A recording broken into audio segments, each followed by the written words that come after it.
The Nameless Man by Natalie Sumner Lincoln. Chapter 1. Shadows.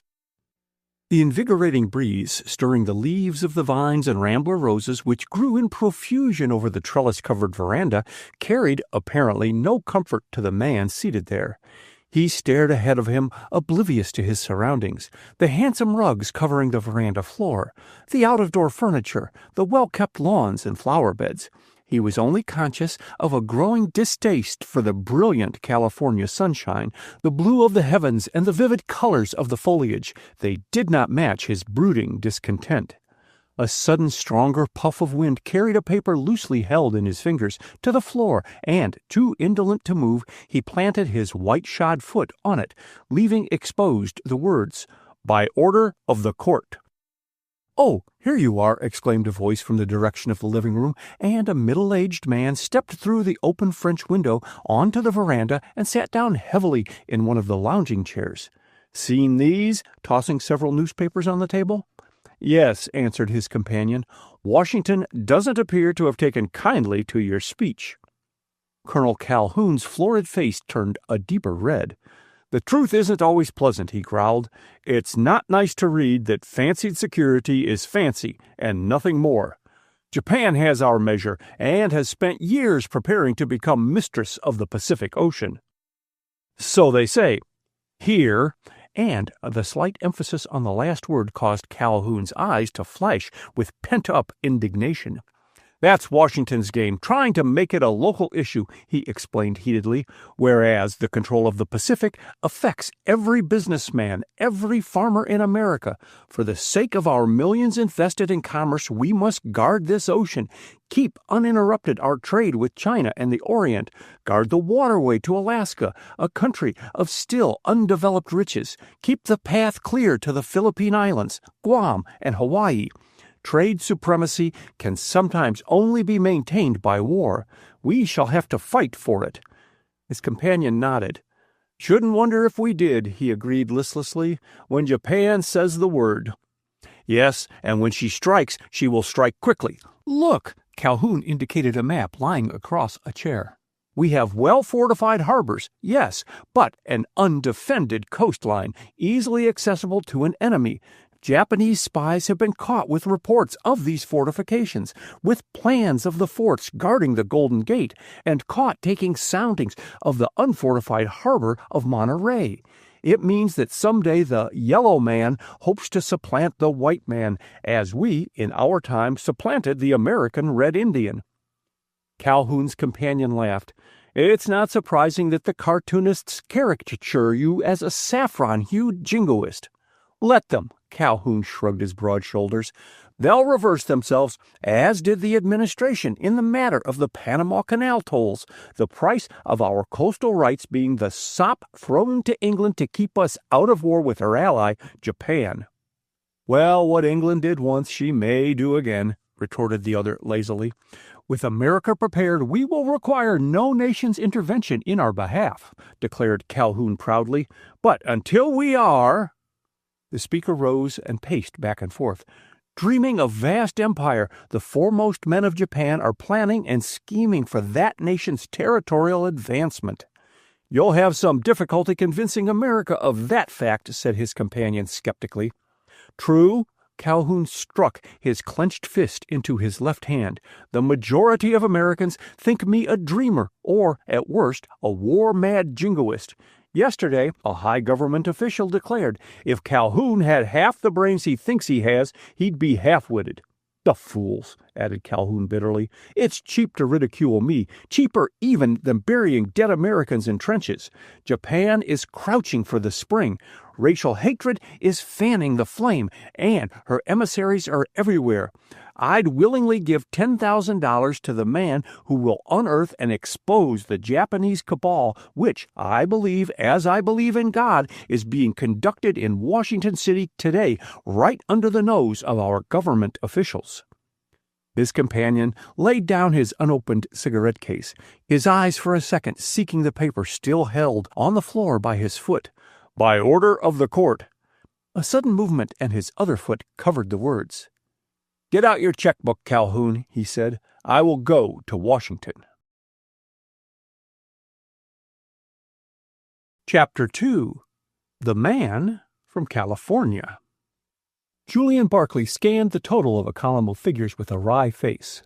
His card game of the night before had been costly, and with an inward resolve to forego another, he looked out of the smoking car window. But the flying landscape did not hold his attention, and his eyes wandered back to his fellow passengers, the majority of whom were well-to-do tourists, several commercial travelers, and a few professional men. Not far from him sat Professor Norcross in animated conversation with Dr. Shively, who, with Barclay, had boarded the fast California Express at New Orleans. Barclay's glance traveled on until it reached the man who had made the fourth at the card game. He had taken a dislike to Dwight Tillman, for during the game he had received the impression that he was being quietly watched. The belief had grown upon him as the play progressed, and the quiet espionage had bred resentment. Tillman's indolent slowness of movement had been in direct contrast to his intent watchfulness, and Barclay had wondered if Dr. Shively and Professor Norcross had thought Tillman's manner peculiar. Richard Norcross, known to Barclay by his fame as a naturalist, but met for the first time in the train the night before, had been Tillman's traveling companion for some days.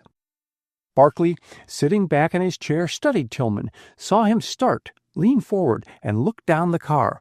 A newcomer stood just within the entrance, surveying the car and its occupants, then moved up the aisle. With a smothered ejaculation, Tillman sprang into the aisle, hand upraised, only to stumble forward, swaying like a drunken man. The sound of the scuffle echoed down the car above the noise of the rapidly moving train. In an instant the passengers were on their feet, some intent on reaching the struggling men, and others only desirous of obtaining a closer view. But the intervention of the more venturesome was not required, and a second later Barclay was bending over Tillman, who measured his length in the aisle, while the conductor and several passengers collared his small opponent. A pull at Barclay's hastily offered flask, and Tillman somewhat shakily regained his feet as the Japanese passenger strove to explain the situation to the indignant conductor. "A meeting, honorable sir, in this just too small space, and a loss of balance." The Japanese, with some difficulty, kept his footing as the train rounded a sharp curve. Clicking his heels together, with shoulders and elbows drawn back, fingertips touching, he drew a long, hissing breath as he bowed in salutation to the men grouped around him. "Pardon, honorable sirs." "How about it, Mr. Tillman?" demanded the conductor, and all eyes turned toward the disheveled American. "A little congestion and, hasty action," he drawled. "The train took a curve on the high, and as I fell I saw our friend here," indicating the Japanese, "mistook him for a yellow nigger standing in my way and lashed out." Barclay looked sharply at the Japanese. Did he understand the insult implied in the apology, or was his knowledge of English too limited? But he learned nothing by his scrutiny, for the parchment-like face was as inscrutable as the Sphinx, and Barclay turned his attention to Tillman. He had distinctly seen a paper pass between the two men. Why, then, had Tillman and the Japanese staged the opera bouffe affair? The conductor, much perturbed, scratched his head as he gazed at first one man and then another. "Well, seeing as how you both call it an accident, I reckon there's nothing more to be said," he grumbled. "But recollect, gentlemen, this railroad does not permit quarreling." The Japanese, bowing gravely to the silent men, departed into the forward Pullman, and the group around Tillman dispersed, Julian Barclay, having resumed his seat and his contemplation of the scenery through the car window, was in the act of lighting a cigarette when he became aware that Dwight Tillman was standing at his elbow. "Can I share that flask you offered me when I was lying on the floor?" he inquired. "The fall shook me up more than I realized." A look at Tillman's white face convinced Barclay that he was telling the truth, and his interest quickened. The scuffle had not been entirely opera bouffe after all. Drawing out his flask, he passed it to Tillman. "It hurts my pride," went on Tillman, seating himself in the next chair, "to be licked by a little slip of a man in such a rough and tumble encounter. Muscle doesn't stand much show against jiu-jitsu." Barclay declined the other's offer of a cigarette.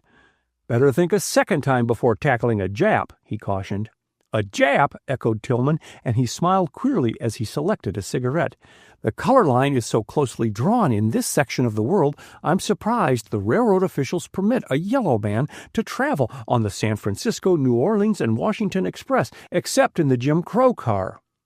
"That sounds like insular prejudice," smiled Barkley. "Except for your name and accent, which proclaim you as a Marylander, I should hail you as—" "A Californian?" Tillman nodded. "It's the state of my adoption. We manage everything better out there." "Well, why not stay in California?" Barkley rapped out the abrupt question, never taking his eyes from his good-looking companion, whose white cheeks were regaining a more healthy hue from the stimulant he was slowly sipping. "I had to come east to protest against government ownership of oil lands in California.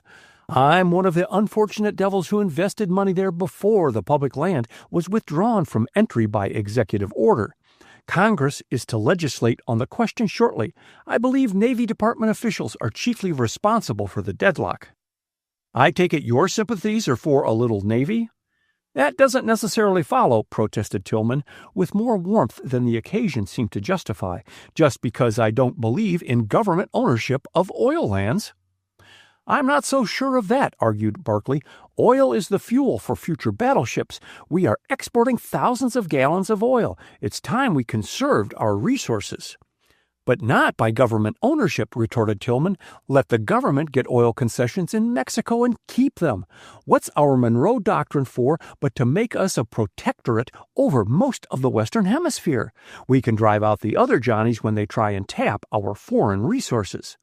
"With an adequate Navy? Yes," laughed Barkley, "but you have a curious conception of the meaning of the Monroe Doctrine." "Not at all," Tillman warmed to the subject. "The Monroe Doctrine is just another definition of dog in the manger. We won't let other nations have what we won't take. It's a shameful waste of opportunity for territorial advancement." "At the expense of smaller nations?" Dryly. "Ah, well, the battle goes to the strong." Tillman turned languidly and beckoned to the porter. "Is this Atlanta we are approaching?" he asked the Negro. "Yes, sir, and 'pears like we be here most 2 hours, 'cause there's a washout ahead. The conductor says how the passengers can go off and see the city, but they must be back here within an hour and a half." Barkley rose and stretched himself. "I think I'll go and take a run around the block," he announced, smothering a yawn. "Come along?" But Tillman shook his head and watched Barkley's tall, erect figure pass down the aisle with a touch of envy. The other men in the smoker paused to exchange a word with him, filed out of the car, and Tillman, left to his own resources, placed his tickets in the band of his hat, pulled the brim over his face, lowered the window shade, braced his legs on a convenient ledge, poured out a liberal portion of raw spirits in the silver cup of the Barkley flask, and, holding the cup in his hand, settled back in his chair and, closing his eyes, sipped the brandy at intervals. Julian Barkley, whistling cheerfully, was making his way out of the station at Atlanta when the crowd ahead of him parted and he caught a glimpse of a familiar face. Wheeling about with an abruptness that brought him into violent collision with the Japanese whose behavior in the train had so excited his interest, Barkley, never glancing at him, raced back to the train. 2 hours later, Barkley stood in the vestibule of his Pullman as the train pulled out on its long trip northward and debated whether to enter the smoker or return to his section. The stronger inclination won, and nodding in a friendly fashion to the Japanese who stood on the opposite side of the vestibule, Barkley entered the car on his way to the smoker. Except for Dwight Tillman, sitting at the further end, Barkley found the smoker deserted and dropped into the nearest chair, lighted a cigar, opened a newspaper, and soon became immersed in its contents. Some time later, the conductor paused before Tillman, removed the tickets from his hatband, and, refraining from waking him, passed on up the car, collecting fares. The shadows of the winter day were lengthening when the dining car steward's announcement, "First call for dinner," aroused the half-dozen men in the smoker. Professor Norcross, who had been chatting with Julian Barkley, broke off to ask, "Where's my dinner partner? Here, porter, go tell Mr. Tillman it's time for dinner. Won't you sit at our table tonight?" he added, addressing Barkley. "Dr. Shively will make the fourth." "Thanks, I'll be very glad to do so," and Barkley rose with alacrity. He had not lunched at Atlanta, and his appetite was sharpened by the fast. Further speech was cut short by a shout from the porter. "I can't wake Mr. Tillman," he called, his eyes rolling in fright. "He must have had a stroke." "Nonsense." Dr. Shively dropped the book he was reading and hastened down the aisle, but his air of skepticism disappeared as he bent over Tillman, who, owing to the vigorous shaking administered by the porter, was sprawling half out of his chair. The physician lifted the hat, which had slipped over Tillman's face, and pulled down an eyelid. One glance at the glazing eyeball, a touch of the pulse, and Shively faced toward Julian Barclay and Professor Norcross, who had followed him down the aisle.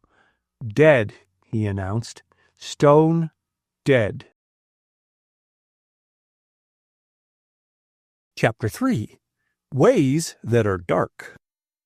An awed silence followed Dr. Shively's announcement. Barclay was the first to speak. "Apoplexy?" he inquired, looking pityingly down at the still figure. His question received no reply. "Porter, go call the conductor," directed Shively. "No.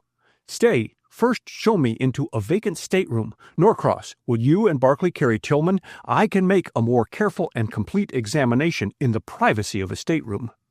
The other occupants of the smoker had left immediately on the first call for dinner, and the porter leading the way, Professor Norcross and Barclay carried their burden into the forward stateroom of the car behind, encountering no one on their way to it.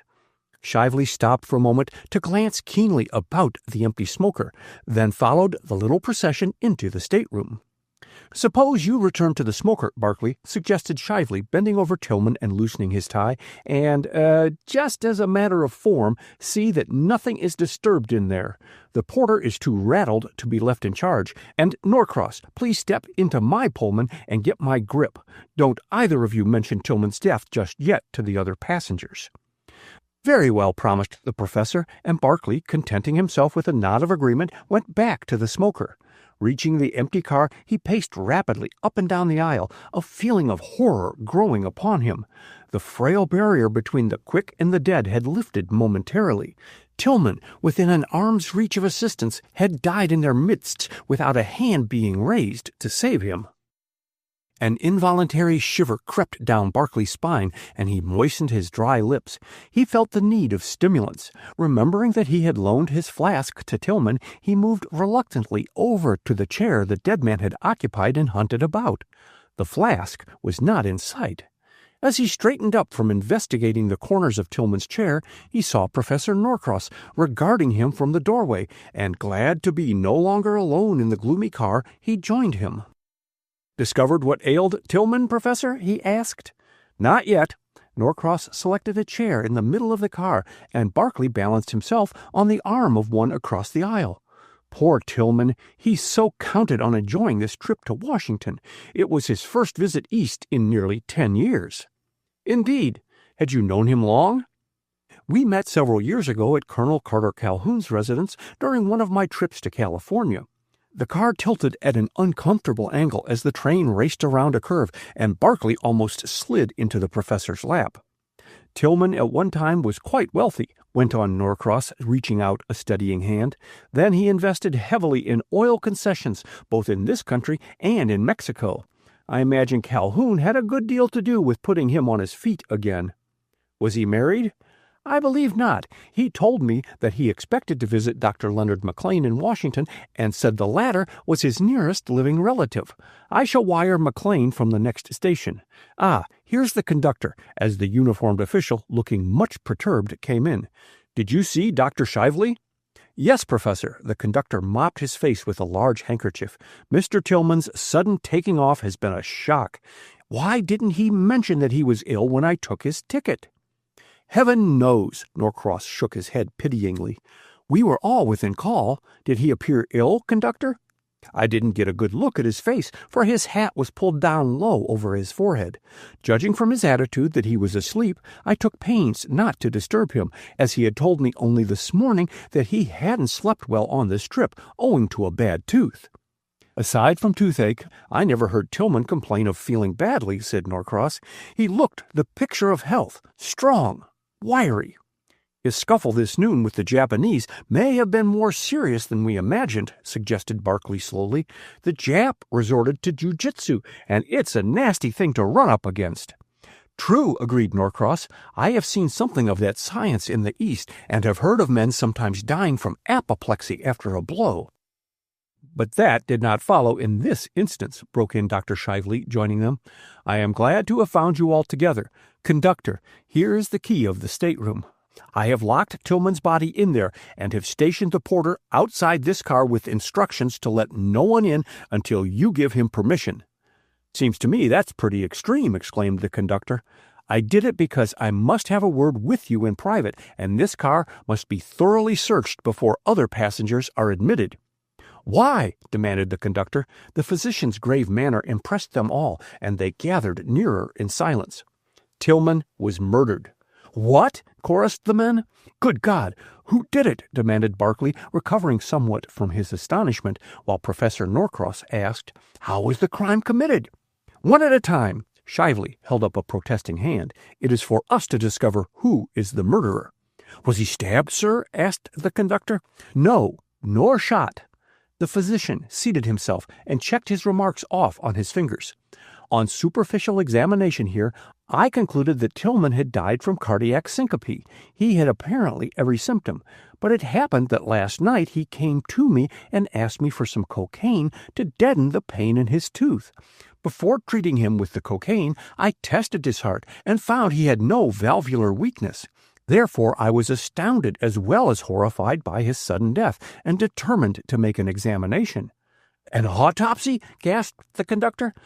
Oh, no. Shively leaned forward and spoke louder to make sure that he was heard above the rattle of the train. I could find no mark on Tillman's body. He had most certainly not been either stabbed or shot. And then, although all indications were against my theory, I thought of poison. Did you have a stomach pump with you? Asked Norcross, who was listening with absorbed attention. Unfortunately, no, but on examining Tillman's mouth, I detected the odor of alcohol, and, removing the absorbent cotton from the cavity in his lower back tooth, I submitted it to chemical tests and found traces of a solution of oxalic acid and brandy. Barkley turned cold. Brandy? Containing poison? Where in the world was his flask? What had become of it? His thoughts running riot, he listened dazedly to the conductor's excited questions. What's oxalic acid? Asked the latter. A vegetable poison, better known under the name of salts of lemon.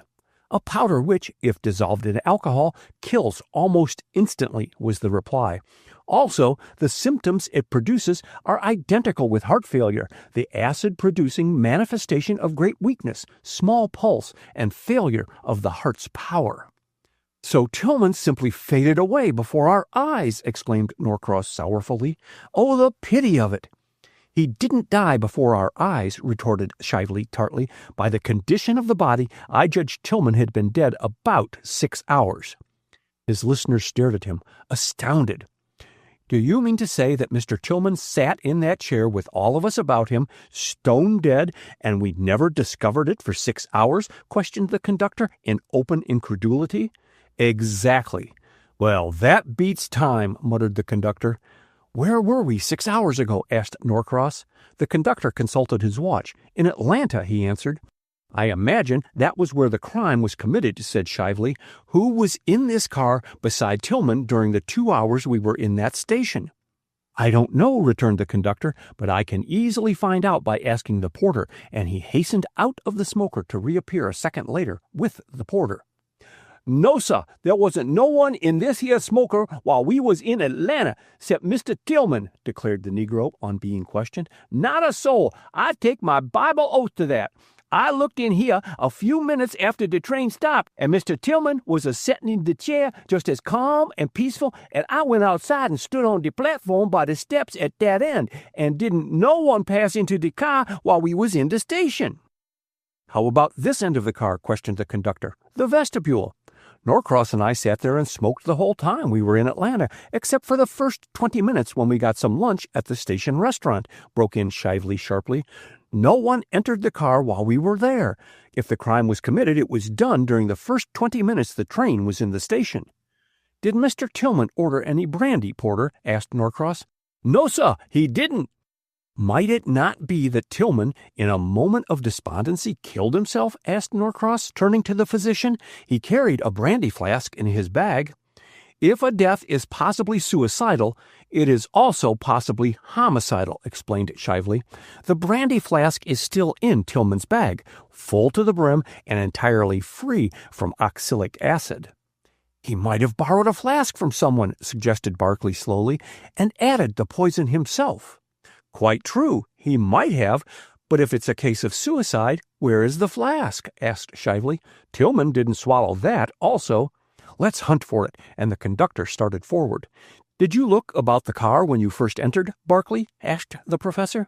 "Yes." Barkley passed his hand over the upholstered back of a chair, "but I didn't find anything remotely resembling a flask." "Strange," muttered Shively. "I found no flask in his pockets, and he certainly did not move out of that chair after swallowing the poison. Porter, were any of these windows opened?" "Yes, sir, and dey is still open with de screens in just as I left 'em." "True. Well, he couldn't have flung the flask through a window glass or a screen without doing considerable damage, of which there is no indication. Besides which, the action of the poison is very swift. He would not have had the strength to make any such attempt." Dropping on his knees, Shively, with the aid of a powerful magnifying glass, examined the carpet beneath Tillman's chair and the chair itself. "There is no stain, showing Tillman did not drop the cup out of which he was drinking. No, someone else was in this car, administered the poison, and carried off the incriminating glass or flask." "Then it must have been that little Jap, Mr. Ito," ejaculated the conductor. "He's got the creepiest ways, and there was bad blood between him and Mr. Tillman. Witness their fight this noon." "Suppose you bring Mr. Ito here," suggested Norcross. "Then, addressing Shively, it will do no harm to question him." The physician nodded, and drawing out his notebook, made several entries. Neither he nor Norcross paid attention to Julian Barkley, who was striding nervously up and down the aisle. Should he speak of having loaned his flask to Tillman? Would they believe him entirely innocent if they knew? The entrance of the Japanese and the conductor broke in on his troubled cogitations. The Japanese stopped before Dr. Shively, bowed profoundly, and waited in impassive silence for him to speak. "Mr. Ito," began Shively, with a courteous acknowledgment of the other's salutation, "I sent for you to inform you that Mr. Tillman is dead."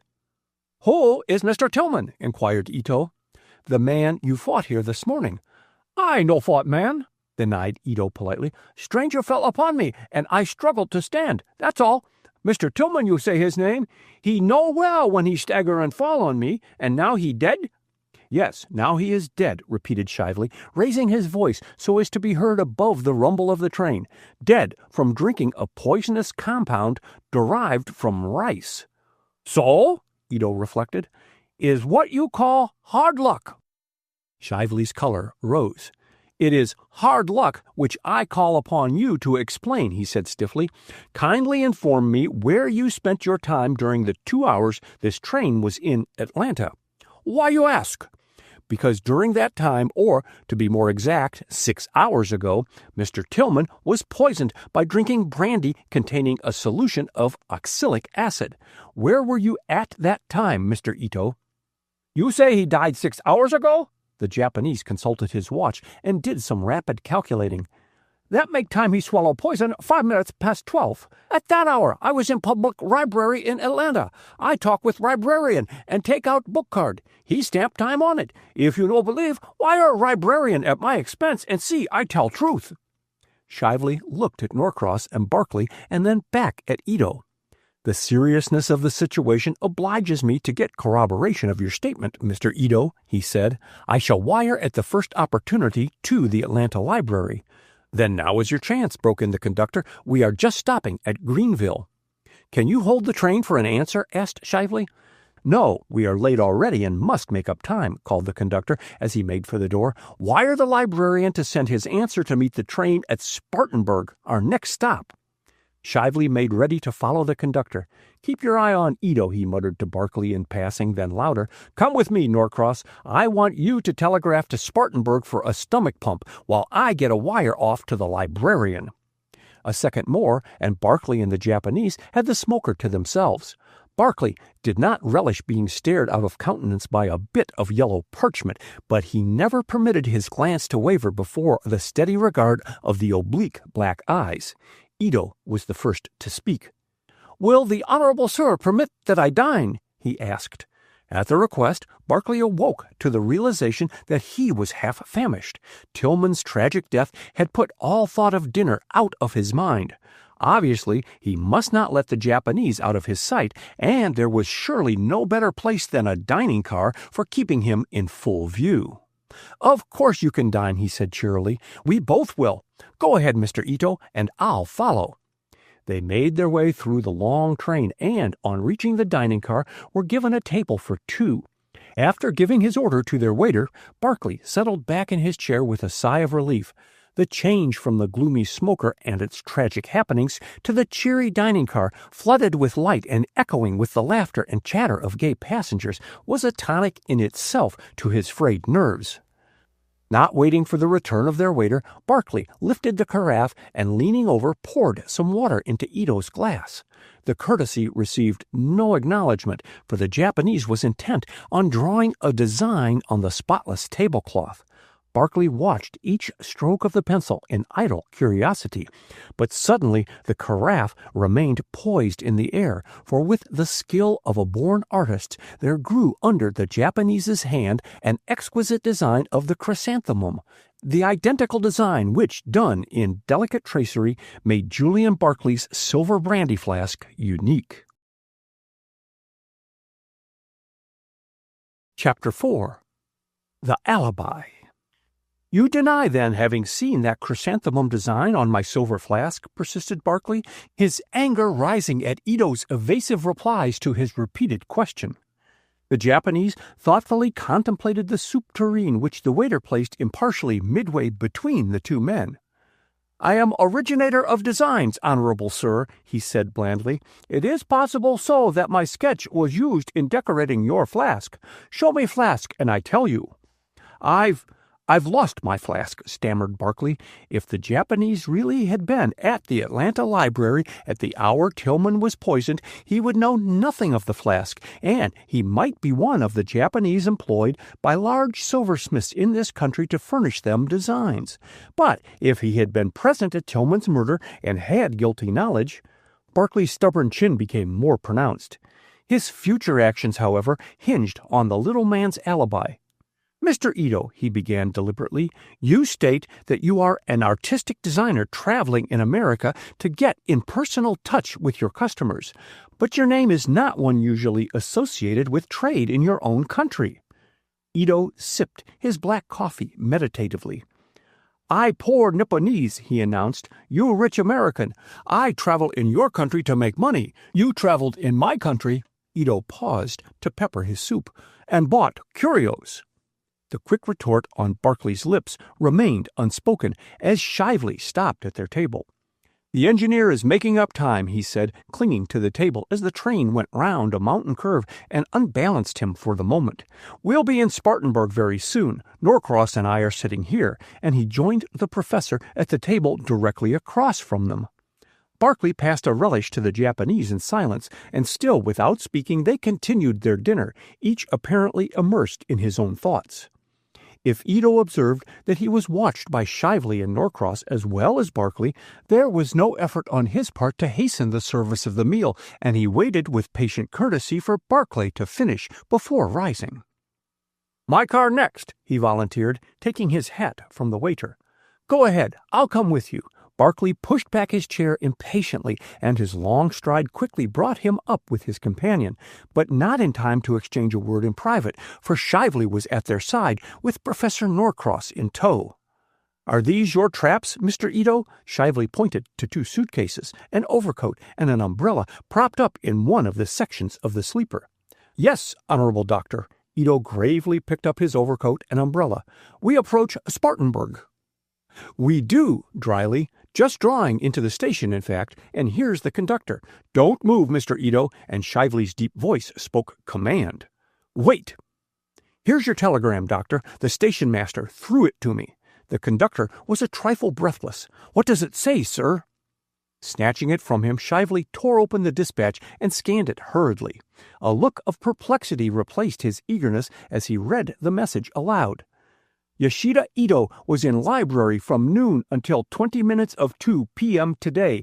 Had long talk with him. C.L. Glenworth, librarian. The Japanese, standing hat in hand, overcoat over arm, spoke first. "Is it permitted that I go?" he asked, addressing all, but looking at Shively. "Surely." The conductor stepped aside, and Ito, bowing gravely, motioned to the waiting porter to take his suitcases and started for the vestibule of the sleeper. "One moment," protested Shively, and Ito stopped, but again the conductor interfered. "Go ahead, Mr. Ito," he directed, and added as Shively opened his mouth to expostulate. "No, no, Doctor, you can't hold Mr. Ito, for you haven't proved one thing against him. The librarian confirms his alibi." "But why should he leave the train at once, unless he's running away?" demanded Norcross. "Mr. Ito was only traveling as far as this anyway," explained the conductor hurriedly. "His ticket read from Mobile to Spartanburg." On impulse, Barclay wheeled about and made for the vestibule of the sleeper, but on reaching the platform, he found he was too late. Yoshida Ito had vanished. Barclay returned to the smoker in time to hear the conductor's concluding remark to Dr. Shively. "Very well, Doctor," he was saying, "seeing that this Dr. Leonard McLean, whom Mr. Tillman was on his way to visit, is his nearest relative, I'll carry the body to Washington, but there the undertaker will have to ship it back to Atlanta for the coroner's inquest, provided, of course, that Mr. Tillman was really poisoned, as the crime must have been committed in the Atlanta jurisdiction." "Quite right," acknowledged Shively. "The porter has just brought me the stomach pump I telegraphed for, and in your presence, conductor, and that of Professor Norcross and Mr. Barclay, I will make a further and fuller test for trace of poison." "That sounds reasonable." The worried railroad employee looked somewhat relieved. "I'll join you in the stateroom as soon as the train leaves here. Let me give you the key to the stateroom," and he dropped it into the physician's hand. With a strong feeling of reluctance, Barclay accompanied Shively and Norcross into the stateroom. Shively had done what he could with the means at his command to convert the stateroom into an operating office. His bag, bottles, instruments, the latter lying in a neat array on one of the couches on which was spread a white sheet. A sheet also was thrown over Tillman's body, lying on the other couch.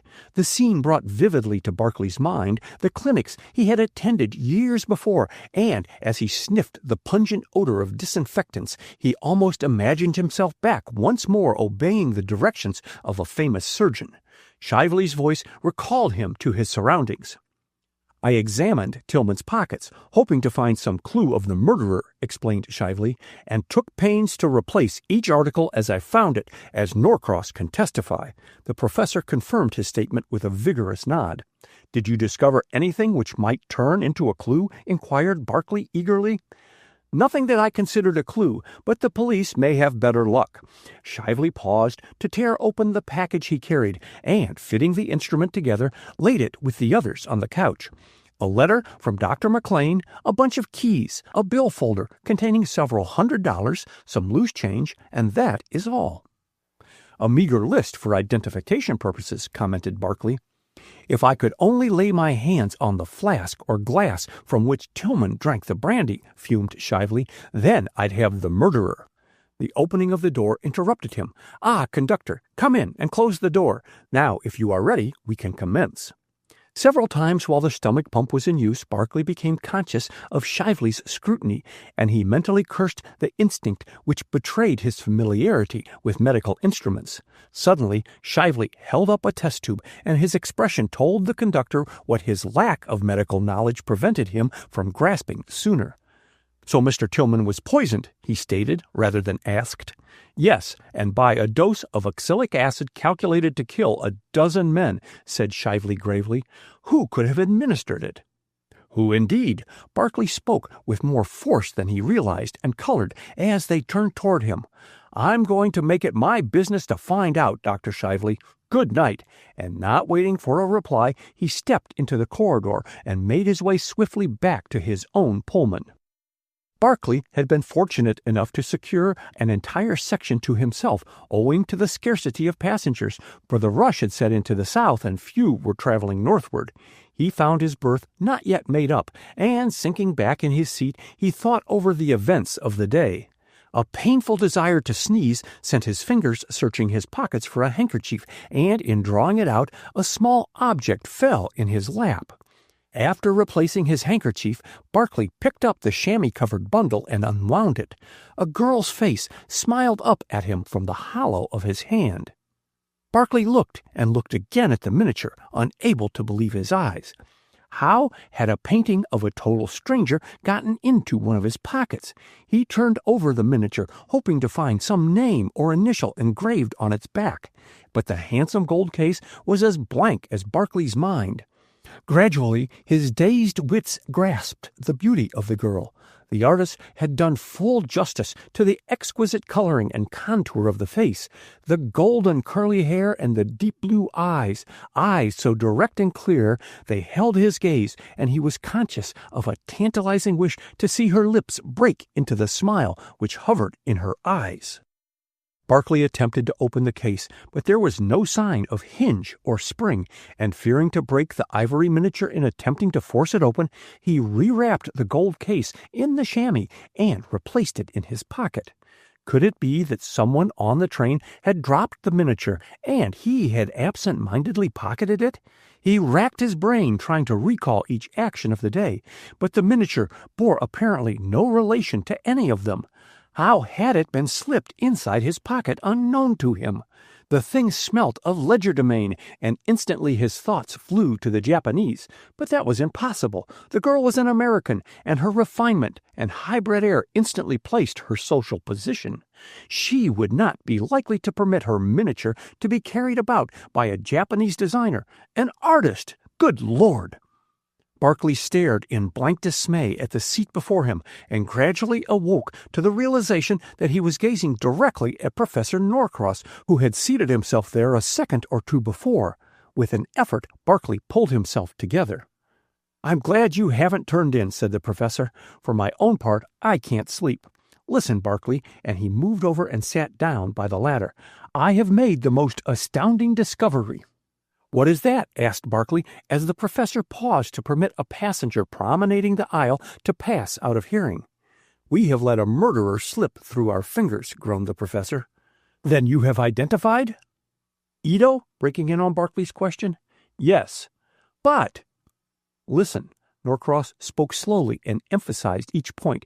"Ito was the only person on the train who had a motive for the crime. Tillman insulted him grossly. Nothing so infuriates a Japanese as to be classed with a Negro. They are the proudest race in the world.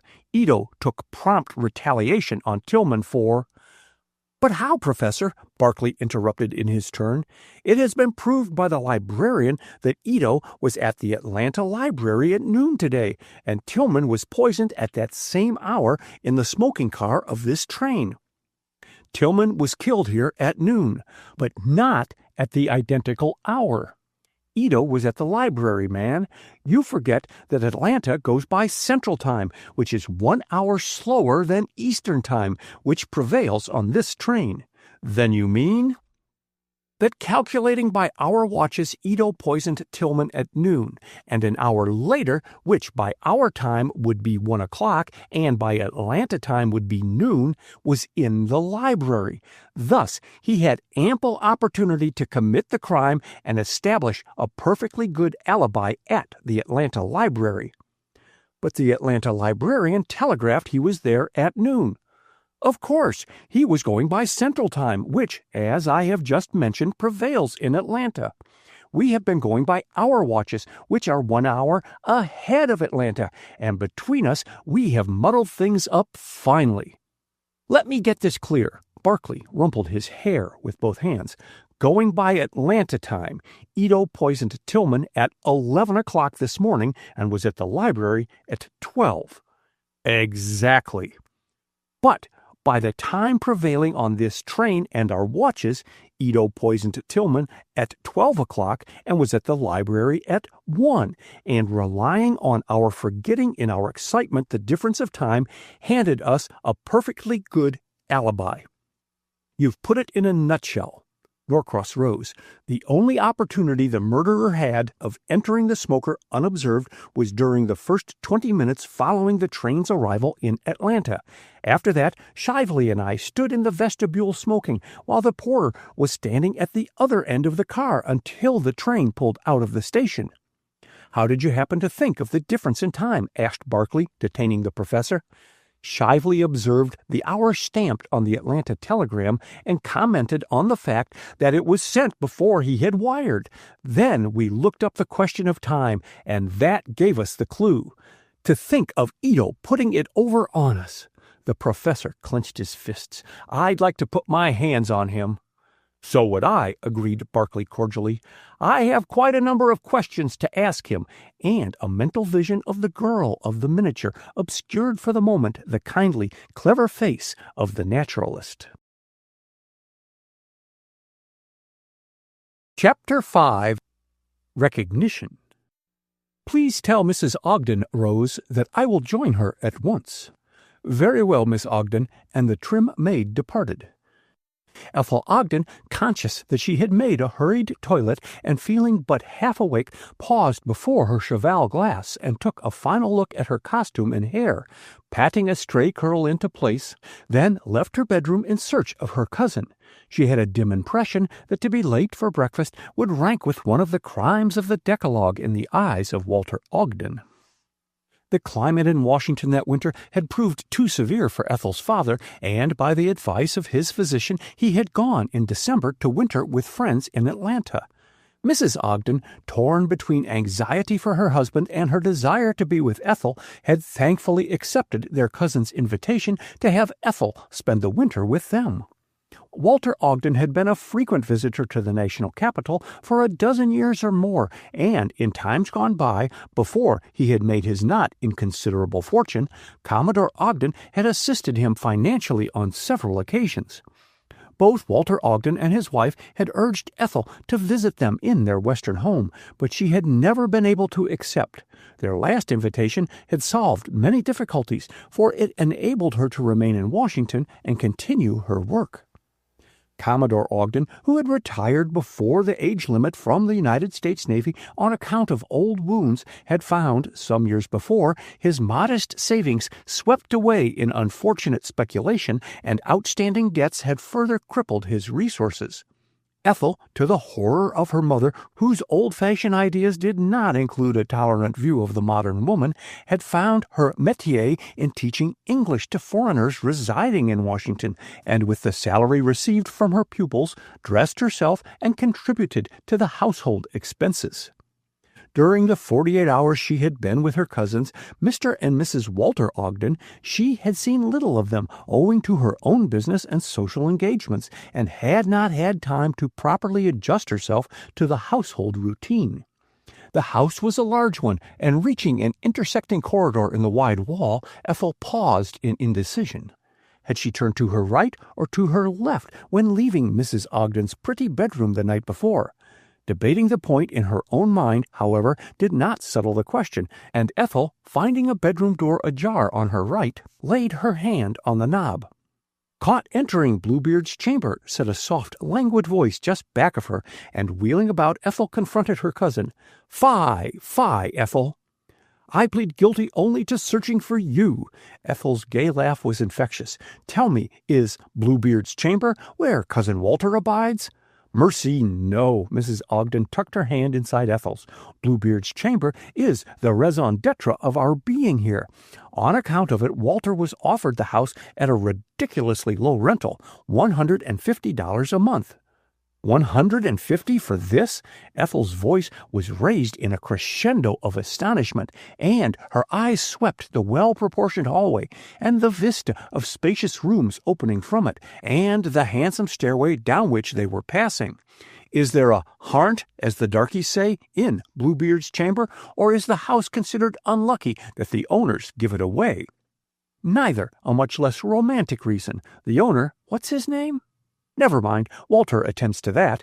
With placid disregard of details, the owner is a divorcee who, owing to some technicality of the decree, must keep his legal residence in Washington, so he leases this house for a song, with the proviso that he is permitted to keep a bedroom containing his personal belongings and occupy it occasionally.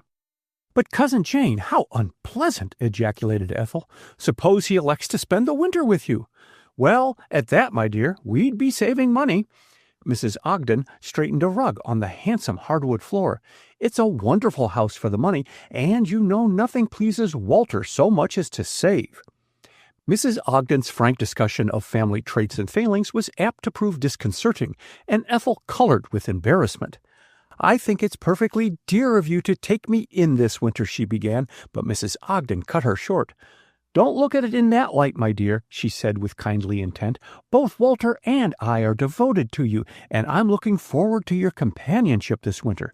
Walter is so immersed in business, and he never will assist me in my social duties."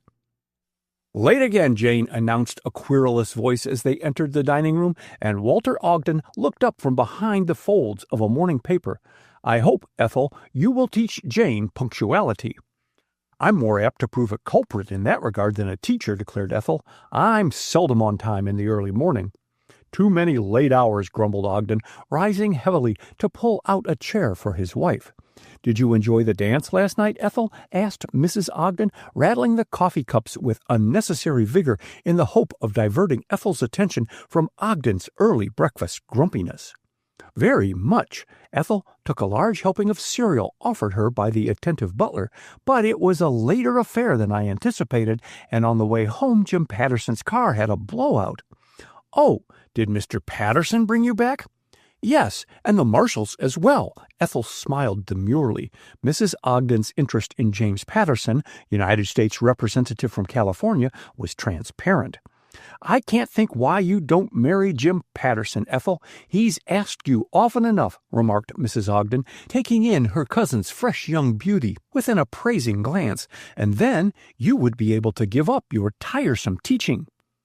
"But my teaching is not tiresome," protested Ethel, flushing hotly. "You try giving lessons in conversational English to some of the diplomats, and you will soon find how amusing it is." "I hope for the foreigner's sake, Ethel, you don't use old-fashioned phrase-books," broke in Ogden.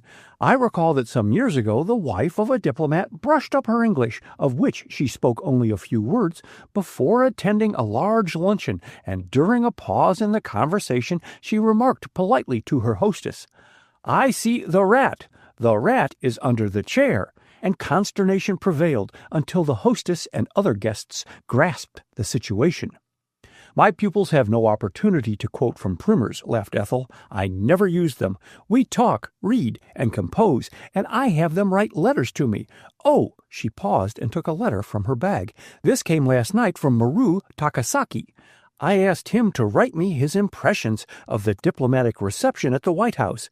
Do listen. He is my prize pupil." And she read the note aloud.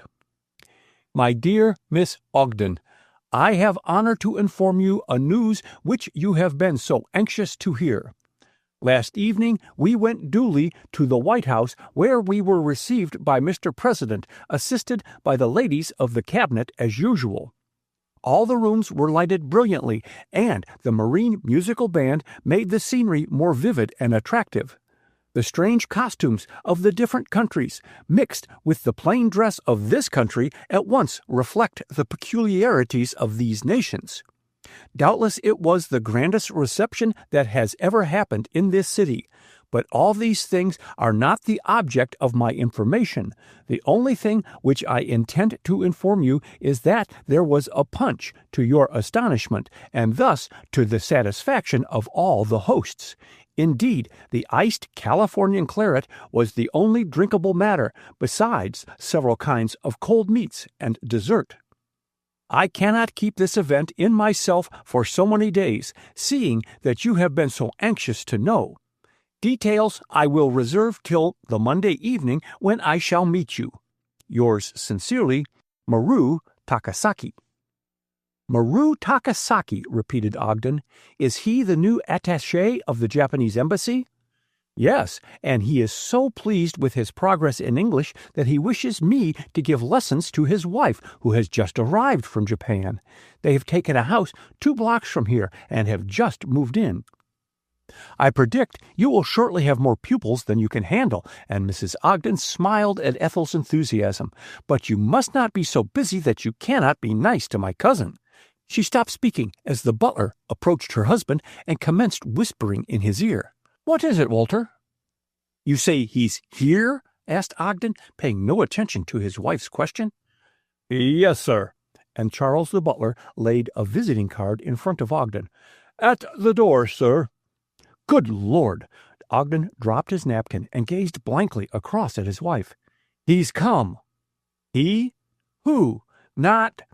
Eager welcome in her eyes. No one you know, responded Ogden. The owner of the house, Professor Richard Norcross, has come to occupy Bluebeard's chamber. Well! Mrs. Ogden blinked in astonishment. What a mercy I put on my most becoming morning gown. Ask him in to breakfast, Walter. And, as her husband left the room, she added hastily, Don't desert me, Ethel.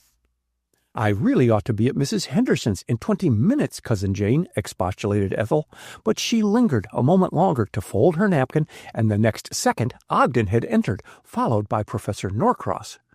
It is very kind of you not to look upon my arrival as an intrusion, said the professor, after greeting Mrs. Ogden and Ethel. I sent word to my agent to notify you, Mrs. Ogden, that the law required that I make a brief visit to Washington. We shall try and make your stay pleasant, answered Mrs. Ogden cordially. She was agreeably impressed with the professor's scholarly appearance. Charles, bring some hot coffee. Oh, don't go, Ethel, as the latter moved toward the door. I really must, Cousin Jane. I'll be back in time for luncheon. And nodding a smiling farewell to the men, Ethel whisked out of the dining room. 15 minutes later, Ethel opened the front door of the house with more than her accustomed impetuosity and ran into the arms of a distinguished-looking stranger. I beg your pardon, gasped Ethel, straightening her hat, which had tilted at a rakish angle on encountering the stranger's forehead. The butler will be here in an instant. Oh, here he is now, and Ethel dashed down the steps. Do you wish to see Mr. Ogden? Inquired Charles, but his question passed unheard as Julian Barclay gazed after Ethel.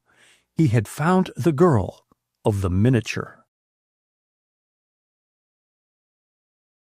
Chapter 6. At the Japanese Embassy. Midnight was fast approaching, but the reception at the Japanese embassy showed no signs of diminished attendance or lack of enjoyment among the guests. Diplomatic and official Washington was present to do honor to the Mikado's birthday.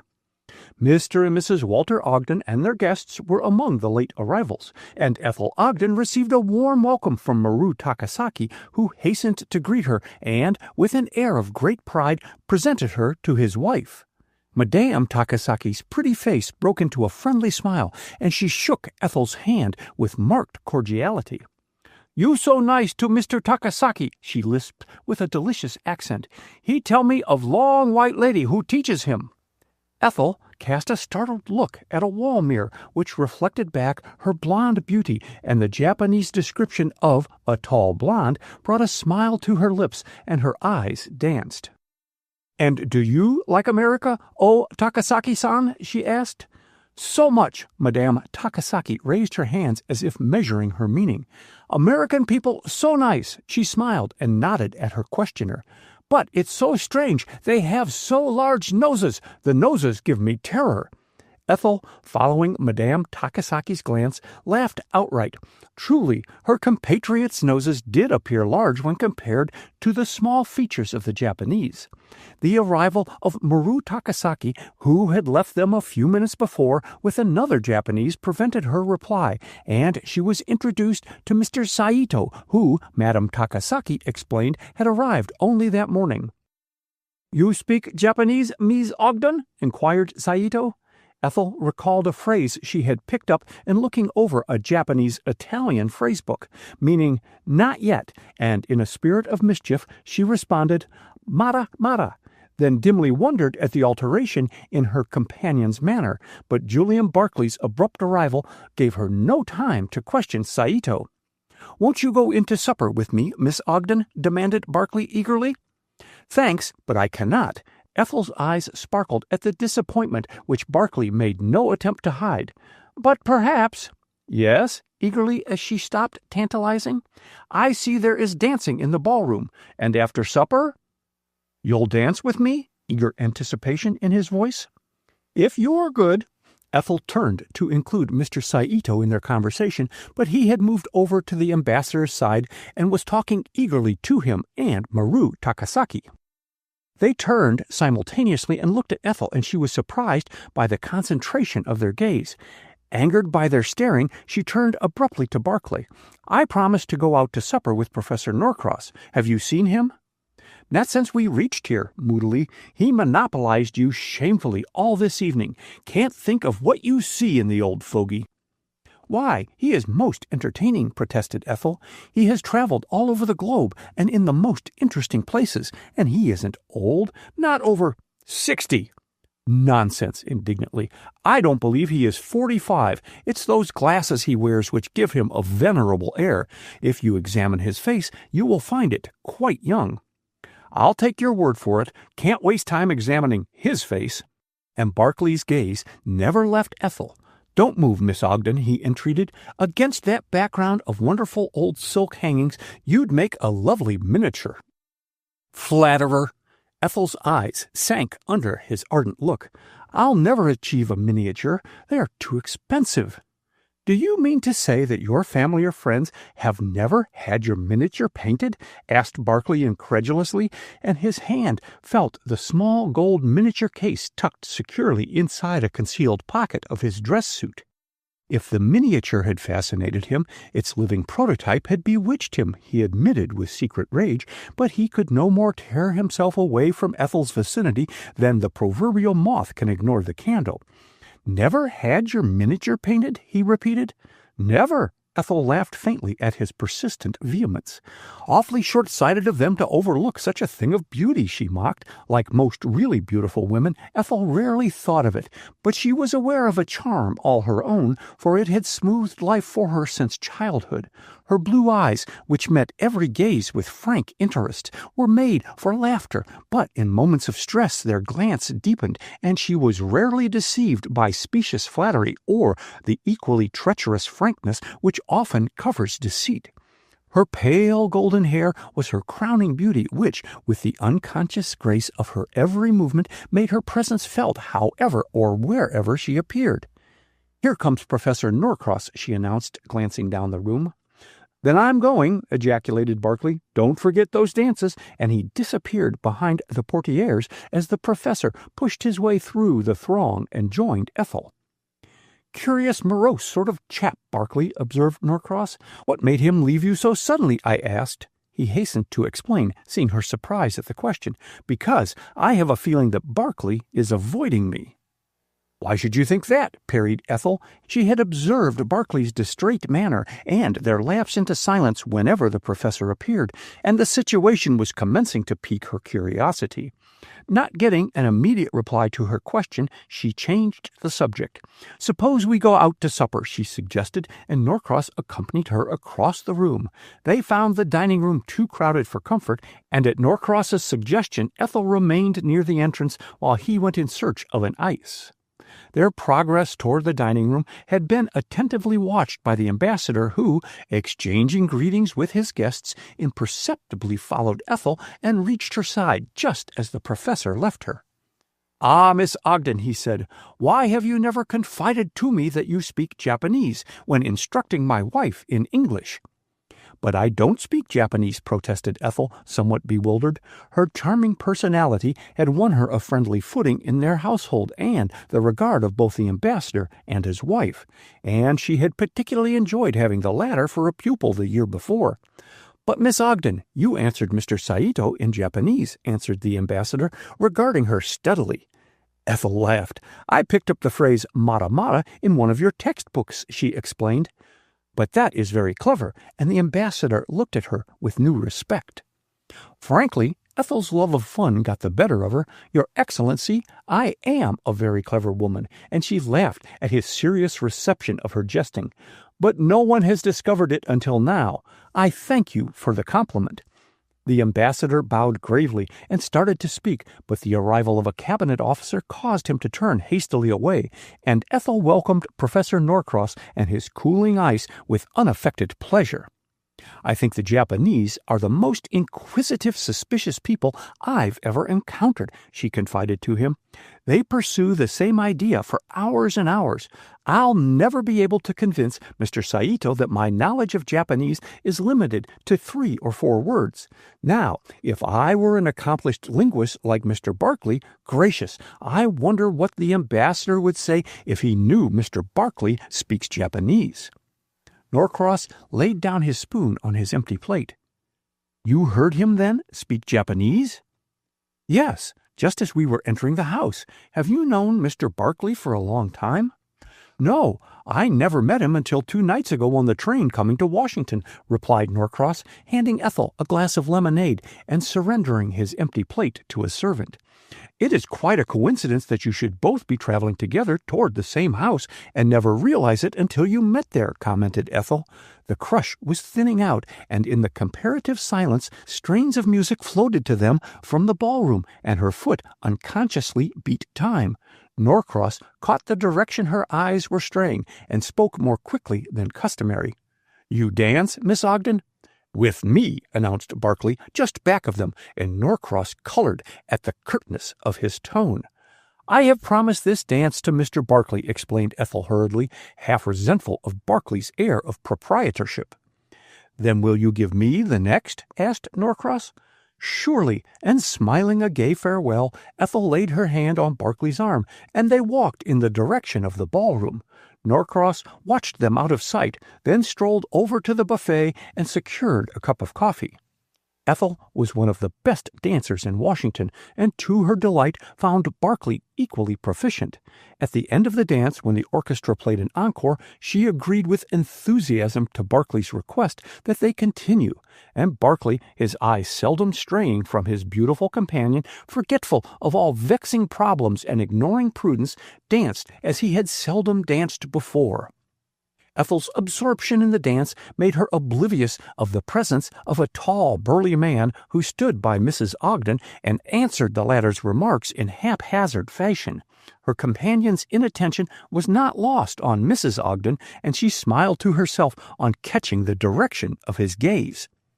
"Ethel looks very lovely tonight, Mr. Patterson," she remarked.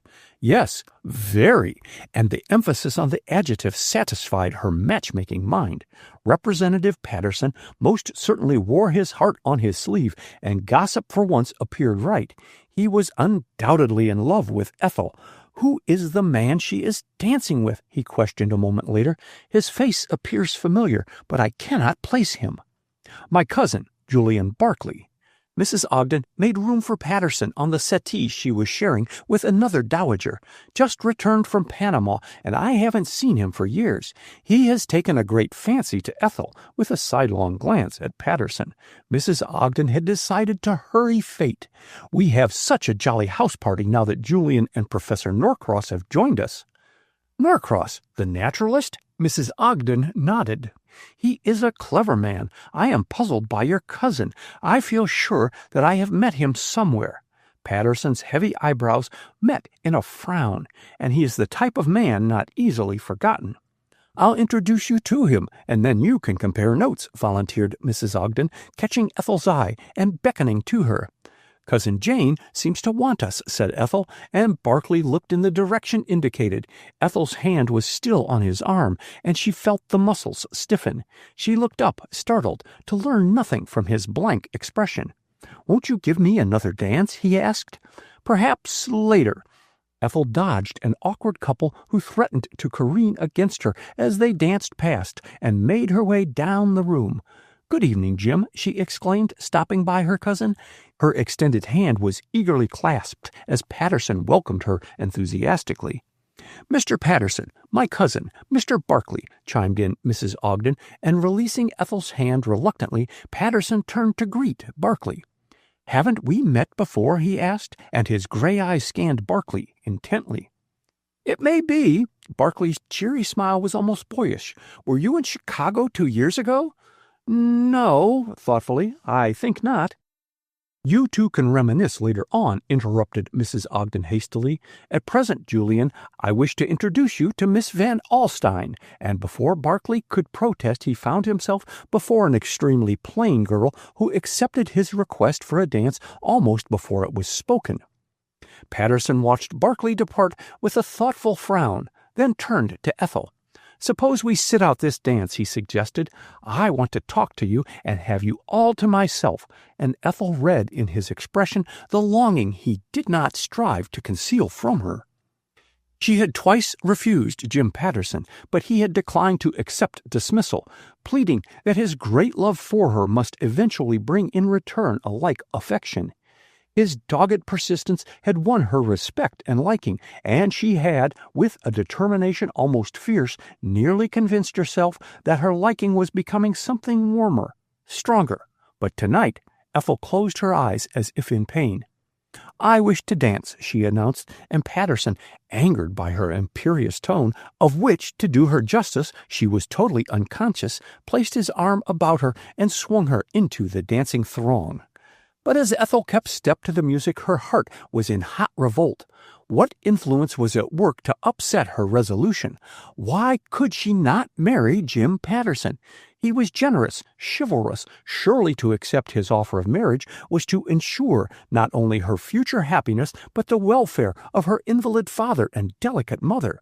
Other girls married to secure the ease of mind and comfort which money could bring. She had not wantonly encouraged Jim Patterson. Two refusals could not be construed as leading him on to a flirtation. He knew she did not love him, but their tastes coincided. Surely her liking for him would bridge the matrimonial chasm as well as love. A word, one little word. Patterson, who had been dancing in silence, drew Ethel closer to avoid collision with another couple, and the nearness of her presence broke down his anger. "Give me my answer, Ethel," he whispered in her ear. "Say I have a chance." A loud burst of laughter near them drowned her reply, and as Patterson bent nearer, she faltered, recovered herself, and stammered brokenly, "I can't, Jim.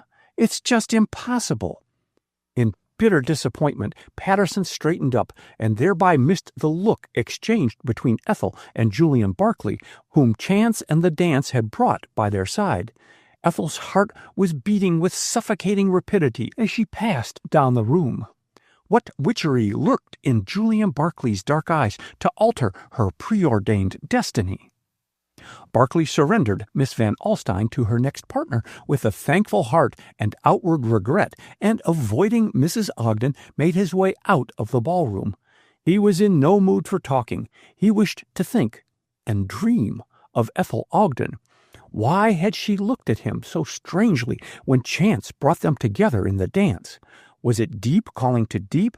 With difficulty he curbed his desire to rush to her. Madness and matrimony both commenced with the same letter, he reminded himself bitterly, and in honor he must banish all thought of Ethel Ogden and settle his mind to solving the problems confronting him. Not the least of these problems was the miniature. Ethel had denied having one painted, but it might have been done from a photograph without her knowledge. The real mystery was why her miniature had been placed in his pocket. By whom and how? On the arrival of the Washington, New Orleans, and San Francisco Express that morning at the national capital, Barclay, with Dr. Shively and Professor Norcross, had made a deposition of the events relating to Dwight Tillman's death. Barclay had been the last to be heard by the coroner and the notary, and when he left the Union Station, Shively was in deep conversation with Dr. Leonard McLean, who had just arrived, and Barclay forbore to interrupt them. Norcross was nowhere in sight. Barclay had given his Washington address to the coroner, but had not mentioned it to either Shively or Norcross, and his astonishment at finding Norcross also a guest at the Ogdens was as great as the professor's surprise at seeing him so soon again. Beyond exchanging a few words with him, Barclay gave his entire attention to extracting information about Ethel from his cousin, Mrs. Ogden. The unexpected discovery of the identity of the unknown girl of the miniature acted as a spur to his keen desire to penetrate the riddle of Dwight Tillman's murder and the disappearance of his silver flask. But what bearing his involuntary acquisition of the miniature had upon these two events he could not conceive. Refusing a glass of champagne, Barclay wandered through the dining room, which was becoming crowded again with the ceasing of the dancing, and as his eyes traveled about the room, he encountered the fixed stare of a Japanese standing by one of the doorways. "Ito, by all that's wonderful!" ejaculated Barclay under his breath and plunged forward, but two stout dowagers stepped in his way and delayed him, and by the time he had elbowed his way to the door, the Japanese was not in sight. Barclay paused in perplexity. "It surely was Ito," he muttered, "and yet the Japs look so alike, I can't swear." He paused to scan several Japanese who stood talking near him. Ito certainly was not in that group, and turning, Barclay walked down the hall. He found a room opening off it halfway along, and on impulse pulled back the portieres and entered. The room, empty except for himself, was obviously a den or library. Handsome bookcases lined the walls, comfortable lounging chairs and a few small tables stood about, while on the hearth a wood fire burned cheerily, and the light from the electric lamps was reflected back from handsome silver ornaments lying on the desk which stood in the center of the room. Barclay, realizing the room was not open for guests, started to retreat when he caught sight of a silver flask lying among the desk ornaments, and moved by curiosity, he picked it up and examined the intricate scrollwork by aid of the droplight. The design was identical with the chrysanthemum pattern on his flask. In every way, style and size, the two flasks were mates, if not the same. Barclay started as the bare possibility occurred to him and broke into a profuse perspiration. Pshaw! He was mad. He had last seen his flask in the possession of Dwight Tillman on the express train. It was beyond probability to find it on the desk of the Japanese ambassador. Beyond probability, yes, but not beyond possibility. Had he not seen Ito in the dining room? And evidence went to prove that Ito had poisoned Tillman. If he had placed that poison in Barclay's flask, what more likely than his leaving such incriminating evidence where it might never be found and traced? Barclay held the flask up to the light and tilted it. A little liquid remained in it, and he came to a quick decision. On entering the room, Barclay had failed to note that at its far corner it opened into a conservatory, and as he pocketed the flask, he did not see the red glow of a cigar among the leaves of the tropical plants. Chapter 7. The Lesson. 2 weeks had glided by, and Julian Barclay was no nearer solving the mystery surrounding the death of Dwight Tillman than the day the crime was committed. He had turned in despair to a more fascinating enigma, Ethel Ogden, and too late he realized that she was becoming all in all to him, and his stifled conscience gave him little peace when away from her bewitching presence. Ethel, to the secret indignation of her cousin, Mrs. Ogden, did not discourage his attentions, closing her eyes to the future and to James Patterson's growing fury. "You must talk to her, Jane," declared Walter Ogden, as Ethel, bidding them a laughing goodbye, left the house to give her Tuesday morning lesson to Maru Takasaki. "This flirtation cannot keep up. Ethel is treating Jim Patterson shamefully if, as you have given me to understand," shooting a keen look at her from under his shaggy eyebrows, "Ethel has virtually accepted him." Mrs. Ogden flushed. She was prone to exaggeration, and with her to wish a thing was often to state its materialization. "I am greatly surprised at Ethel," she replied, carefully avoiding a direct answer. "She must realize the desirability of the match. Aside from Mr. Patterson's agreeable personality, why, every mother with marriageable daughters has angled for him. He is madly in love with Ethel. I know that." "Then, if such is the case, there is certainly no excuse for Ethel's playing Barclay against him." Ogden dug his pen viciously into the inkstand. It's a great pity, Jane, that you ever invited Barclay here. Wasn't there some old scandal?" And he puckered his forehead in thought. "Mercy, that's long since lived down and forgotten," exclaimed Mrs. Ogden cheerily, but she had paled, and her husband observed it in silence. "I've never had the opportunity to return the Barclays' kindness to me when I most needed assistance, before I met you, dear," kissing him affectionately. "This is the first hospitality I've ever shown to Julian." "That is not your fault," said Ogden impatiently. "Julian apparently has chosen to ignore his relatives until his letter to you last month out of the clear sky, and you are under no obligation to assist his idle flirtation with my cousin Ethel. I advise your giving him a hint that he terminate his visit." "Walter!" But Mrs. Ogden's scandalized expression was lost on her husband, who was busy casting up a long array of figures. "I shall do nothing so inhospitable. No, Ethel must work out her own salvation. I," primly, "never interfere in other people's affairs." Ogden smiled, not unkindly. "Then send Ethel to me, or better still, I'll talk to Barclay." "You must not put all the blame on Julian," protested Mrs. Ogden, quick to resent another's disapproval of her cousin, although secretly displeased with him. She was longing for the éclat which a fashionable wedding would give her in Washington society, and had already planned to ask Ethel and Representative Patterson to hold their wedding in her house. And now her own cousin had come along and threatened by his inconsiderate flirtation to upset her social campaign. "Walter," moving nearer her husband and lowering her voice, "has it not struck you that Professor Norcross is épris with Ethel?" "Norcross?" Ogden leaned back and engaged in a dry chuckle. "My dear Jane, your imagination is working overtime." "Well, he got married once." Ogden chuckled again. "Jane, romancing is your forte. If you are not careful," shaking an admonitory finger at his wife, "you may imagine I have fallen a victim to Ethel's charms. Now, run along and leave me to my accounts. How often must I tell you that I cannot be interrupted by trivialities?" "Why, you commenced the argument," protested Mrs. Ogden, but 10 years of married life had taught her the uselessness of combating her husband's wishes, and she reluctantly withdrew.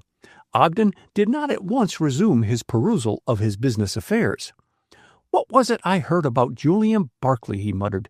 "For a chatterbox, Jane is marvelously close-mouthed where her relatives are concerned." 2 blocks away, Ethel Ogden was indulging in bitter reflections in which Jim Patterson and Julian Barclay largely figured, much to the detriment of the English lesson. But Maru Takasaki came of a patient race, and neither by word or sign betrayed his knowledge of Ethel's inattention or the flight of time. "The president leaves tomorrow for California," announced Ethel, awakening from her daydreams. "Is it so?" And Takasaki took up his pencil, his voice expressing mild surprise. "He is not really going," explained Ethel, her face dimpling into a smile. "I used the first sentence that came into my head for dictation purposes. I suppose to mention the Mikado in such a manner would be lèse majesté in your country." Instead of replying, Takasaki contented himself with writing out the dictation in his precise, careful writing, and Ethel, leaning across the table, examined the paper with interest. "Very well done," she said. "I think I've gotten you to remember the definite and indefinite articles." "I thank you so much." Takasaki's deferential bow always delighted Ethel. It was the only thing expressive and individual about the Japanese. "My wife, who studied at the English school for the highborn in Nippon, predicts that I do well." "Madame Takasaki is a very earnest scholar," commented Ethel. "It delights me to see her pegging away so silently." "Pegging?" Takasaki eyed Ethel in puzzled surprise. The word did not fit into his knowledge of English. Then a grieved look crept into his eyes, and he said in a tone of the blankest astonishment, "Miss Ogden, did you ever hear a noise I made?" Ethel hastened to reassure him. "No, I never did," she said with honest vehemence. "You and your wife are the most silent pupils I have." Takasaki bowed. "May we talk?" he asked as Ethel picked up a textbook. "Surely. Tell me your impressions of the mobilization of our fleet in Hampton Roads." Grand, majestic, replied Takasaki. Such a harbor. I see you there for a glimpse at the hotel? The last was unmistakably an interrogation. Yes, my cousins, Mr. and Mrs. Walter Ogden, Professor Norcross, Mr. Barclay, and I made up a party and went down to the Old Point Comfort. I have an idea, Ethel examined her pencil with care, that Mr. Barclay must have spent much time in Japan. So? Was Takasaki's only comment. Have you ever met him in the East? Asked Ethel, choosing directness as the only method of getting an answer from the Japanese. Takasaki pondered her question. I think not, he answered. Mr. James Patterson, yes, he came with a party from your Congress. Mr. Patterson, oh, yes, he is very much interested in the Eastern question. Ethel pulled herself up short. Jim Patterson's interest in the Japanese was far from complimentary, and his endeavors had been to assist legislation for their exclusion from the country. To discuss him and his opinions would be, in the present company, a ticklish subject. Well, what did you think of our battleships? She queried, anxious to get away from dangerous ground. Wonderful. The Japanese raised his hands in a characteristic gesture. You say Mr. Barclay travel much in Nippon? Well, I believe so. Ethel gathered up her belongings preparatory to leaving. But he has never told me much about his travels. It just occurred to me that perhaps you had met him before coming to Washington. Takasaki shook his head. You forget I in diplomatic service, he said, speaking more quickly than usual and dropping his precise and formal English. I seldom in Nippon. True. Ethel concealed her disappointment. She was gradually awakening to the realization that Julian Barclay was absorbing her thoughts to the exclusion of all else, and, to her consternation, his name invariably cropped up in her conversations if he was not present.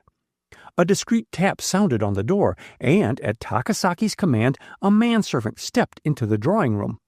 Mr. Barclay call for the Honorable Miss, he announced. Ethel colored hotly as she rose in some haste. You make my lessons so agreeable, Mr. Takasaki, she said.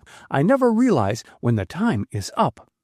You so kind. The Japanese bowed low over her hand. Why not wait and permit that Mr. Barclay be entertained? My wife, she better, and be down in a little second. Turning to the servant, he gave a rapid order in his native tongue, and bowing, the Japanese servant withdrew, to return almost immediately with Julian Barclay. Ethel watched the greeting between the two men, but learned nothing from Barclay's suavely polite manner and Takasaki's changeless expression. If they had met before, there was no indication of it in words and behavior. Ms. Ogden tells me that you visit in Nippon, said Takasaki, and Ethel again colored warmly. What must Barclay think of her for discussing him with the Japanese? I stopped there en route to the Philippines some years ago, said Barclay. I was greatly interested in your embroideries, tapestries, and works of art. Ah, yes, many Americans buy our artwork, and we are left without. But in your progressive land, there must be skilled workmen who duplicate the curios and sell them to tourists as originals, are there not? Questioned Barclay. Don't tell me that Yankee ingenuity abides in the land of the chrysanthemum, protested Ethel. Takasaki smiled broadly. There live deceivers in every land, but it is not possible for the antiques to be made again, the design of which is a lost art. How about silver ornaments? Flasks! Barclay's eyes never left the Japanese. I bought one curiously shaped with a chrysanthemum pattern traced upon it, and believed it to be the only one of its kind, and yet I have seen 2 of these flasks within 2 weeks. We have no silver flasks in Nippon, replied Takasaki quietly. We have sake bottles. You mean those? No? Then you no buy silver flask in Nippon. Takasaki's tone of finality caused Ethel to stare at the two men, and she grew aware of an undercurrent of antagonism between them, and, like the born diplomat that she was, instantly plunged into the conversation. I should love to own some real Japanese jewelry, she said. I imagine it must be very beautiful. We have no jewelry, announced Takasaki, smiling at her enthusiasm. Only coat ornaments, neck charms, but no rings. Then this must be Chinese. As he spoke, Barclay drew a ring from his little finger and passed it to the Japanese, who carried it to the window to inspect it in the sunshine. "What a beautiful piece of jade!" exclaimed Ethel, peeping over his shoulder. "It is so green, and what a unique setting!" The jade, cut almost square, was set high in solid gold, and a dragon, heavily carved in the gold, was coiled around the jade, its head and claws overlapping the brilliant green stone. "This ring is made by hand," volunteered Takasaki after a brief silence and turning it over and over. "A Chinese curio." "And, if I'm not mistaken, a woman's ring," supplemented Barclay. "It is very small and barely fits my little finger." "Has it no legend?" asked Ethel. "It was perhaps worn by the highborn many, many years ago," said Takasaki. "In Nippon I have believed what you call—" He thought a moment for the word he wanted. "Tradition, which says that jade for the woman wearer on the coats is a token of love's loyalty." "And for the man?" asked Barclay, accepting the ring and slipping it on his little finger. "For the man—" Again Takasaki paused, and his face was unsmiling. "It signifies betrayal and death." "What a very gloomy outlook," laughed Barclay, inspecting the ring on his finger. "I am glad your tradition is more kind to the woman and grants her," his eyes sought Ethel, "love's loyalty." "We Nipponese are loyal to our gods, our country, and our women." Takasaki's tone was almost a rebuke in its seriousness. "Betrayal merits death." "Quite so." Barclay stooped over to pick up Ethel's fur muff, and she missed seeing his expression. "Let me carry those books, Miss Ogden," putting out a hand toward a small pile of them on the table. "Thank you, but the books stay here for Mr. Takasaki," smiling at their host. "You will write that composition before the next lesson." "But yes." They moved toward the hall, and Barclay dropped behind for a second. "My wife," Takasaki turned about and waited for Barclay to catch up with them. "She will be at the next lesson. When you come to Nippon again, Mr. Barclay, do not only look at curios." Ethel darted a look at the two men. Her quick ear had caught a hint of menace in Takasaki's monotonous voice, but his expression was devoid of meaning. Barclay's cheery smile reassured her. "I will follow your advice, Mr. Takasaki," replied Barclay, passing out of the front door held open by the attentive servant. "But I hardly expect to visit Japan again. Good morning," and the door closed behind him. Barclay caught up to Ethel and suited his step to hers. "We have plenty of time," he coaxed. "Let's go over to the Corcoran Gallery. There is an exhibition of Japanese paintings which I particularly want you to see." But Ethel shook her head. "Don't tempt me to be idle," she said. "I have letters to write for Cousin Jane. You," with a kindly glance for his evident disappointment, "can come with me if you wish." "If I wish," he echoed with such emphasis that both laughed involuntarily. Before he could say more, Ethel sprang upon the board of an uptown electric car, and to his chagrin he had no opportunity in the crowded streetcar to exchange further words with her. On reaching the Ogden residence, Ethel went at once to Walter Ogden's den on the second floor. "Claiming the privilege of cousinship, I am coming in too," announced Barclay from the doorway. "I feel sure I can help you get rid of those letters," pointing to several lying on a desk. "Come in," replied Ethel, seating herself and sorting writing paper and pens. "But, oh, please, don't talk." Barclay did not need the injunction. To sit and look at Ethel had become a matter of habit and happiness with him, and he watched her deft fingers cover page after page with legible but stylish writing with never flagging interest, and the intensity of his regard brought an added light to her eyes. It was the first time Barclay had been in the large, costly furnished room which, opening out of Walter Ogden's bedroom, he had taken for an upstairs sitting room, and which Mrs. Ogden had promptly called the den. Ethel had been installed there soon after her arrival, and her art metal typewriting desk, which she had brought with her, as well as her Underwood typewriter, had been placed midway between the hall door and the entrance to Ogden's bedroom. She had been somewhat upset over being so far from the light, but Ogden had given her a powerful electric drop light, and that had helped her materially. Ogden's own desk, a massive affair, occupied the space between the two windows, while Mrs. Ogden's lounge, a bookcase filled with light literature, a highboy, several tables, and numerous upholstered chairs and a small fireplace, took up most of the space in the room. "What are you searching for?" asked Barclay, breaking his long silence. "Cousin Jane's seal." Ethel laid the sealing wax down on the desk and searched diligently among her papers. "How provoking! The notes are all written, and I cannot send them off until they are sealed. Cousin Jane's latest fad," she added in explanation, "and the invitations must be sent out this morning. Use this." Barclay, drawing his chair nearer, removed his Chinese ring and laid it in Ethel's hand. "Oh, won't I ruin the stone?" "I think not. The dealer said it could be used as a seal." Ethel again examined the ring.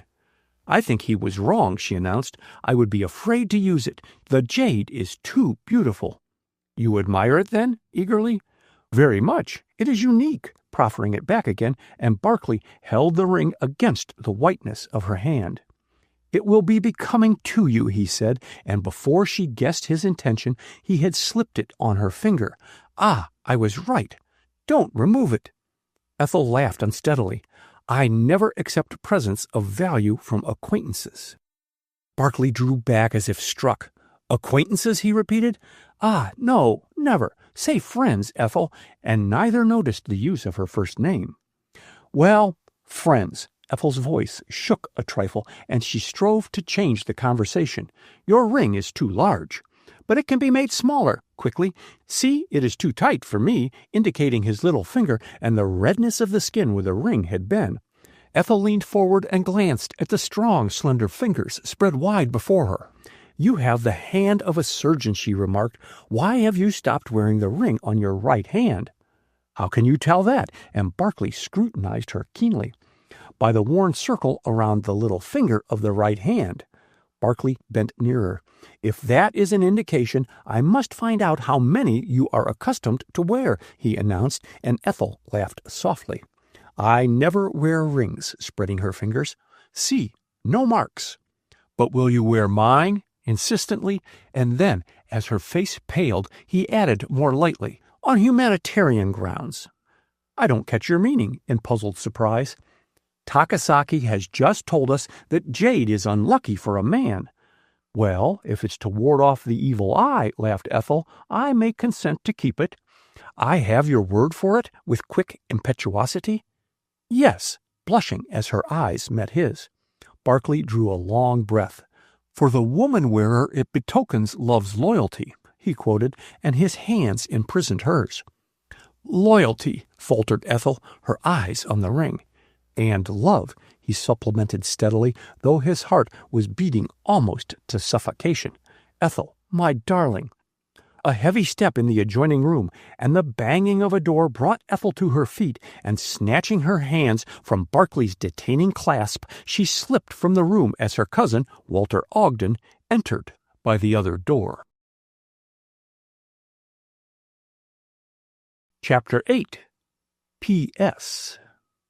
Walter Ogden stopped on the threshold of the den and regarded Julian Barclay with open displeasure. Come, Julian, this won't do," he said, slamming the door behind him and taking the seat left vacant by Ethel. "I don't object to a little harmless flirtation, but you apparently forget that Ethel Ogden is engaged to James Patterson."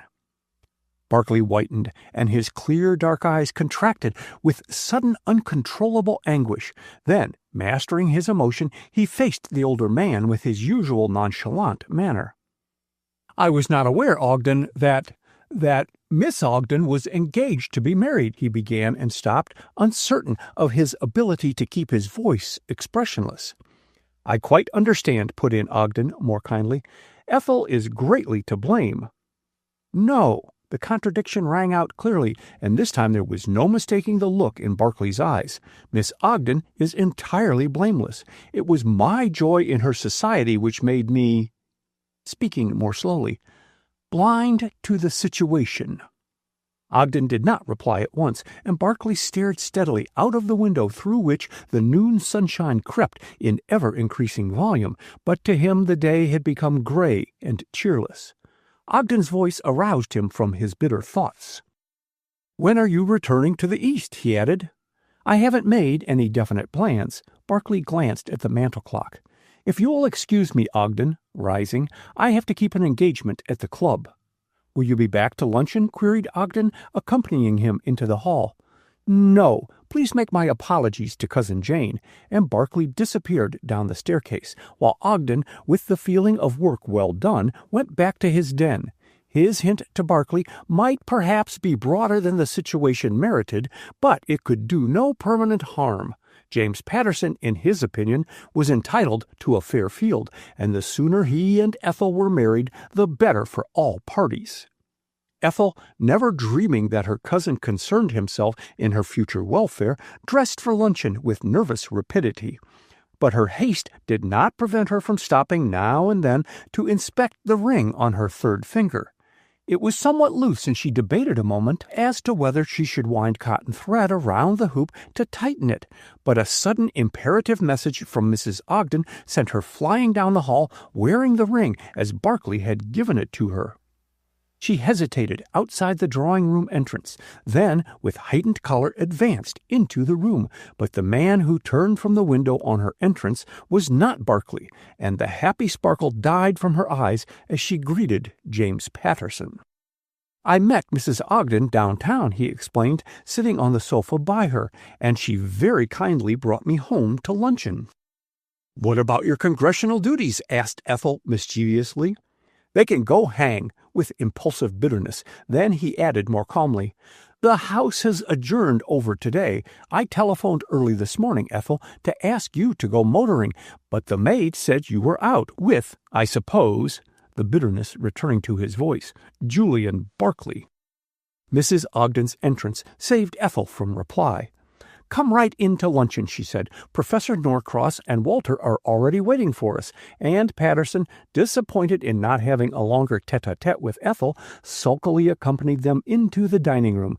But Mrs. Ogden saw to it that he sat between her and Ethel, and he brightened. Only Professor Norcross, seated across the table, observed the shadow on Ethel's face as she glanced at the empty seat opposite her. "Where is Julian?" demanded Mrs. Ogden, voicing Ethel's unspoken question. "Lunching at the club. He told me to make his excuses," responded Ogden. "Have some wine, Norcross?" "No, thanks." The professor smiled at Ethel. "How went the lesson this morning? Was Takasaki interesting in his parts of speech?" "I do wish, Ethel, you would give up teaching the Japs," broke in Patterson before she could answer the professor. "I've never understood why you let that little Japanese artist monopolize so much of your time when you went to the embassy last winter." "Oh, Mr. Soto!" Ethel smiled at a sudden recollection, then blushed hotly as she met the professor's amused look. Patterson's jealousy was patent to all. "I miss Mr. Soto, and am so sorry he had to return to Japan. He was great fun. You should cultivate a sense of humor, Jim," with a mischievous glance at Patterson's glum countenance. "I found little amusement in watching Soto make sketches of you," he protested. "It was a great liberty. I am surprised, Ogden, that you permit Ethel to continue to give lessons to the Japanese." "Well, really," Ethel turned and faced Patterson indignantly, "I cannot see that it is any concern of yours." "I did not mean it quite in the way it sounds," Patterson hastened to explain. He had been in a temper all morning, and his disappointment at not getting Ethel to accompany him motoring had not added to his amiability. "I do not see why any patriotic American desires to teach a Japanese English, and thereby advance the knowledge and education of our future foes." "You are decidedly looking into the future," chuckled Ogden. "Not half as much as the Japs themselves," retorted Patterson, happy again in having found his hobby. "The high-caste Japanese, as well as the coolie, is not too proud to spy. They are intensely patriotic. It is the keynote of their character. Tell me honestly, Ethel," addressing her directly, "does not Takasaki invariably turn your conversations into questions about our ships, shipyards, and the personnel of our Army and Navy?" "No, not always," declared Ethel in surprise. "In fact, I often allude to them, and he changes the topic. Oh, no, I do not give him information." Not intentionally, no, agreed Patterson, lowering his naturally loud voice. But the Japanese is ever seeking, always grasping little details, unconsidered trifles, and from that foundation builds and reasons in a manner our Occidental mind never grasps. The Japanese knows more of us today, our habits, our weaknesses, our shortcomings. But not our strength, broke in Norcross. And our strength, asserted Patterson calmly, and he has gained much of that knowledge by the aid of the Japanese employed as servants by ranking officers in the United States Navy and in the Army. Ogden threw himself back in his chair and shrugged his shoulders. Upon my word, Patterson, you are a worthy disciple of Carter Calhoun, he announced. A most misjudged man, retorted Patterson hotly. If this country were to listen to him, we would be in a state of preparedness, instead of which, and a gesture of disgust finished the sentence. I cannot believe we are going to the dogs just yet. Ogden helped himself to salad. How about it, Norcross? Your profession has taken you pretty well around the globe. What is your opinion of international politics? Addressed directly, Norcross laid down knife and fork. I have talked with a number of Californians, Mr. Patterson, he began, and their opinion seems to be that the educated Californians do not fear a Japanese invasion. Of course, as a representative from that state, you are in a better position to judge of the local situation than I. Will you please tell me, Mrs. Ogden broke her long silence, which was commencing to irk her, how California dared almost plunge this entire country into war because she wished to exclude the Japanese? It wasn't a case of dare, replied Patterson, but of foresight. California, by passing the anti-alien bill, safeguarded the interests of the whole United States.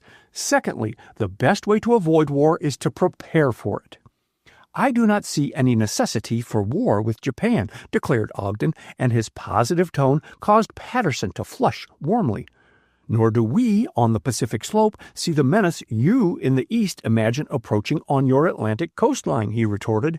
But both are there. The world could not see the invasion of Belgium, but it took place. But the size of our country, our isolated position, in themselves preclude the possibility of invasion, protested Ethel. You are wrong, argued Patterson. In the past, we have twice been invaded, in the War of the Revolution and the War of 1812, and history is known to repeat itself. Also, a nation desiring to hold its place in the world must not close its eyes to what is going on outside its boundaries. Building the Panama Canal has thrown us into world politics. What we have built, we must protect. But I fail to see what Panama has to do with Japan, remarked Mrs. Ogden. Do with it? Echoed Patterson, his startled expression bringing a covert smile to Ethel's lips. Why, the canal is the channel for our battleships to reach the Pacific, and to protect our interests in the East, we must control that ocean. The Japanese are already in possession of islands lying in our line of communication with the Philippines. They are a nation who believe that, quote, the Lord helps those who help themselves, end quote. Ethel, finishing her salad, suddenly became aware that Professor Norcross was closely studying the ring on her third finger. As he raised his eyes, their looks crossed, and Ethel felt her color heighten, but the professor's glance passed on until it rested on Patterson. Dwight Tillman would have supported your theories, Mr. Patterson, he said. He had, apparently, a horror of the Japanese. Tillman, yes. Patterson declined the ice offered him. Poor fellow, his death was a frightful shock to me. I had planned to meet him in Atlanta and missed the train. Was he the man murdered on your train, Professor? Inquired Mrs. Ogden. Yes. Norcross sipped his black coffee meditatively. A very mysterious case. Hasn't Mr. Barkley discussed it with you, Miss Ogden? He has spoken of it, she amended. And what is his opinion? Asked Patterson with his usual abruptness. Whom does he think poisoned Tillman? Why, the Japanese. What's his name? Ethel looked at Norcross. Yoshida Ito, he responded. Strange the police cannot trace the Japs' whereabouts. They will. Give them time. Ogden rose at a sign from his wife. "Can I take you anywhere in my motor, Norcross?" And the professor, after a lingering, wistful glance at Ethel and Patterson, who had gravitated again to her side as they left the dining room, accepted his offer. Mrs. Ogden, chatting volubly, escorted Patterson and Ethel back to the drawing room and discreetly disappeared. "Ethel." Patterson declined the seat she indicated and stepped to her side. "Will you marry me?" And his deep breathing showed the emotion under which he was laboring. Ethel turned her head slowly until her eyes met his. "No, Jim," she said simply. Patterson stared at her, his color receding. Then, without a word, he dropped on the sofa and buried his face in his hands. Ethel moved to go to him, then checked herself. What could she say to him? She would not marry him. Vividly before her rose Julian Barclay's face and the memory of his impassioned whisper as he gave her his ring. Ah, she must abide by the dictates of her heart. Love could not be forced or manufactured. "Jim," she murmured, "I'm sorry." Patterson rose at the sound of her voice. "It's all right," he said unsteadily. "You've never encouraged me to hope. I might have known," he sighed wearily. "But it's human nature to feed on hope. Tell me, Ethel, is it Julian Barclay?" She did not need to answer. The light that crept into her eyes at mention of Barclay's name betrayed her. Patterson's hands clenched spasmodically. "It's bitter to lose you," he acknowledged, and his tone proved the truth of his words. "But to Julian Barclay, a stranger, where in God's name does he come from?" "Chicago." Ethel looked at him in astonishment. "So he says, but I don't believe it." Patterson clutched the back of a chair with hard-gripping fingers. "I don't believe it," he reiterated. "I've asked, and no one has heard of him there. I don't trust him." "Nonsense." Ethel's sympathy was rapidly changing to anger. "Mr. Barclay is a cousin of our hostess, Mrs. Ogden." "And who was Mrs. Ogden before her marriage?" Patterson laughed dryly. Then, noting her expression, he added, "Good God, Ethel, I'm only thinking of you, of your future, and I don't believe Julian Barclay can make you happy." "I prefer not to discuss the matter further," answered Ethel coldly. Then, as he winced, she added impulsively, "Can't we be friends, Jim?" He clasped her extended hand eagerly. "Friends," he repeated. "Yes. I'll be your friend. In spite of yourself, Ethel, you shall be guarded against Julian Barclay. I've seen him somewhere before." He broke off as Ethel tried to withdraw her hand from his clasp. "To think I've lost you," he muttered brokenly. "Ethel, my Ethel," and drawing her to him, he kissed her passionately. "Pardon?" exclaimed an astonished voice behind them, and Ethel, wrenching herself free, darted into the hall, not wanting to see who the newcomer was. Professor Norcross picked up some papers from the table, and casting a curious glance at Patterson, who presented his back to him, retreated to the waiting automobile. Safe in her bedroom, Ethel flung herself on the bed and strove to regain her lost composure. She was furiously angry with James Patterson, more angry than she had been in years with anyone. It was horrid of him to have kissed her. She passed her handkerchief across her lips. It was outrageous of him to have tried to prejudice her against Julian Barclay. Quickly, her thoughts turned to Barclay, and she lay in dreamy contemplation of the events of the last 10 days as they passed in quick succession before her mind's eye. Barclay's personality had dominated her every action, and all unconsciously she had fallen under his sway. At first, she had rebelled against her longing to see him, to be near him, but the eager, wistful lighting of his eyes when she appeared found a gradual response. His wooing had not been of the patient order, and Ethel, swept off her feet, was drifting with the tide. To what? Ethel moved restlessly. Pshaw! James Patterson's vague doubts were not worthy a second thought. Julian Barclay was the soul of honor, of loyalty. She would not believe otherwise. But somehow the bed was no longer comfortable, and rising, Ethel moved over to her bureau. She could not afford to be idle. A neat pile of letters, evidently from the afternoon mail, attracted her attention, and opening them proved a welcome diversion. The last was a letter from her mother, and she read the large, sprawling writing with zest. Mrs. Ogden was a poor correspondent, and Ethel depended, as a rule, on getting news of her family from her father. The letter was not long. Ethel read with pleasure the doctor's favorable report on her father's condition, of the few entertainments her mother had attended, and was about to close the letter when she saw the initials P.S. and the word over squeezed in at the bottom of the sheet. Mrs. Ogden, with the inconsequence which characterized her, was given to postscripts, which frequently proved the most important part of her letters, and Ethel turned the last sheet with eager anticipation. P.S. The enclosed clipping has recalled to my mind a strange sight which I entirely forgot to mention to your father. I think I told you of meeting Jim Patterson in Atlanta Station nearly 10 days ago when I went to see Aunt Susan on her train. The trainmen were very obliging, and I was permitted to escort Aunt Susan to the Pullman car, owing, I suppose, to her enfeebled health.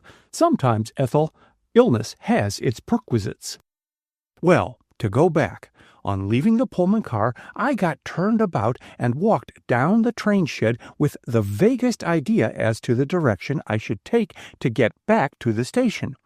On passing a Pullman far down the line, I looked up and saw through the polished window pane a hand holding a small open paper between the thumb and first and second fingers. I perceived nothing but the hand. No head was visible or other part of the body, but I gathered the impression that a powder was being shaken into a cup. There wasn't a soul in the vicinity, and I walked some distance before it dawned on me that I was headed the wrong way and turned about. I intended speaking of the hand, but meeting Jim Patterson put the whole thing out of my mind. I never would have remembered the incident but for the enclosed clipping. My recollection of the hand, however, is vivid, and I've drawn it on paper for you. Had I better communicate with the coroner? Your devoted Mama. Considerably bewildered, Ethel laid down her mother's letter and picked up the newspaper clipping. It proved to be a brief account of the inquest on Dwight Tillman, chiefly given over to the medical testimony. Quote, "The deceased came to his death from a dose of oxalic acid," end quote. Dr. Shively was quoted as testifying. Quote, "This poison was dissolved in brandy and must have been administered while Tillman sat in the smoking car in the station at Atlanta," end quote. The coroner's next question was also quoted. Quote, "Can you tell us, doctor, how the poison was added to the brandy and when?" End quote. Shively's answer followed, quote, "I cannot. We searched the car, but could find no trace of either cup, flask, or glass from which Tillman must have drunk the poisoned brandy, and no clue as to the owner of the said cup, flask, or glass was obtainable." End quote. The newspaper article then ended with the announcement of the adjournment of the inquest, the coroner's statement that the deposition of Julian Barclay, a fellow traveler, would be read at the afternoon session. "Bless me, perhaps Mother has chanced on a clue," ejaculated Ethel, unaware that she spoke aloud. "Julian will be interested in her postscript. Her hand sounds mysterious and terrible. Where is the sketch she spoke of?" And dropping the newspaper clipping, Ethel hurriedly examined the letter and its envelope. Inside the latter, she found what she was seeking and drew out a piece of drawing paper. Mrs. Ogden was no mean artist, and on occasions had illustrated articles for a popular magazine, but her indolent spirit and inability to concentrate acted as an effectual check to her ambition, and the one talent she possessed went neglected. Ethel inspected the drawing with interest. Mrs. Ogden had cleverly sketched the outside of a Pullman car, and through the closed glass window stood out a hand, a large, shapely hand, holding a paper about the size of those enclosing a powder between the thumb and the first and second finger. The outside of the hand was nearest the window, and on the little finger, distinct and clear, was the outline of a ring. As Ethel bent closer, she caught her breath. Slowly, reluctantly, she raised her left hand and laid it alongside the sketch. In size, design, and color, the ring on her finger and the ring in the sketch were identical. Ethel sat staring at the sketch and at her ring, unmindful of the minutes, and gradually her chaotic thoughts took form. Dwight Tillman had been murdered in Atlanta by a poisoned powder administered mysteriously. Her mother had seen a hand holding a small paper which might or might not have contained a poison powder in the window of a Pullman car in the station at Atlanta.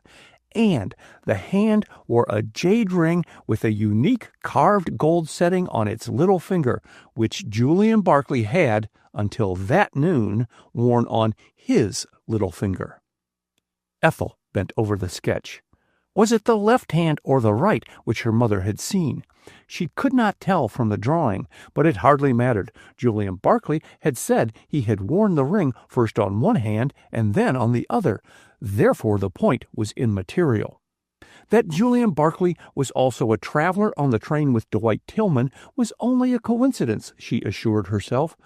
But was it also only a coincidence that Julian Barclay had that morning given her the ring? Good God! Could he have given her the ring because its possession to him meant, quote, betrayal and death, end quote? The sketch fell unheeded to the floor as Ethel stared in horror at the jade ring with its encircling dragon. Chapter 9. The Interview. Julian Barclay's luncheon at the club had been a polite fiction, invented under the spur of his desire to be by himself. He felt that he could not face Ethel just then, at least not in the presence of Walter Ogden and his wife.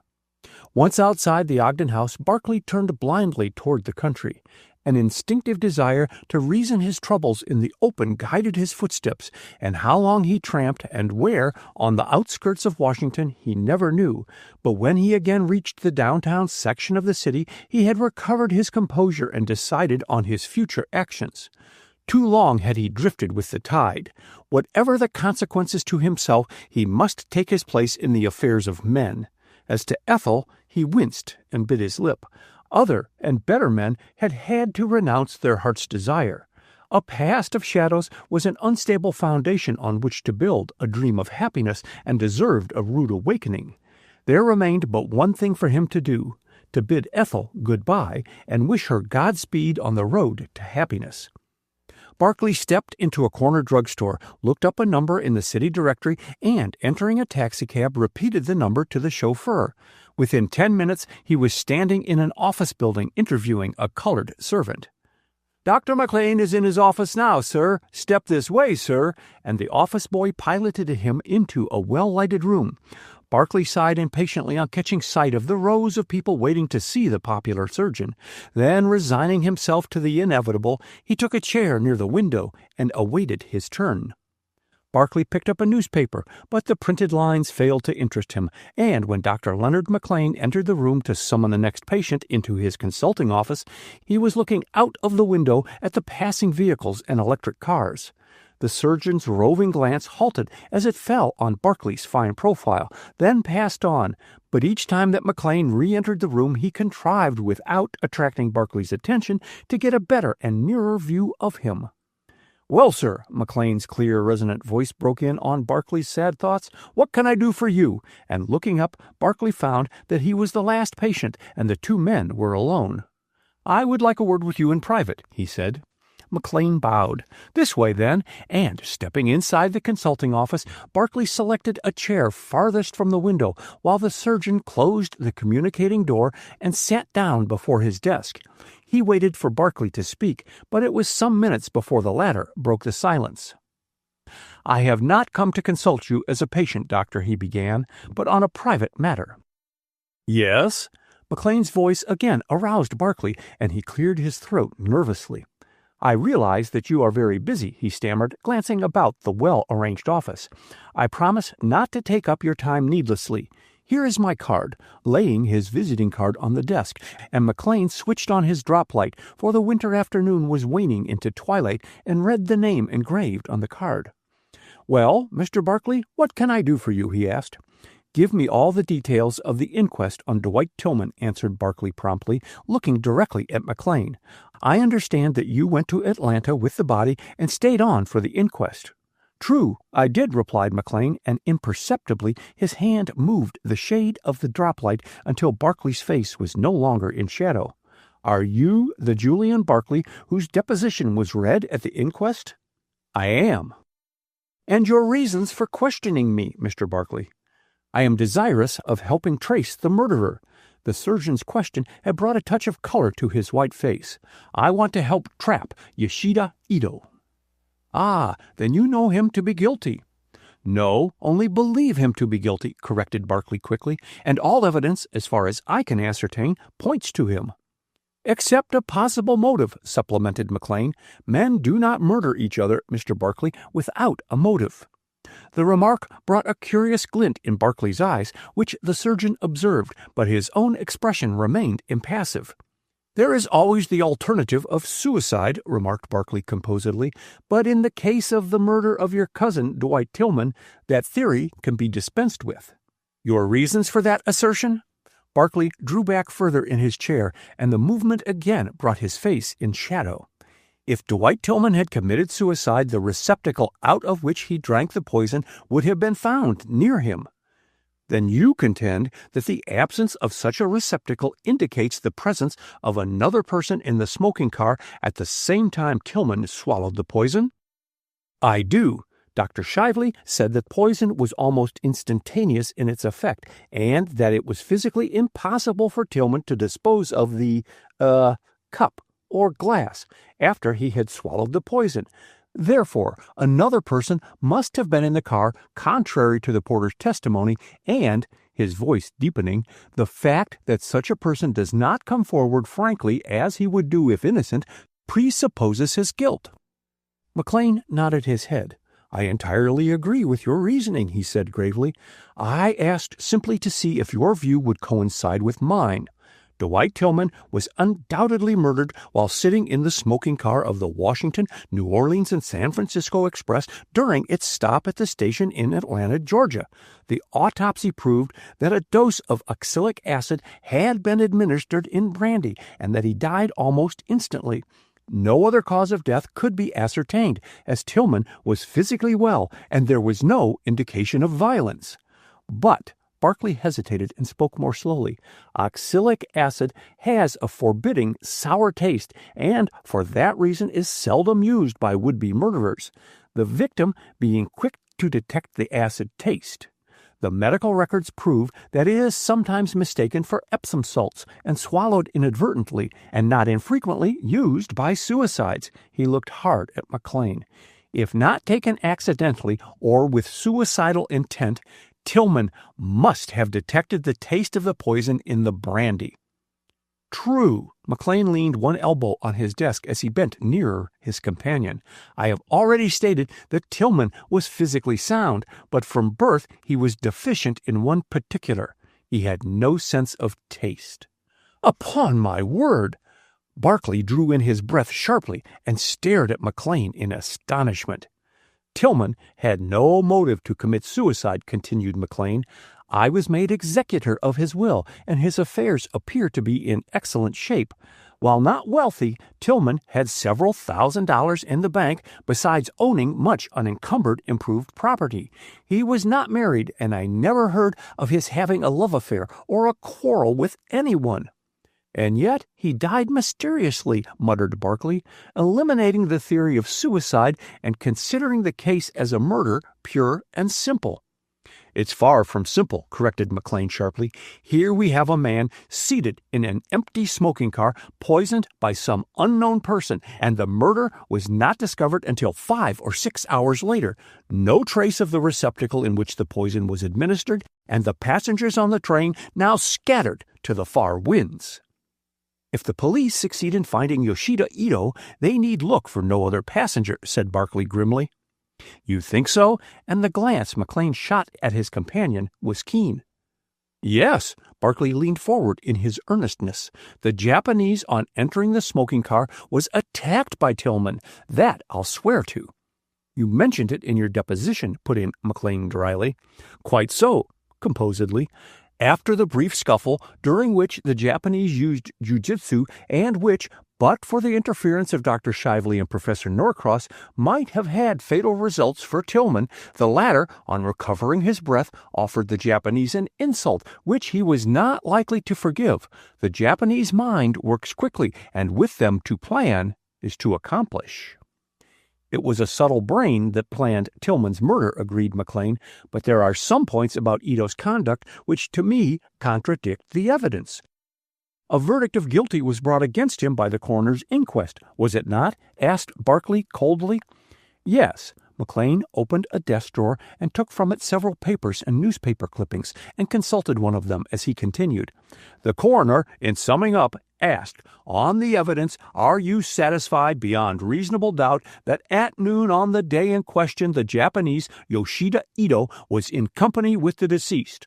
Apparently, added McLean, before Barclay could interrupt, the jury was satisfied that Ito was in Tillman's company because a verdict of guilty was brought in. In other words, the alibi given by Ito could so easily have been cleverly manufactured that no faith was placed in it, and it turned the scales against the Japanese. In reality, they had not one ray of conclusive proof against him. "Oh, come," exclaimed Barclay skeptically. "I am willing to test my belief," retorted McLean. "Take the alibi. It required a knowledge beforehand of the differences in Central and Eastern Time to think up such an alibi, a knowledge that Atlanta goes by Central Time and the railroad trains running north from there use Eastern Time. It appears to me extremely doubtful if the Japanese, clever as his race is, could have worked out the alibi in so short a time. He was a stranger in a strange land." "I'm not so sure of that," retorted Barclay. "As far as we know, he may have been there a dozen times. And while, as I saw stated in an account of the inquest, it could not be proved that he had ever been in Atlanta before, he boarded the train at Mobile, and in that city, which also uses Central Time, he may have learned that while Central Time prevails in Atlanta, on northbound trains, it there changes to Eastern Time." "That is possible." McLean laid down the papers. "The conductor testified that while Ito was dining, he searched his luggage and found no trace of any flask filled with brandy or a cup or glass." "Naturally, he could have thrown away all such incriminating articles by that time," retorted Barclay. "Did the conductor search Ito before he left the train?" "Unfortunately, he did not," replied McLean, as he picked up a Southern timetable from among the papers he had just laid down and turned to a well-thumbed page. "Ito boarded the train at 22 minutes of 2 Wednesday morning, Central Time, when everyone was asleep, and his train was due at Spartanburg at 6:20 that evening, Eastern Time. As a matter of fact, what time did your train get there?" he broke off to ask. "We were about 2 hours late." "I see." McLean again consulted the timetable. "Your train reached Atlanta at 10 minutes of 12 Central Time. Now, Mr. Barclay, how long a time elapsed between Tillman's scuffle with the Jap and your arrival at Atlanta?" Barclay thoughtfully considered the question before replying. "I should judge about 35 minutes, he said finally. McLean's hand descended on the desk with a resounding whack. "Tillman's murder was not planned in any 35 minutes, he announced. "Every detail gives the lie to such a supposition. Nor was it done on the impulse of the moment, and in my opinion, the insult offered the Japanese was not of a nature to instigate him to commit murder. Wait, Tillman said that he mistook Ito for a Negro. Pshaw, the yellow races don't worry themselves about shade differences in their complexions." "You are wrong there," answered Barclay. "Pride of birth, ancestor worship dominates the high-caste Japanese, and Yoshida Ito, though he desired us to believe him a traveling salesman, belonged to the former class. Tillman's insult would be keenly felt and instantly resented by a high-born Japanese." "If he was high-born, as you believe, Mr. Barclay, he would not have stooped to murder," argued McLean. "They kill in fair fight." "Perhaps." Barclay scrutinized McLean for a second in silence, then pulled his chair closer. "I agree with you, Doctor, in believing that Tillman's insult was not the entire motive for his murder." "Then what was?" rapped out McLean. "I don't know." Barclay moved impatiently. "Let me explain. Before leaving Tillman in the smoker in Atlanta, I, at his request, loaned him my flask. McLean regarded his companion with lively interest as he continued somewhat slowly. The flask contained brandy, and I never thought of it again until I returned to the smoker after helping Norcross carry Tillman's body into a stateroom. I searched the smoker, but could not find my flask. Just afterward, Dr. Shively came back and stated that Tillman had been poisoned by a dose of oxalic acid dissolved in brandy. "Did you tell him of having loaned your flask to Tillman?" asked McLean, never taking his eyes from his companion. "No." Barclay smiled ruefully. "I realize now I should have done so at once, but I was shaken by Tillman's murder, and later—" he halted uncertainly. "Well, later, to be frank, I was afraid, not having spoken of the flask in the first place, I would not be believed." "But I can't see," McLean frowned, "you were not in the smoker when Tillman was killed." "No, oh, no." The rapid denial was followed by a short silence, which Barclay broke with an effort. At the request of Dr. Shively, I watched Ito and accompanied him into dinner. While waiting for it to be served, the Japanese drew the chrysanthemum design, which is etched on my silver flask on the tablecloth. Indeed! Barclay could not complain of lack of attention, for McLean never removed his gaze from him, and the short ejaculation escaped him unconsciously. "Ito denied all knowledge of my flask," continued Barclay. "He stated that he was a designer, and that was all I could get out of him." "And is that the last you have heard of your flask?" "No. On the night of my arrival in Washington, I accompanied my cousins, Mr. and Mrs. Walter Ogden." McLean moved suddenly, but Barclay was intent on his story and did not observe him closely, "to the Japanese embassy. There I thought I saw Yoshida Ito and walked down a hall hoping to come up with him and entered a room opening from it. I did not find Ito in the room, but my silver flask, or its duplicate, was lying on the desk." "What did you do then?" questioned McLean. "Pocketed the flask," briefly, "and the next day had its contents tested by a chemist." "With what result?" "A blank. It contained sake, the national drink of Japan." Chapter 10. Freaks of Memory. Leonard McLean tilted back in his revolving chair, regarded Julian Barclay in silence for several seconds before speaking. "Have you the flask with you?" he asked. For an answer, Barclay drew it from his pocket and laid it on the desk. McLean bent eagerly over the flask and examined it with special care. The silver filigree work over the glass flask was made into a chrysanthemum pattern, while the lower half was a solid silver cup, the workmanship of the latter also carrying out the chrysanthemum pattern. "It is a beautiful design," said McLean at last, "and unique in having the flowers on the cup fit into the filigree work." He picked it up and turned the stopper and sniffed at its contents, then replaced the stopper and removed the silver cup from the glass bottom. "You are sure your flask was not out of your possession while on the train before you lent it to Tillman?" "Absolutely positive." "Then, conceding that Tillman was drinking out of your flask when poisoned, the powder must have been slipped into this silver cup." "But how, without Tillman's knowledge?" demanded Barclay. "I don't know," admitted McLean, "but I hope to find out." He shot a glance at his companion, but Barclay again sat half in shadow, and he could not see his expression distinctly. "Has it occurred to you to ask the jewelers in town about the flask?" "It has, but their information was almost nil," responded Barclay. "They declared the flask was probably manufactured abroad. The workmanship pointed to that, but it bears no silversmith's name or mark. They also said that while the design was unusual, there might have been a number of duplicates made from the original." "That is not very helpful," mused McLean. "Where did you buy your flask?" "At a little Mexican town, Tijuana, about 25 miles over the border from Coronado, California. Tijuana, or Aunt Jane, as it is known over the border. It is a great gambling town where cutthroats, thugs, and criminals of every class fleeing from justice take refuge. In a saloon there, I saw this flask lying on the counter and bought it from the proprietor. He told me that it had been left by a Japanese in payment of a debt, and when Ito drew the design of the flask on the tablecloth in the diner on the train, I jumped to the conclusion that he was the Jap who had sold it to the saloon proprietor, and taking the reputation of the town into consideration, I imagined he might even then have been fleeing from justice." "That is not conclusive reasoning," smiled McLean. "You were in Aunt Jane as a tourist." He paused slightly. "It is equally possible the Jap was also a tourist and ran short of funds." "That is true." Barclay glanced at the clock on the surgeon's desk. "And it is over 4 years since I purchased the flask." "Have you," McLean handed the flask back to Barclay, "have you made any inquiries about this flask at the Japanese embassy?" "I went to the embassy but found the ambassador away on a trip through the Middle West, and the embassy staff denied all knowledge of the flask. I am afraid I am taking up too much of your time," he added, rising.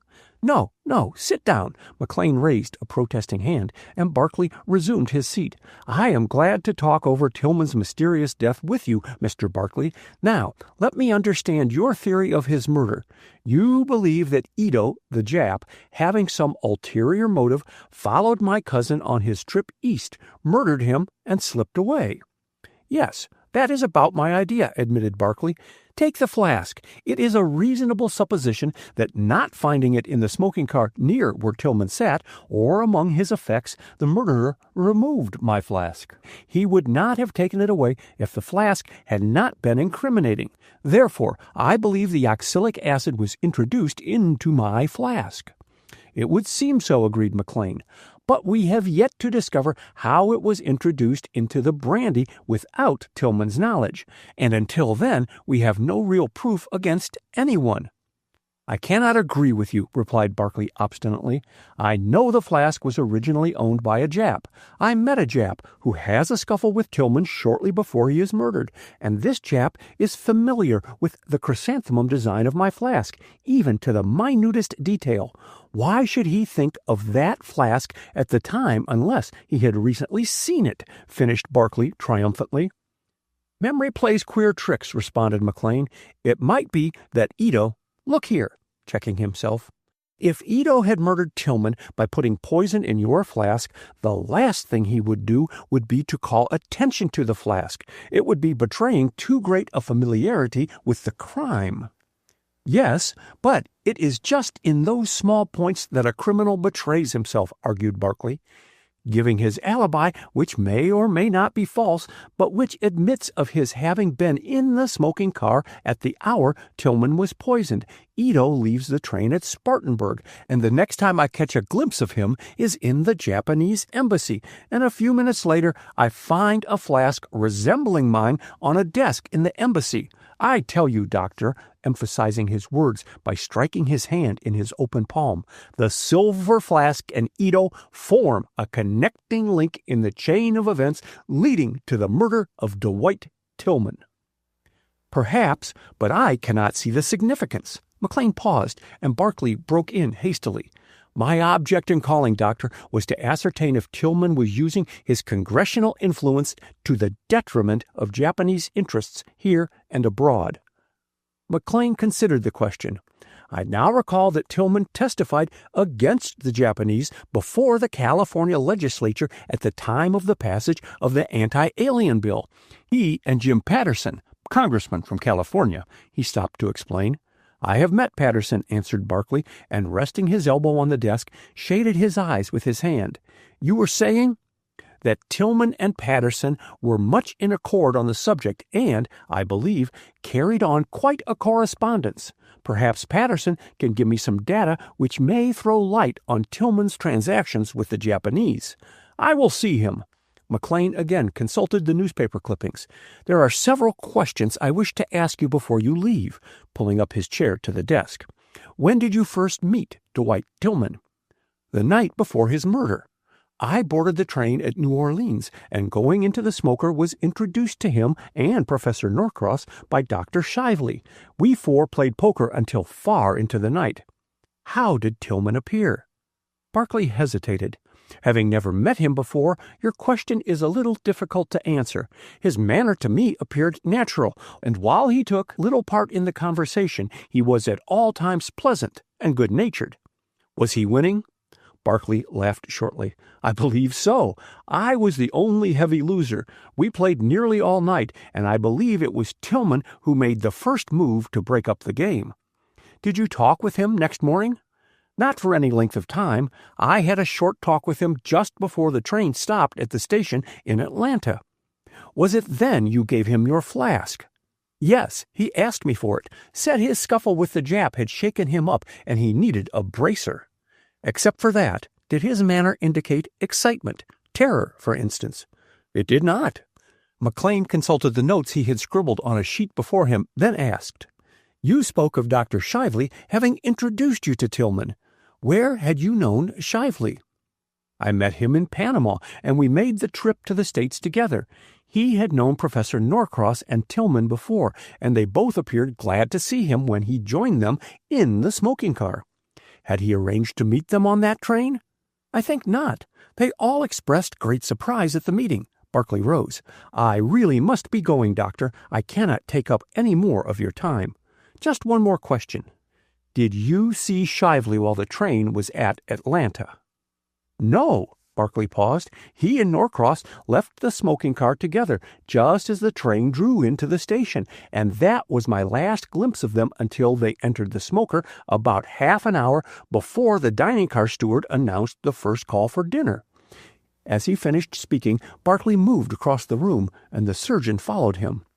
I am indebted to you, Mr. Barclay, for coming to see me, remarked McLean, opening the private door leading directly into the outside corridor.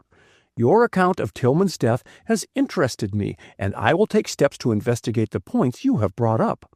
Barclay pulled his hat down until his features were partly concealed under the shadow of the brim. Will you consult detectives? He asked. The police are already after Ito. McLean pressed his thumb on the elevator button. Several years ago, I was involved in the COD murders, and in investigating them, the detectives did not, shine. They are not always infallible, agreed Barclay, and McLean's quick ear detected the faint relief discernible in his tone. I will let you know immediately if I get any information about the flask from the Japanese ambassador. The arrival of the elevator interrupted further conversation, and bidding McLean good night, Barclay stepped inside the cage. McLean continued to stare at the elevator shaft for some minutes after the elevator, with its solitary passenger, had shot downward. After 15 years, he muttered, and Jim Patterson is in town. Not only in town, but here, announced a voice just back of him, and McLean, wheeling about, faced Representative Patterson. I've been waiting in your front office for the deuce of a long time, McLean, and hearing your voice in the hall, came out to intercept you. I am sorry to have kept you waiting. Come back with me now, and McLean motioned toward his private door. I won't stay long, promised Patterson, preceding the surgeon into his consulting office and throwing himself down in a chair by the desk. Who was the man with you in the corridor a moment ago? His voice sounded familiar, but I only saw his back. A Mr. Barclay. McLean picked up Barclay's visiting card. Julian Barclay. Patterson's expression changed. Who is he? He demanded. Who is this Barclay? McLean's eyebrows rose in interrogation, but the glance he shot at the excited man before him was piercing in its intensity. He tossed the visiting card to Patterson. Julian Barclay, he repeated, and shrugged his shoulders. Patterson crumpled the visiting card in his strong fingers and flung it contemptuously into the wastepaper basket. I'm disappointed, McLean. Thought you might give me some information about this Barclay, who he is and all that. I have had some connection. He broke off to stare moodily at the floor. Barclay is in love with Ethel Ogden, he remarked bitterly. McLean sat erect and stared at him. And Miss Ogden? He asked, and his voice was very grave. Has the poor taste to prefer Barclay to me. Patterson's attempt at a smile was ghastly. Barclay's face is familiar, but I cannot place him. Likenesses are very puzzling sometimes, remarked McLean. What is your particular ailment this afternoon, Patterson? You were as sound as a dollar the last time I examined you. Still sound, except for the shock of being refused by Ethel. Patterson fingered the desk ornaments nearest him nervously. "It isn't a thing I'd mention to anyone but you, McLean." "I will not speak of it," promised McLean. "And I'm sorry, Patterson." "Thanks, old man." Patterson cleared his voice of a troublesome lump. "Before coming here, I had a talk with Ethel's cousin, Walter Ogden. He's not a bad sort," he added, and McLean contented himself with a silent nod of agreement. "Ogden told me not to take Ethel's refusal to heart. Said she didn't know her mind 2 minutes running." "Oh!" The ejaculation escaped McLean involuntarily, and Patterson glanced at him sharply. "You know Ethel?" he asked. "Yes, she is a great friend of my wife, and we both think her a girl of strong character." McLean sorted the papers on his desk methodically and laid them in a neat pile by his side. "Do not buoy yourself up with false hope, Patterson. Sometimes it is less pain in the end to face things as they are." Patterson frowned. "I don't think you gave up the girl of your choice when she was engaged to that scoundrel James Donaldson," he retorted doggedly. "And I'm not going to give Ethel up to Julian Barclay without a fight for it." "You are sure you have never heard of Barclay?" "I have never heard of Barclay before this afternoon," answered McLean quietly. "I have just returned from Atlanta. Had to remain there for the inquest on Dwight Tillman." "So I saw by the newspapers." Patterson drew out his cigar case and offered it to the surgeon. "Tillman was a mighty bright fellow, and his murder a shocking affair. So unnecessary." "I also cannot see a motive for the crime," replied McLean gravely. "I cannot believe that the Jap Ito killed him because Tillman said he mistook him for a Negro." Patterson blew a cloud of tobacco smoke into the air and watched it drift away before answering. "You Easterners fail to grasp the character of the Japanese," he announced. "They are crafty, subtle, and are past masters in gaining their own way. Silent, unobtrusive, they live, plan, and accomplish, while we exist and ignore all signs of danger." McLean smiled. "I forgot your hobby for the moment," he said. "Perhaps you can tell me if Tillman ever aroused their antagonism by any anti-Japanese demonstration." "I believe Tillman was among the first property owners to refuse to sell land to a Japanese because of his nationality," he answered, "and it brought out a bitter attack against Tillman in the press of Japan." "Pshaw! What's a press attack?" and McLean laughed. "Little in this country," agreed Patterson, "but in Japan, where the press is censored, it is safe to bet that the Japanese government approved the attack on Tillman." "That would hardly prove a basis for murder," mused McLean. "Why was Tillman coming to Washington?" "To visit you and your charming wife." Patterson smiled ironically. "You are too modest, McLean. Don't always look for an ulterior motive when guests descend on you. I'm sorry if I bore you with my talk against the Japs. I'm rather full of it this afternoon, having argued the subject with Professor Norcross and Walter Ogden." "And what views do they hold in the matter?" "Oh, the customary disbelief." Patterson moved restlessly. "I'm surprised at Norcross. He's broad-minded and up on affairs generally." "Where is Norcross stopping?" "At the Ogdens." Patterson rose. "Are you by chance going to their dinner tomorrow night?" "Yes. Lois told me she had accepted for us." McLean followed him into the hall. "Then you don't know why Tillman was coming to Washington after first writing me that he couldn't leave California?" "My dear fellow, I haven't the faintest idea." Patterson's impatience was poorly concealed. "Down," he roared, and as the elevator stopped, he called to McLean, "Good night. See you tomorrow." Once inside his limousine, Patterson's growing irritability found relief in glaring at his reflection in the small mirror opposite him. "What was it McLean was muttering when I joined him in the hall?" he cogitated. "After 15 years, and Jim Patterson in town. What had 15 years to do with my being in town?" 15 years. 15 years. The words seemed to his excited imagination to be keeping time with the twinkling arc-lights of the city streets, and Patterson involuntarily closed his eyes as he reviewed the years. Suddenly he sat up, his eyes shining, and clutching the speaking tube, he called to the chauffeur. "To the nearest telegraph office. Quick!" Chapter 11. The Whisper. Mrs. Ogden looked complacently about the theater as the lights were turned up, and a gentle sigh of content escaped her. No other box party presented a more distinguished appearance than hers, and again she heaved a sigh of content. Inviting Ethel Ogden to spend the winter with her had indeed been a clever inspiration. The girl's beauty and lovable character had won her place and popularity in Washington's cosmopolitan society, and Mrs. Ogden's card tray was the richer by her presence in their house. Mrs. Ogden was not adverse to receiving the entree to exclusive homes by indirect means, if no better obtained, and she felt that her winter in Washington had not been misspent energy, and that someday she might hope to be a personage. But Mrs. Ogden's social ambitions had received a rude setback on being informed that evening by her husband that Ethel Ogden had refused James Patterson. Patterson's great wealth, his career in Congress, and his family connections made him one of the few real catches in the national capital, and Mrs. Ogden had preened herself on receiving him on an intimate footing in her house. All her plans had worked out serenely until Julian Barclay's arrival, and at the thought Mrs. Ogden's face hardened. Inviting him had decidedly not, been an inspiration. Come to think of it, he had more or less invited himself, if it had not been for a letter from California stating he was coming east and might stop in Washington. She would never have written urging him to visit them. Such being the case, perhaps it would not be a great breach of hospitality to suggest that he curtail his visit. 2 weeks had slipped by, but she had mentioned a month. This time Mrs. Ogden's sigh was distinctly audible, and brought Barclay's wandering attention back to her. "What is troubling you, Cousin Jane?" he inquired, replacing a scarf about her shoulders.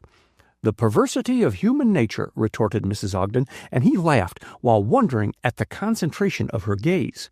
Mrs. Ogden sighed again. Barclay was undeniably handsome, but so was James Patterson in a big, fine way, and she infinitely preferred the dogged willpower and driving force indicated in his rugged features to Barclay's sensitive, high-strung temperament. Mrs. Ogden liked to have good-looking people about her, and her gaze rested on her husband and Professor Norcross with satisfaction. In their way, each was a credit to her box party. Ethel, seated in the farther corner of the box, was unaware of her cousin's scrutiny as she kept up an animated conversation with Professor Norcross.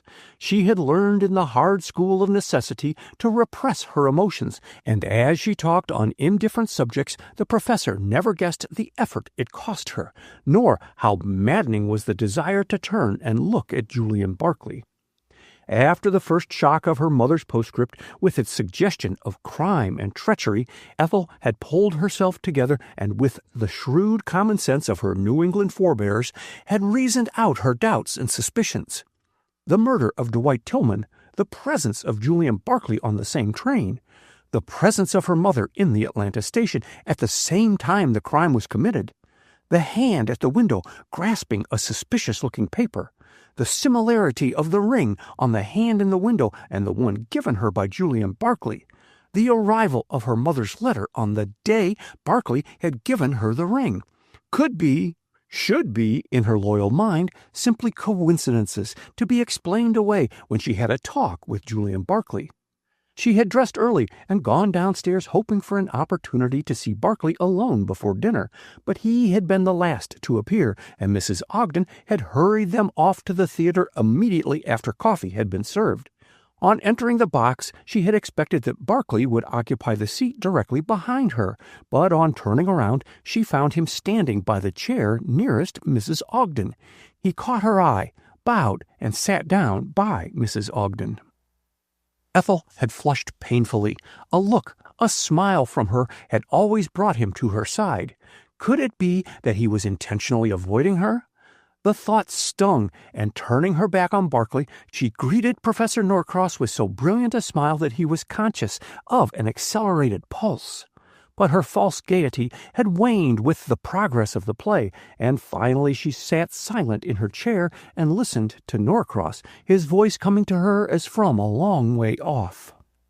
The amateur performance was given for the benefit of the Associated Charities, and Washington Society had taken tickets and turned out en masse. The boxes were filled with members of the diplomatic corps and cabinet officers, while justices and men prominent in both houses of Congress entertained parties in the orchestra. "The play is good," announced Walter Ogden, "but the entr'acte is fearfully long. Who is that bowing to you, Ethel? There, across the further aisle in the orchestra." Ethel looked vainly in the direction he pointed. "Do you mean Jim Patterson?" she asked, encountering the congressman's eyes. Patterson rose, excused himself to his neighbors, and clambering over them, made his way up the aisle. "No, not Patterson," explained Ogden, "the man to his left." "Oh," Ethel raised her opera glasses. "Why," in pleased surprise, "that is little Maru Takasaki and his wife," and she bowed in greeting. "Aren't they the cutest little pair?" "If you mean acute, I'll agree with you." Barkley had edged his chair forward and joined in the conversation. "Takasaki has never taken his eyes off Patterson during each entr'acte." "Seems to me you were observing them pretty closely to find that out," remarked Mrs. Ogden dryly. "Hardly complimentary to me, Julian." He stammered in some confusion, but the entrance of James Patterson interrupted him. "Sit here," exclaimed Ogden, rising and pushing forward a chair toward the middle of the box, and Patterson, casting an indignant look at Norcross, who still sat by Ethel, accepted the seat offered. Ethel's cool smile was not made up to him by Mrs. Ogden's cordial welcome. "What were you discussing when I came in?" he asked. "You," promptly answered Mrs. Ogden, and Patterson looked gratified. "Julian had just remarked that the little Jap, Takasaki, has been watching you all the evening." "Not from admiration, I'll wager." Patterson's smile was grim. "I have a bit of information which may electrify that heavily armed little empire and awaken our national indifference to a coming crisis." "And when will you explode your bomb?" asked Barkley. "In a day or so." Patterson turned and regarded Barkley attentively from head to foot, and suddenly he smiled, a smile of such satisfaction that Barkley, his fingers clenched about his program, had difficulty in controlling his rising anger. "Is it to be war with Japan?" asked Ogden, smiling ironically. "Sorry, Patterson, I don't scare worth a cent." "I cannot see, Patterson," Norcross joined in the conversation, "that we have so very much to fear in a war with Japan. I think that you overrate their fighting qualities and undervalue ours." "Not a bit of it," responded Patterson. "Didn't that little empire whip the backbone out of Russia almost in no time? And we are just as unwieldy and unready as Russia was in those days." "Ah, but was their victory entirely the Japs' doing?" asked Norcross. "It is believed in China, and I have heard it whispered in this country, that the crack marksmen of gun crews were enticed away from American battleships and cruisers in the Pacific by Japanese wiles to serve on Japanese battleships, and these American gunners in a large measure were responsible for Japan's naval success over Russia." "Oh, tush!" ejaculated Ogden unbelievingly. "I've heard that tale before," admitted Patterson, paying scant attention to Ogden, "and I believe it. The Japanese use us at every turn, and when the moment comes, will knife us in the back."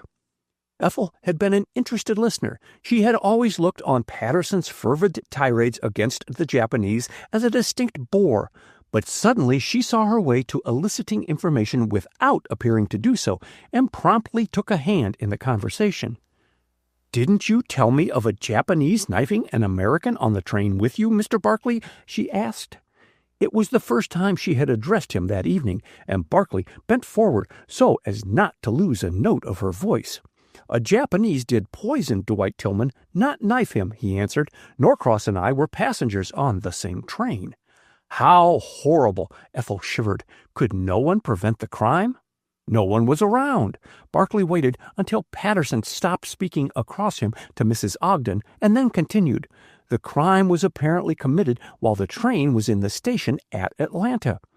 "Dear me, what a public place in which to commit murder," chimed in Mrs. Ogden, not liking to be left too long out of the conversation.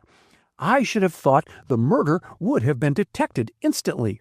Well, it wasn't. At that moment, the orchestra ceased playing, and in the sudden quiet, Barkley's voice rang out sharply. "The passengers were mostly strolling about the station or in Atlanta during our enforced wait there, and the Pullman cars were left empty."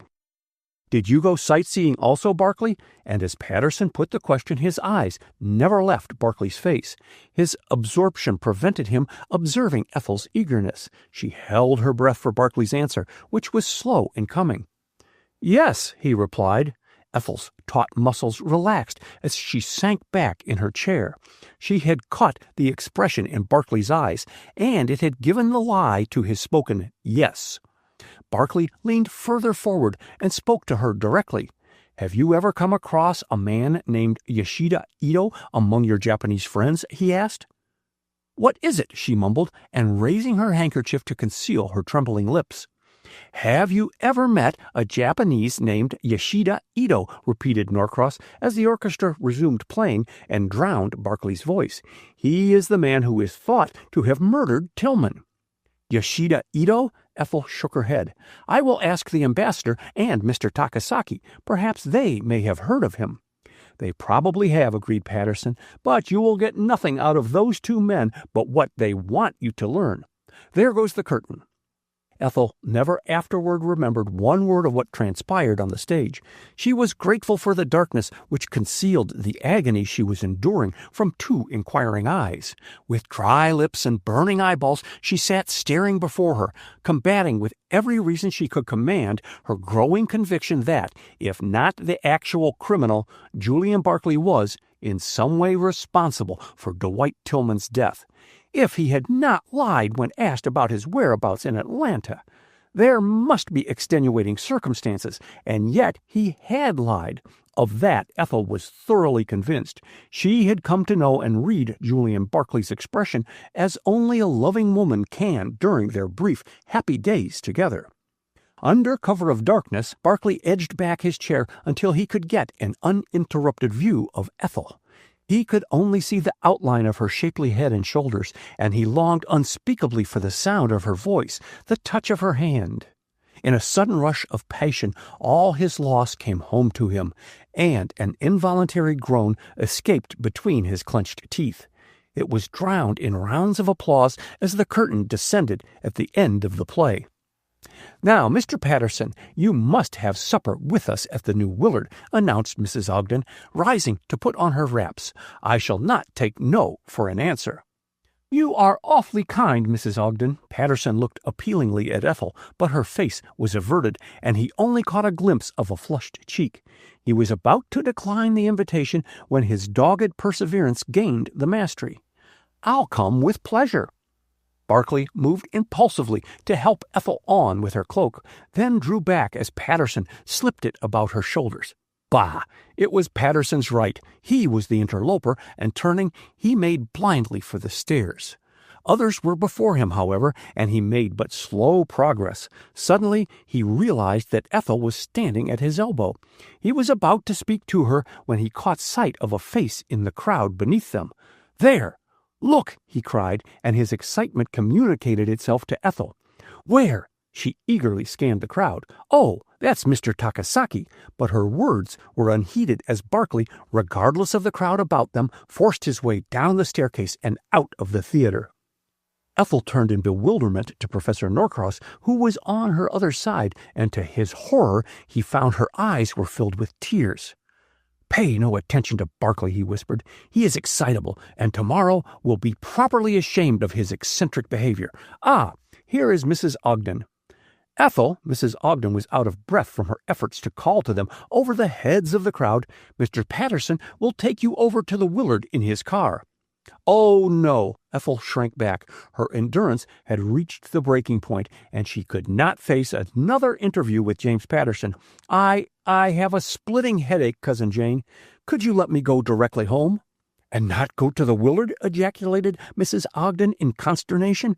"Why, Ethel, Secretary and Mrs. Thomas and their guests are to have supper with us. You simply must come." "Suppose you walk over to the Willard with me," suggested Norcross. "The air may do you good, Miss Ogden," and Ethel flashed him a grateful smile as she took his arm, but at the theater entrance Patterson joined them. "Aren't you coming with me, Ethel?" he asked. Norcross answered for her. "Miss Ogden has a bad headache, and we are walking over to the hotel in the hopes that the exercise may do her good." "But the Willard is several blocks off," exclaimed Patterson, aghast. "And in that light dress, Ethel? Better let me take you both over in my limousine. I have room for you, Professor." Very well. Norcross chose to overlook the incivility which accompanied the invitation to himself. "I did not realize that the hotel was so far from the theater, Miss Ogden. Suppose we ride over with Patterson." Ethel acquiesced wearily. So long as she did not have to talk alone to Patterson, it was immaterial to her how she reached the hotel. Except that she felt under obligation to her cousins, she would not have attended the supper. She was grateful for the silence of the two men during their short ride to the hotel, and when she entered Peacock Alley, she had regained control of herself. It was close on 2 a.m. when Ethel reached her bedroom, and without undressing, threw herself across the bed and closed her eyes. She lay there an hour or more, inexplicably weary in mind and body, then dragged herself upright as the clock on the mantel chimed 4. She removed her gown and slipped on a heavy silk wrapper and made her way to her desk. There was one thing she must do before more hours passed, and taking up a pen, she wrote, "Dear Mother." A lengthened pause followed. Then she added, "I've read your postscript with interest." She paused again and continued, "I see no connection between the mysterious hand and the poisoning of Dwight Tillman. Don't bother the coroner with any wild theories, and I wouldn't speak of being in the train shed without a porter. It might get you into trouble with the railway officials. Much love, darling mother, to you and Dad. Your devoted, Ethel." Taking up an envelope, Ethel addressed and sealed it and searched among her papers for her stamp book. Finding it at last, she placed a special delivery as well as a 2-cent stamp on the letter and paused undecidedly. The letter, if left on the table in the lower hall, would be posted before 7 o'clock by the butler, and she could not rest until she knew that her warning was on its way to her mother. She had given orders to have her breakfast served in her bedroom, and if she kept the letter, it might not get mailed before noon. Ethel crossed the room and, opening her hall door, peered cautiously into the corridor. A solitary electric light was burning at the head of the staircase, and Ethel, leaving her bedroom door ajar, stole along the corridor and down the staircase. She had reached the table in the large front entrance hall, had placed the letter upon the silver card tray, and was returning toward the staircase when the sound of a window being raised sent her heart into her mouth. She had paused by an alcove, and as she laid her hand on one of the long portieres hanging before it, a figure flitted by her, raced noiselessly to the back of the hall, raised a window, and vaulted through it. Thoroughly frightened, Ethel started forward to ring the hall bell, but a sound behind her caused her to retreat hastily into the shelter of the curtained alcove. Peering cautiously out from behind the portiere, she was thunderstruck at the sight of Julian Barclay. Whether he came from the library, the drawing room, or the entrance leading to the servants' quarters, it was impossible to tell, as he was well in the hall when she saw him. Had he detected her presence? Too surprised to call out, Ethel watched him cross the hall and make for the open window. He looked out for a second, then drew back and moved swiftly over to the large carved mantel. By aid of the hall light, which Walter Ogden kept burning all night, Ethel saw that Barclay wore dark trousers and a dark, tightly fitting jersey. Pausing by the mantel, Barclay took from an inside pocket a small object and, first touching it to his lips, placed it in one of the Dresden china jars standing on the mantel. Then, running back to the window, he vaulted through it. Completely mystified and not a little terrified, Ethel paused undecidedly. Then her woman's curiosity conquered, and she crept softly over to the mantel. What was it that Barclay had handled so tenderly? She slipped her hand inside the jar, and taking out a small package wrapped in chamois, unrolled it. It was a miniature of herself. For one moment, Ethel stared at it with unbelieving eyes. Then, her face suffused with blushes, she started to return the miniature to its hiding place inside the jar when she became conscious that someone was watching her from the staircase. Wheeling about, she saw Professor Norcross, a sweater drawn over his hastily donned trousers, and caught the glint of light on the revolver in his hand. Seeing she had observed him, he raised his finger to his lips and, crossing the hall, joined her. "Did he go that way?" he whispered, indicating the open window. "Yes." Ethel slipped the miniature unseen inside her pocket. The professor, not waiting for her answer, hurried to the window. A second more, and Ethel was by his side, peering eagerly out into the night. It was a fair drop to the ground below, but near at hand was the low roof of the garage. Ethel, wondering if Barkley and the man he pursued had used that means to reach the yard, looked farther down the yard to where the alley light cast some illumination, and her heart beat fast at the sight of Julian Barkley sitting astride the brick wall. The watchers saw him lean downward toward the alley side, and a faint whisper reached them. "Ito, I tell you, I have no more money to spare." How many minutes Ethel stood by the window she never knew, but a strong hand drew her back across the hall and inside the portieres of the alcove as the noise of someone scrambling upward cut the stillness. A few seconds later, Julian Barkley clambered through the window, turned, closed it, and sped swiftly up the staircase. In silence, Ethel walked over to the staircase, Norcross at her side, but under the full rays from the electric light on the newel post, she recoiled at the expression in the professor's eyes. "You must not tell," she whispered, putting out her hand imploringly. "You must not get Julian into trouble. Her voice shook. "He can explain." Norcross laid a soothing hand on her shoulder. "Trust me," he whispered comfortingly. "Good night." And with a sobbing word of thanks, Ethel fled upstairs. Chapter 12. Quicksand. Mrs. Ogden was bored, and when bored, her temper was apt to prove uncertain. Only Professor Norcross and her husband had appeared for breakfast, and the latter had persisted in discussing politics and the money market, two things which she abhorred, and she had seen them depart with a sense of relief. She had left the dining room shortly after to interview the florist's assistant, who had come to decorate the house for her dinner that evening. The interview was longer than she anticipated, and several times she called upon Julian Barkley, who had entered the reception hall while the discussion was still going on, to settle knotty points in the arrangement of palms and flowers. "Do sit down, Julian." Mrs. Ogden switched her comfortable armchair back from the table. "You have been prancing up and down this hall until my nerves are quite on edge." "I beg your pardon, Cousin Jane," exclaimed Barkley contritely. "I wasn't aware that my restlessness bothered you." He stopped before the carved mantelpiece. "I thought you had 2 Dresden jars on either side of the clock," he remarked, raising the piece of china in his hand and glancing critically inside it. "So I had, but that lazy, worthless parlor-maid broke it when dusting this morning." "Broke it!" gasped Barkley, and the jar he held almost slipped from his grasp. "Take care!" Mrs. Ogden jumped. "Do put down that jar, Julian. I cannot afford to lose both," she entreated. "Yes, the maid broke the other and had the audacity to say that it was cracked in the first place," Mrs. Ogden sniffed. "I let her know I thought she was cracked." "Too bad," murmured Barkley, looking regretfully at the jar and not hearing her last remark. "It's a shame to lose the pair. Perhaps I can cement the pieces together for you." "Oh, could you?" Mrs. Ogden spoke more hopefully. "I had them all collected and placed in this box." "Let me see them." Barkley came over to the table and, opening the box, spread the broken china before him. The smallest piece did not escape his scrutiny. "Are these all?" And Mrs. Ogden actually started at the sharpness of his tone. "I suppose so. Don't they fit?" "The big pieces do," assembling them together as he spoke. "Was there, by any chance, anything in the jar?" "Anything in the jar?" repeated Mrs. Ogden.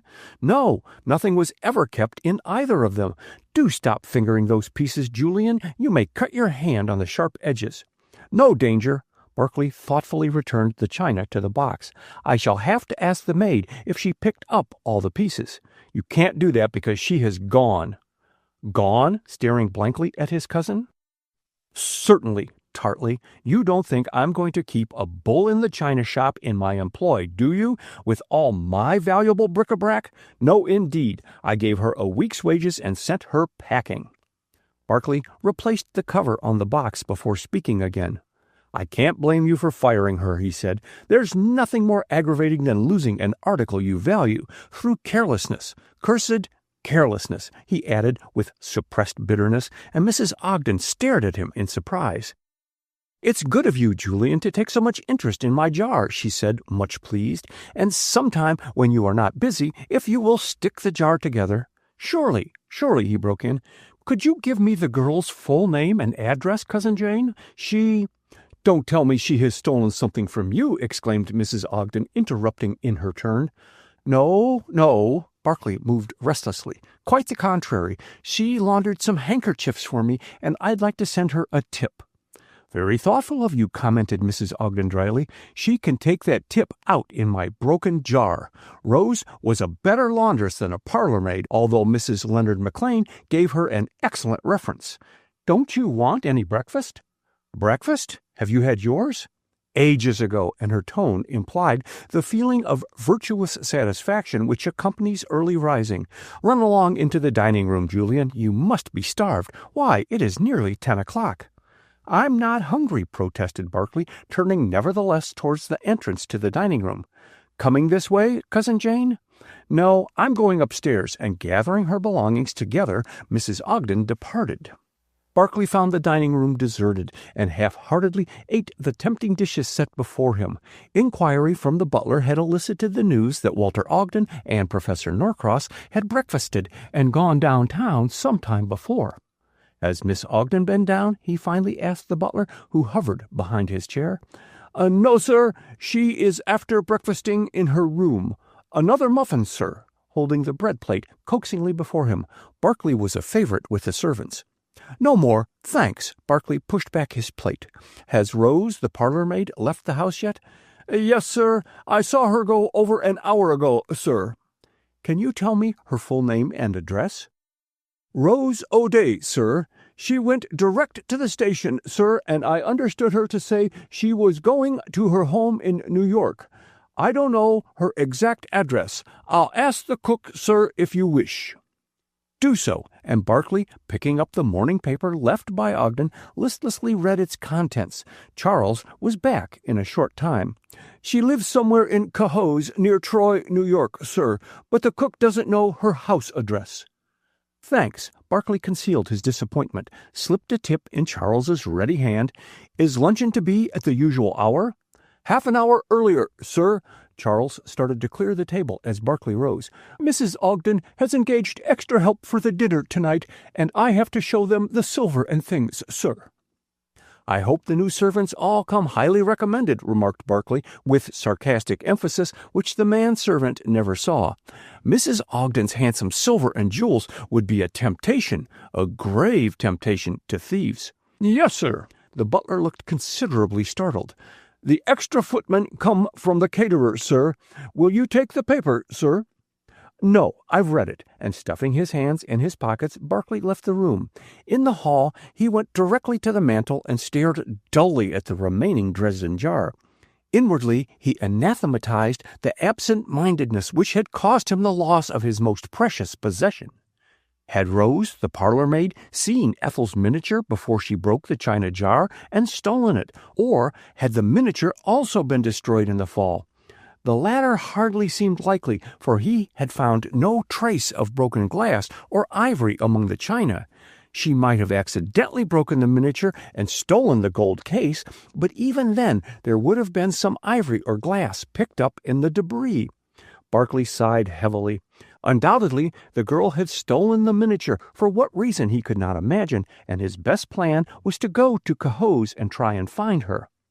On his way to his bedroom, Barclay paused in front of Walter Ogden's den and listened.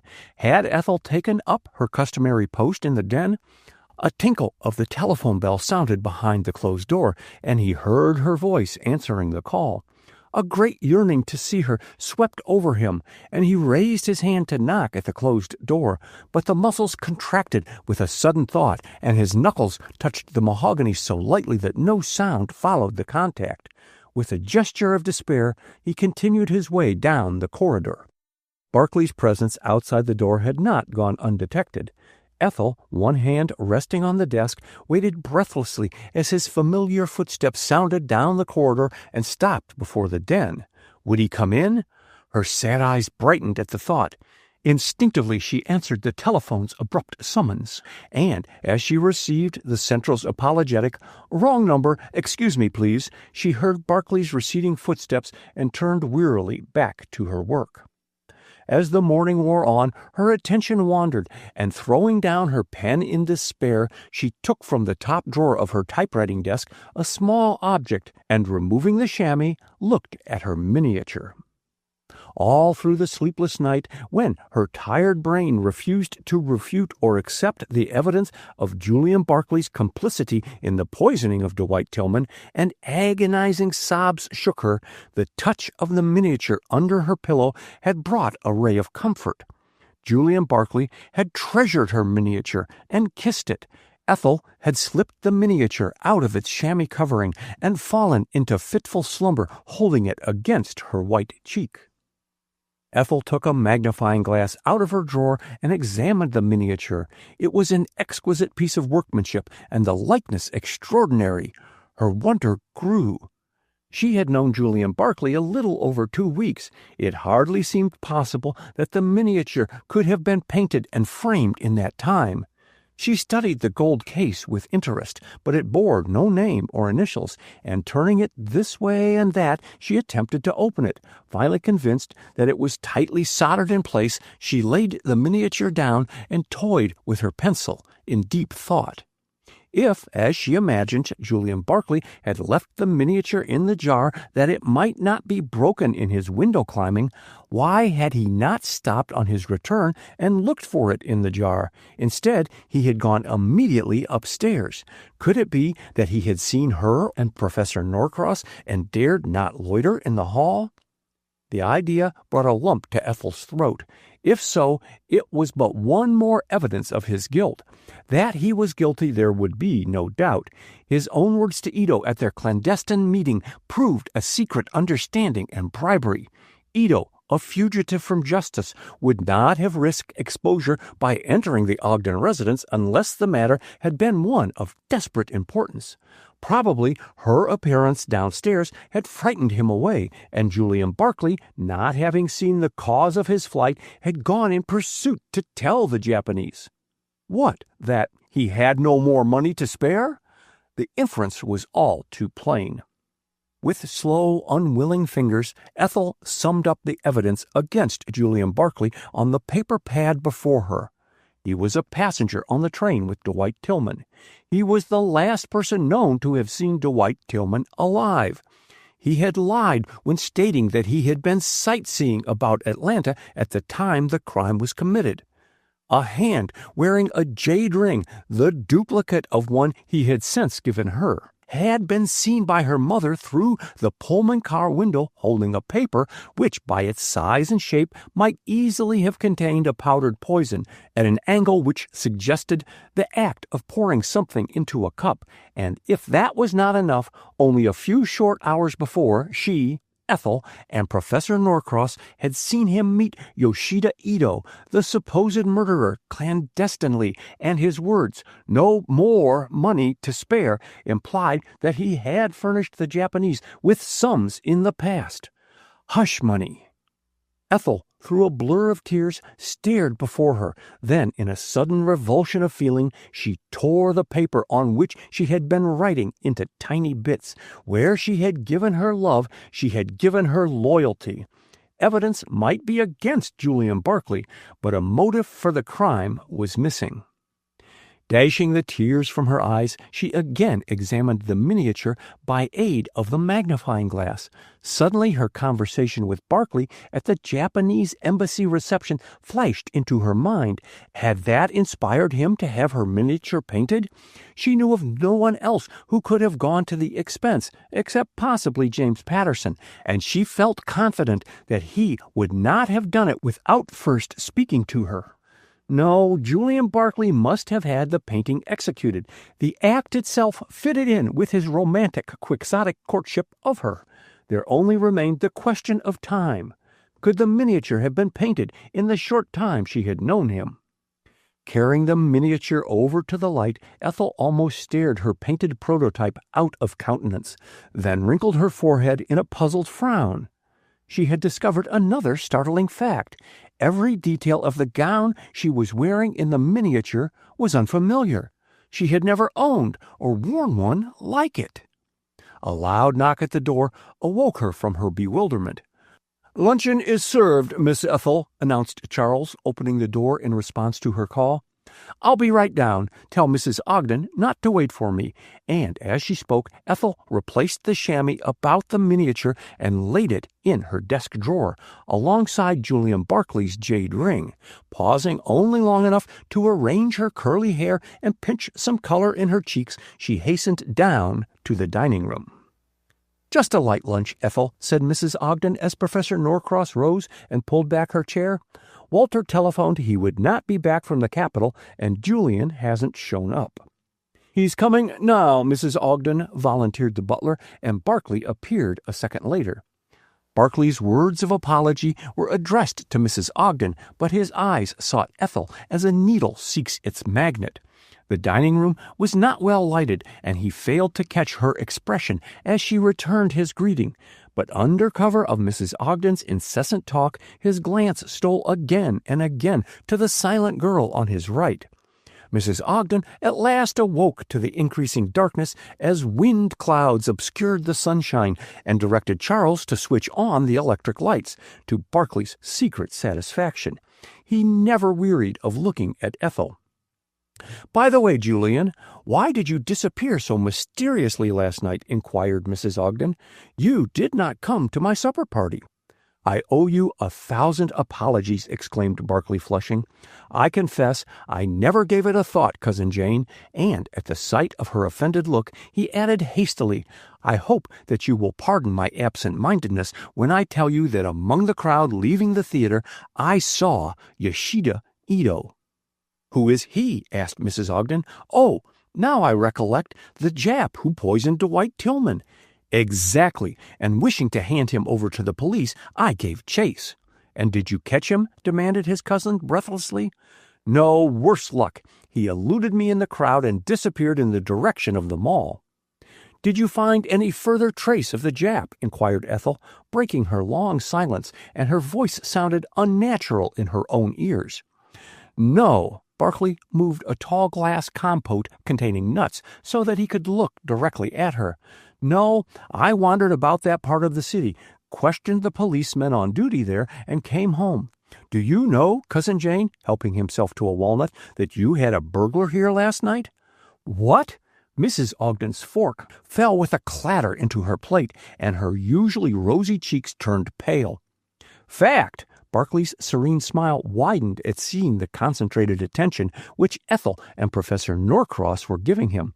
"I suppose my sudden and unexpected glimpse of the Jap Ito excited me, for I could not sleep and sat up reading. I thought I heard a window open and stole downstairs just in time to see a man vault through the hall window. Good heavens, we might all have been murdered in our beds." Mrs. Ogden turned a stricken face to the agitated butler. "Any silver missing, Charles?" "No, madam, not a piece. I've just been accounting of it," he stammered. "I locked up the house as usual last night, madam, but this morning I did find the pantry window unlocked." Probably that girl, Rose, was a Confederate. Mrs. Ogden shuddered at the thought. "That was why she was so agitated this morning. I'll notify the police. Could you identify the burglar, Julian?" Barclay cracked a nut before answering. "I couldn't see very well in the half-light," he said, "but do you know, the man, in size and quickness, reminded me of the Jap, Ito." Ethel and Norcross exchanged glances across the table. "Didn't you see the intruder face to face?" asked Norcross, breaking the pause. "No, I did not catch up to him," answered Barclay lightly, and only Ethel's look of agony stayed the rejoinder on Norcross's lips. Chapter 13. The Quarrel. Professor Norcross laid aside the late edition of the Times and took, with a word of thanks, the three-cornered note handed him by Mrs. Ogden's maid. But on closing the door of his bedroom, he lost no time in unfolding the notepaper and read the words with eagerness. "Dear Professor, I must have a word with you before the other guests arrive. I will be in the library at 7:30. Please be there. In haste, Ethel Ogden. Norcross laid the note on his bureau and consulted his watch. Then, rushing to his closet, dragged out his evening clothes and commenced dressing with feverish haste. But with all his speed, the professor, 20 minutes later, paused on the landing of the staircase, and an exclamation of pleased surprise escaped him. The florist had transformed the stately entrance hall and rooms beyond into fairyland. Tall, graceful palms, plants, and clusters of cut flowers filled every nook and cranny, while the system of indirect lighting suggested earlier in the day by Julian Barclay added to the beauty of the scene. However beautiful the scene, it had only power to hold Professor Norcross for a moment, and he lost no further time in reaching the library. Ethel was there before him. "It is good of you to come to me," she exclaimed, impulsively extending her hand, and Norcross clasped it in both of his. "Are you not feverish?" he asked, alarmed at the hotness of her hand and her flushed cheeks. "Perhaps," indifferently. "Professor, tell me." She stopped and continued more slowly. "What is your opinion of Julian Barclay?" Norcross hesitated, and she added promptly, "I desire the truth." "Very well." Norcross looked at her compassionately. "On first meeting Julian Barclay, I thought him a pleasant, agreeable companion." He was picking his words with care. "A man who might have achieved considerable success in whatever he undertook, had not a comfortable income deprived him of the necessity and spur to apply himself to work." "And you think now?" suggested Ethel as he paused. "Too much idleness is the curse of many American men," he said. "If they cannot find a proper outlet for their energies, and there comes a time when idleness palls, they are apt to turn to unwise occupations and corrupt associates. Such, I fear, is the case with Julian Barclay." Ethel covered her eyes as if to shut out the glare of the drop-light electric lamp by which they were sitting, and Norcross, reaching over, switched it off. In the light thrown out by the open fire on the hearth, he could see Ethel fairly distinctly, and he frowned as he detected the effect of her sleepless night. The light and shadow of the room, the high-backed brocaded chair in which she sat, her perfectly fitted, simple evening gown made a quaint picture, and Norcross's bottled-up indignation found vent in a muttered curse. It seemed criminal that a man of Julian Barclay's caliber should have it within his power to cause her suffering. Ethel, suddenly conscious of the silence, dropped her hand from before her eyes and glanced at Norcross. She found his pleasant face set in grim lines. "Go on," she begged. "You were saying?" "Idleness, money, no home ties, and the Far East are a bad combination," he responded gravely. "Barclay seldom speaks of the years he has spent in the Orient. In fact, he leads one to infer that he knows little about it. That first prejudiced me against him, for I had heard—" He did not finish his sentence. "You had heard?" prompted Ethel. "I had a letter from Dr. Shively recently calling my attention to the fact that Barclay, in his deposition to the coroner here and read at the inquest on Tillman in Atlanta, omitted all mention of his whereabouts at the time Tillman was poisoned.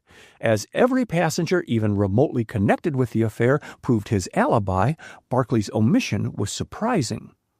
"But he said last night that he was sightseeing," interposed Ethel, in a vain endeavor to combat what reason told her was the truth.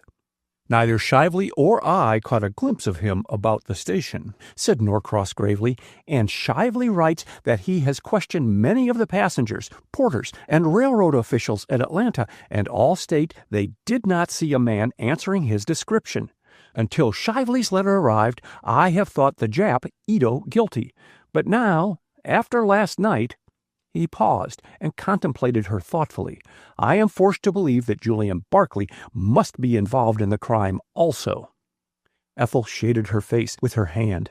"Your reasons?" she demanded. "We both saw him talking to Ito last night." "Mr. Barclay admitted at luncheon that he had found Ito here." Ethel was dogged in her determination to exonerate Barclay. True, but when I asked him if he had not come face to face with the Jap, he denied it, and you and I saw him talking with the Jap, and his words, 'Ito, I have no more money to spare,' bear but one interpretation." Norcross laid his hand on hers. "Miss Ogden, I am hurting you cruelly. It grieves me to inflict pain." Ethel smiled bravely, but as she met the sympathy in his kind eyes, her own brimmed over.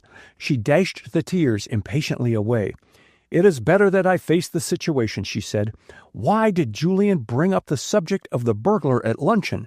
Why mention the Jap at all?" "Because," Norcross lowered his voice, "I believe he knew we were watching him." "Oh!" Ethel's thoughts flew to her miniature. Barclay had not stopped to get it on returning from the interview with the Jap, and he had not inquired for it since. He must have seen her that night and supposed she had taken it. "Barclay was clever enough to take the bull by the horns," added Norcross. "He forestalled all questions by announcing that he was chasing a burglar, a meritorious act. To others, it will be a perfect valid excuse for his appearance in the hall at that hour, but unfortunately for him, we looked out of the window." Norcross moved his chair closer. "Had you seen Barclay before luncheon?" "No." "Nor had I." Thoughtfully. "Then he chose the first opportunity to tell us in each other's presence of his pursuit of the so-called burglar." Ethel contemplated Norcross in despair. He was weaving a web about Barclay which even her loyalty could not ignore. "Had Mr. Barclay known Dwight Tillman for a long time?" she asked. "No, I believe they met for the first time the night before Tillman's death." Ethel brightened. Then, if they were virtually strangers, there could be no motive for his crime. Norcross did not answer at once, and when he finally spoke, it was with reluctance. "We played poker that night on the train, and Dwight Tillman won a large sum of money from Barclay, and yet when Tillman's personal belongings and baggage were examined after his death, the money was missing." Vaguely Ethel grasped his meaning. "No, I don't believe it," she cried. "It was no sordid crime, and if that is the only motive imputed to Julian for the murder of Tillman, I'll not believe him guilty." Norcross moved uncomfortably. "I hope that time will prove you right," he said. "It may be that Barclay knew this Ito in the Orient, and the Jap is blackmailing him for some past indiscretion, which has nothing to do with Tillman's death." "I believe you are right." Ethel drew a long breath. Hope had returned to her. She sprang to her feet.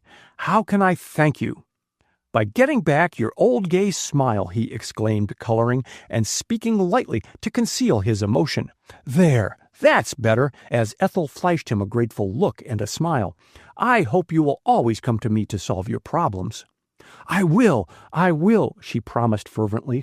"I want to speak to you about a—" The entrance of Walter Ogden interrupted her. "I've been looking all over for you, Norcross," he said, not seeing Ethel, who had retired to one of the windows as he came in the doorway. "Jane wants you in the dining room. Something is wrong with the decorations, and she thinks you can advise her."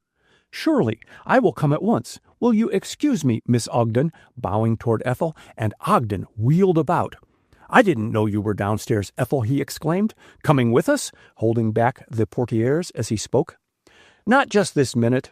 Ethel stepped inside one of the deep window recesses. "I want to cool off."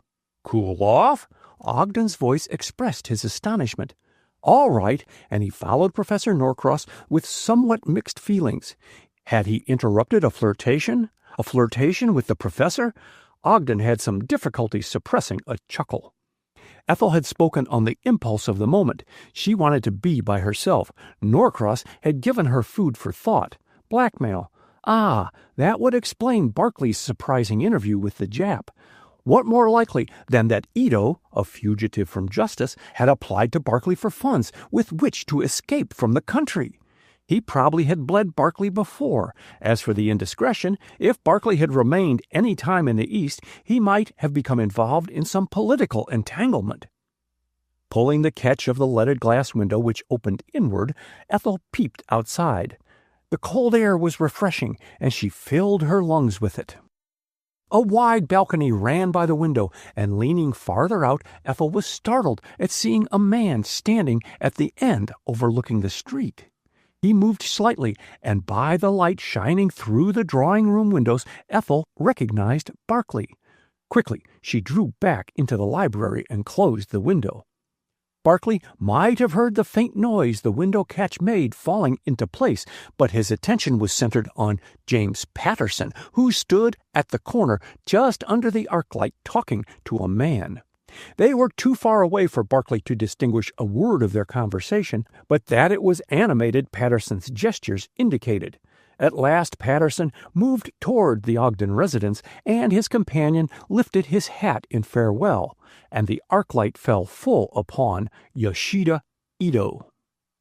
Dumbfounded, Barclay continued to stare at the little Japanese, and before he had collected his wits, Ito had disappeared.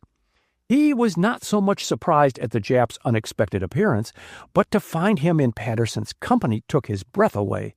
He had gone out on the balcony to smoke a cigarette uninterrupted, but when he re-entered the drawing-room through the long French window, his cigarette was still unlighted.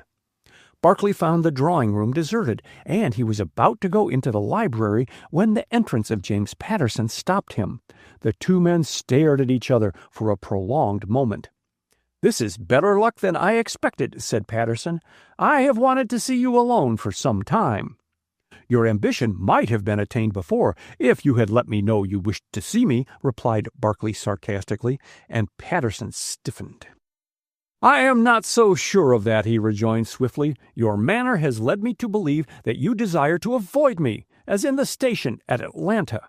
"You flatter yourself." Barclay laughed easily. Then his voice deepened. "Now, sir, that you do see me, what do you wish?" "That you leave town at once." "Anything more?" "That you have nothing further to do with Ethel Ogden." Barclay's hitherto suppressed anger rose to a boiling heat. "On what grounds do you make that request?" he demanded. "As her affianced husband," with calm effrontery. Barclay flinched. "But that Mr. Ogden gave me to understand that you and Miss Ogden are engaged, I would decline to believe your assertion." "By—" Patterson, in a towering rage, stepped toward him, but Barclay stood his ground, and he stopped. "I will give you 12 hours to leave Washington, or I will expose you," he announced. "Thanks," dryly. "I had planned to leave tomorrow, but now I'll stay here." Patterson's smile was far from pleasant. "Bravado will not help you," he snarled, raising his voice. "I shall go the limit to protect Miss Ogden and Washington society from the attention of—" "Miss Ogden can take care of herself," announced a clear voice behind them, and the two men swung about and confronted Ethel. "I must ask you to leave, Ethel," broke in Patterson hastily before Barclay could speak. "I will not," and she stepped nearer. "I have only just come in. What were you quarreling about, Mr. Barclay?" "A matter of no moment," he answered. A political discussion." Ethel looked at him closely. "Thank you," she murmured, and her warm, bright smile almost broke down his composure. Ethel's manner to Barclay had not been lost on Patterson, and it fanned his jealousy to a white heat. "Let's have done with lies," he began roughly. "This man is not a fit associate for you, Ethel." "Wait!" Ethel laid a restraining hand on Barclay's arm as he stepped toward Patterson, and he thrilled at her touch. Ethel faced Patterson. "I will have you understand, James Patterson, that I choose my own friends, and I consider Mr. Barclay worthy of my friendship." Impulsively, Barclay raised the little hand on his arm and kissed it passionately. "God bless you," he murmured, and she crimsoned as the whisper reached her. "Ethel! Ethel!" Patterson threw out his hand beseechingly. "You are totally ignorant of Barclay's true character. No, you've got to listen to me," as she drew back. "Or if not to me," catching sight of Dr. Leonard McLean, who had just stepped inside the drawing-room, "then you must hear Dr. McLean. McLean, who is this man?" pointing to Barclay, who had grown deadly white. Only Ethel heard Barclay's sharply drawn breath as he stood tranquilly waiting. McLean advanced, bowed to Ethel, and then paused in front of the group. "Barclay, is it not?" he asked courteously, and held out his hand. Chapter 14. A Startling Interruption. Walter Ogden's glance roved around the dinner table as he kept up a brisk conversation with his right-hand neighbor, and a sense of triumph replaced his concealed anxiety. The dinner was unquestionably a success in point of service, decorations, appointments, and the social standing of the guests. Ogden's contact with the world had taught him not only the value of money, but when to spend it with the best results. He practiced his creed, dollar diplomacy, at home as well as abroad. His wife's success deserved reward, he mentally decided, and picked out a diamond-studded wristwatch at which Mrs. Ogden had cast longing eyes when in the jeweler's 2 days before. Mrs. Ogden, seated between a South American ambassador and a high dignitary of the church who had recently come to Washington, helped herself to the salad with a distinct feeling of elation. The dinner had moved smoothly, no lull in the conversation, no contretemps such as anxious hostesses feel even to their fingertips had marred the pleasure of the evening, and it had not opened auspiciously. On returning from the dining room with Professor Norcross after rearranging the decorations, she had found Lois McLean standing in the hall, and together they had walked into the drawing room and into a tableau. No other word in Mrs. Ogden's vocabulary fitted the situation. Patterson's ill-suppressed fury, Ethel's flushed cheeks, Dr. McLean's suave manner, and Barclay's sparkling eyes and air of elation all indicated a scene. What it was about, she had no idea, for they had talked inanities, all, that is, except Barclay, who had excused himself and left the room. Mrs. Ogden had heartily wished it was the house. She was commencing to regard her handsome cousin as her Frankenstein monster, and everything transpiring out of the ordinary she attributed to his disquieting influence. He was actually making her nervous. She had seen to it that the width of the table separated him from Ethel, and but for the presence of Maru Takasaki would have assigned James Patterson to take Ethel out to dinner. But Ethel was most decidedly the proper person to entertain the Japanese attaché, and Ogden had assured her that Representative Patterson and Takasaki and his wife must be put as far apart as possible. Discovering that the ambassador was deep in conversation with the woman seated on his right, Mrs. Ogden turned to the churchman, who was her left-hand neighbor. "I am admiring your beautiful china and glass," he said, finishing his salad with due enjoyment. "Thank you." Mrs. Ogden smiled delightfully. She greatly respected the bishop, and his benign manner had a soothing influence on her volatile nature, which was restful as well as comforting. "I am glad you like it. This is my first winter in Washington." "Mine, too," interposed the bishop, smiling. "We are both, in a sense, missionaries. You have come to Washington to teach society how to live, while I have come to teach it how to die." A low laugh from Ethel, who had overheard his comment, caused the bishop to turn from his flurried hostess. "And what is Miss Ogden doing?" he asked. "Teaching also," she answered. "The heathen?" And the bishop's smile was infectious. "Foreign diplomats." Ethel looked demurely at her plate. "And Mr. Takasaki is so ungrateful that he is urging me to give up lessons and try writing." "Ah, and so increase your sphere of teaching?" The bishop was enjoying himself. "Why not try your hand at writing a tract, which would be a bestseller? That would be a greater achievement than writing a popular novel." "And require greater genius," laughed Ethel. Her old buoyant spirit had returned since the scene in the drawing-room.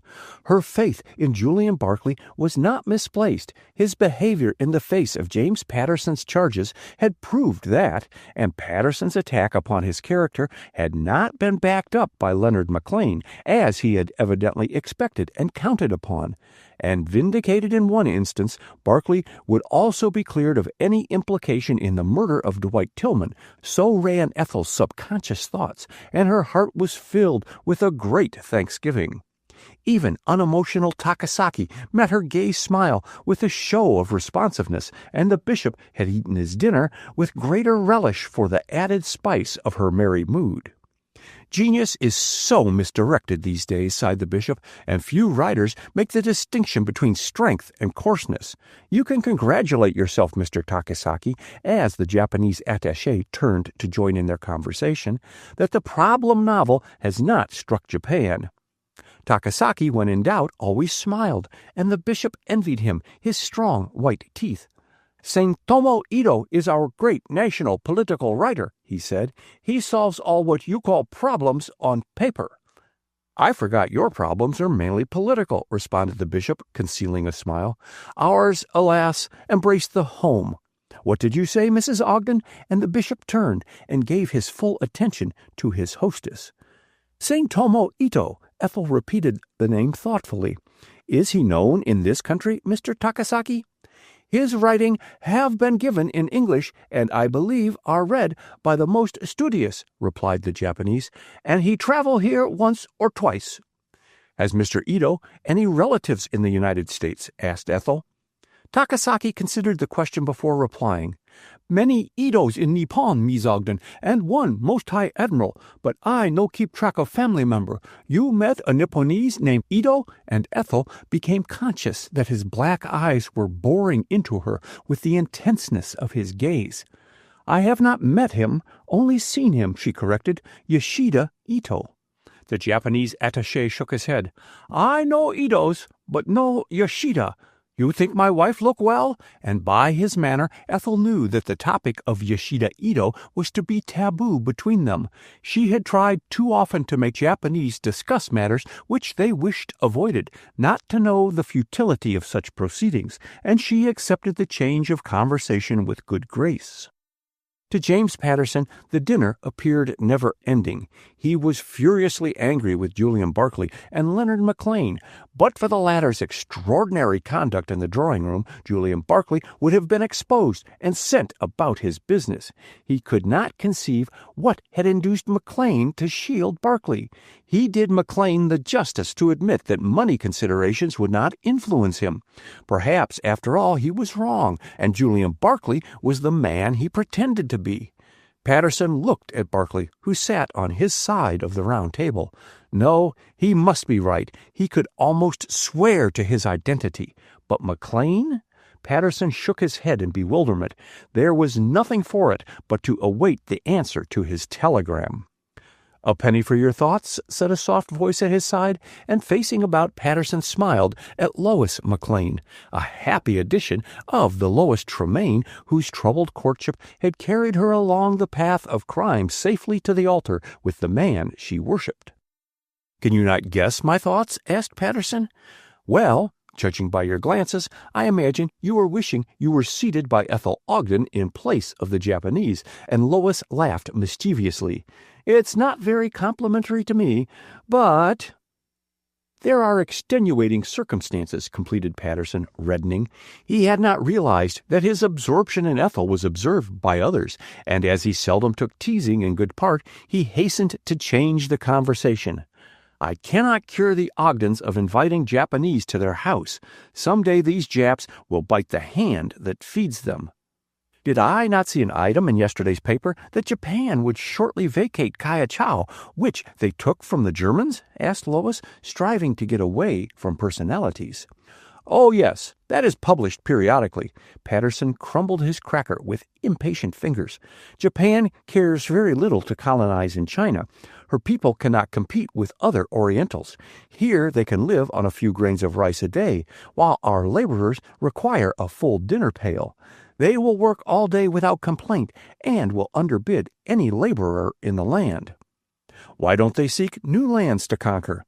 Because the Japanese are not pioneers. Their method is to colonize in cultivated land, to insidiously work their way to the top and to control the local government, retorted Patterson. They are doing that daily in Mexico, buying concessions here, there, and everywhere. It was owing to their influence that our troops were attacked at Carrizal. Really? Lois looked her surprise, but before she could continue, Patterson's attention was claimed by the woman on his left, and she sat silent, not wishing to break into the discussion which Julian Barclay, on her right, was having with his dinner partner.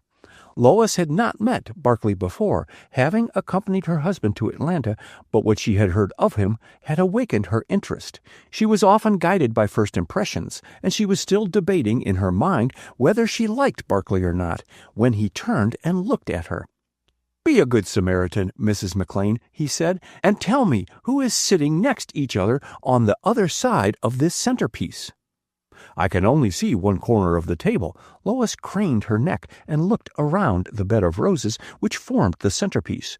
"Ethel Ogden is sitting between the bishop and Mr. Takasaki. Ethel is lovely tonight," in a burst of enthusiasm. "If I were a man, I'd be mad about her." "Far be it from me to disagree with your opinion." Barclay laughed with the look in his eyes won Lois's sympathy. "I think Miss Ogden perfection. Have you known her long?" "Oh, we were chums at boarding school. I am devoted to the whole family. Unfortunately, their income has been curtailed of late years, and Ethel insists on being independent and, as you probably know, gives English lessons and does secretary work." "It is greatly to her credit," agreed Barclay warmly. "In all my travels, Mrs. McLean, I have yet to find a race whose women compared to ours." "If such are your sentiments," Patterson broke rudely into the conversation, and for the first time since their interview in the drawing-room addressed Barclay directly, "why have you expatriated yourself?" "You are mistaken. I never renounce what I admire and love," answered Barclay curtly, and turned back to his dinner partner. There was a brief silence, which Lois made no attempt to break, and Patterson, too angry to speak, emptied his champagne glass. "Ogden has an excellent wine cellar," he commented, putting down his glass. "Ever heard how he made his money?"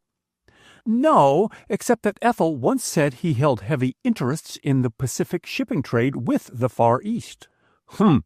"Most of the carrying trade between the Pacific coast and the Orient has been transferred to Japanese steamship lines," remarked Patterson thoughtfully. "I'm afraid he'll find he has made a poor investment, unless—" "Ever been to Guam?" "Yes, it is a delightful naval station." "Quite true. Also, one of our most strategic points, and not far away, commanding the entrance of Guam, is Jalowit Island of the Marshall Group, which was seized by the Japanese from the Germans. It is strongly fortified, another Gibraltar, in fact." Patterson spoke with growing earnestness. "If we have interests in the Far East, it is time to take steps to safeguard them, or they will vanish in a night." "I do recall that when we stopped at Hawaii, I was struck by the hundreds of Japanese in Honolulu and its vicinity," said Lois. "Did I not hear that the Japanese had also taken the Caroline Islands near the Philippines from the Germans?" "They have," grimly. "But what can the Japs really do to us?" questioned Lois. "They could not hope to conquer this great nation." "Their hopes so far only include dominion over the Pacific Ocean, and to get that they must fight us. Alaska, with its still unexplored and undeveloped wealth, the Philippines, our trade with China, all will be jeopardized." Patterson declined more wine. "And Japan's latest diplomatic move, her treaty with Russia, is giving grave concern to European nations." "But Russia has always been our friend," objected Lois. "She would not befriend Japan against us." "We have not one treaty with Russia today," Patterson spoke impressively. "Japan and Russia hope to work their will in China unmolested." "You are too pessimistic," chided Lois. "No, Americans jeer and laugh at the idea of war with Japan. So did England and France receive the idea of another great European war, and war came, engineered by mighty Germany. The same spirit of German militarism is abroad in Japan today, and the American nation will only recognize it when all our lines of communication to the Pacific are cut and the fight is on." "Hush!" Lois laid a cautioning hand on his sleeve. "Not so loud, Mr. Patterson. The ambassador is listening, and both Mr. and Mrs. Takasaki understand English." "People always stop talking at a dinner at the wrong moment," grunted Patterson, however, lowering his voice. "What is it, Charles?" as the butler stopped at his side. "A letter for you, sir. Came special, sir." And the butler laid a square envelope at his plate. "Will you pardon me, Mrs. McLean?" Patterson took up the envelope and slit the flap with his fruit knife. "I asked my secretary to send on anything important, as I'm expecting—" As he spoke, he jerked at the contents of the envelope, which gave all at once, and a photograph, face up, shot into Lois's lap. Finding but a slippery resting place on her silk gown, it would have continued its flight to the floor, but Barclay's hand retrieved it. "Yours?" he asked, handing the photograph to her, and Lois was conscious that his voice sounded strained. "No, it belongs to Mr. Patterson." Lois turned to hand it to its owner, and was startled by his expression. Patterson took the photograph mechanically. "Smell anything?" he demanded, and Lois took a long breath. "Good heavens!" she ejaculated. "It is fire!" Wheeling spasmodically about, Julian Barclay caught a glimpse of Yoshida Ito's yellow face peering out from inside the portieres, and again the cry rang out, "Fire!" Chapter 15. The Fatal Request. There was a breathless pause as host and guests alike sat stupefied. In the pantry, frightened servants echoed the cry of "Fire!" while from outside came the hoarse shouts of men, the clang of fire bells, the rush and roar of the arriving engines. Swiftly the spell in the dining room was broken, and bounding to their feet, men and women crowded about Ogden. "Who closed those folding doors?" stormed Ogden, tearing apart the portieres and tugging at the doors concealed behind them. "My God!" He fell back as a volume of smoke drifted through the hall door thrown open by one of the guests. The electric lights in the hall beyond resembled glowworms in the smoky atmosphere, and the men hesitated for a second. "The smoke is coming downward," cried Barclay. "The fire must be upstairs." And darting across the broad hall, he made for the front door, on which blows resounded, and tore it open. In raced firemen, axes, and chemical apparatus in hand. "Fire's on the second floor," shouted the foremost fireman. "Get everyone out on the sidewalk," catching sight of the frightened women streaming into the hall. "Don't stop for your wraps," warned Patterson, grasping Mrs. Ogden and Ethel and hurrying them out of doors. McLean, one hand on Lois and the other steering little Madame Takasaki, was at their heels. Professor Norcross followed with the bishop's wife, while the bishop, no show of haste in his calm demeanor, assisted the ambassador's wife and two other guests to pilot their way down the front steps. Takasaki, seeing his wife and the other women were safely in the street, turned back and stood with Walter Ogden in the hall. Outside, the house ladders had been placed, and a stream of water turned on the windows through which flames were bursting. "Oh, oh!" Mrs. Ogden clutched Ethel. "I do believe the fire's in the den." "The den?" Ethel studied the position of the flaming windows, and in the glare recognized the outlines of familiar furniture inside the burning room. With a smothered exclamation, she started toward the front door, but at the bottom step Professor Norcross laid a detaining hand on her scarf, which floated loose as she continued upward. James Patterson caught up with her in the hall. "Go back, Ethel," he commanded. "The fire is spreading, and you may be injured." "I won't," she panted. "Let go, Jim. There is something I must get out of the top drawer of my typewriting desk. It stands by the door leading into Walter Ogden's bedroom. The fire is in the other part of the room. I can reach my desk." "I'll go for you," noting her agonized expression. "What is it you want out of your desk?" "My miniature and a ring," she blurted out, and would have followed Patterson, but a strong hand pushed her back from the staircase. "Please leave, lady," exclaimed one of the firemen, and Ethel, turning reluctantly, protestingly away, saw Patterson bounding up the staircase. A second more, and he was lost to sight in the dense smoke. On the third floor, Julian Barclay hurried swiftly from room to room, peering into closets, under beds, then upward through the servants' quarters to the attic, but his search was unavailing. Yoshida Ito had vanished into thin air. Reluctantly, he gave up his search and paused on the landing of the third-floor stairs to glance out of the window. In the lurid glare of firelight, he made out the group of shivering women standing well back in the crowd which grows, Aladdin-like, at the cry of "fire." From the dense volume of smoke rolling through the hall beneath and the added glare in the street, he judged the firemen had not gained control as quickly as he had imagined they would when first starting on his search for the Japanese. Barclay continued his way down the staircase with added haste. He had no desire to be caught in a fire trap. The dense smoke ahead drifted aside for a moment, and he caught sight of a man advancing, half-crouching near the still-lighted electric hall lamp. Barclay crooked his finger on the trigger of his revolver and measured the distance. Outside in the street, the imperative clang-clang of the gong on a speeding automobile scattered the ever-increasing crowd. The fire chief had arrived. His appearance in the house was hailed by the crack of a shot, followed by another and another.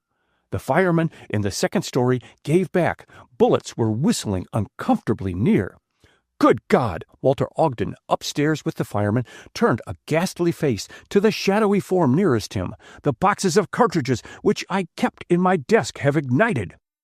Mrs. Ogden, shivering partly from cold and partly from shock and excitement, stood with her guests, begging each fireman who approached within hailing distance to get her guests' wraps from the cloakroom, and finally the bishop and the ambassador brought out a heap of costly cloaks and coats and passed them indiscriminately among the women, who were only too thankful to cover their bare shoulders and hide their handsome jewelry from the curious glances of the crowd.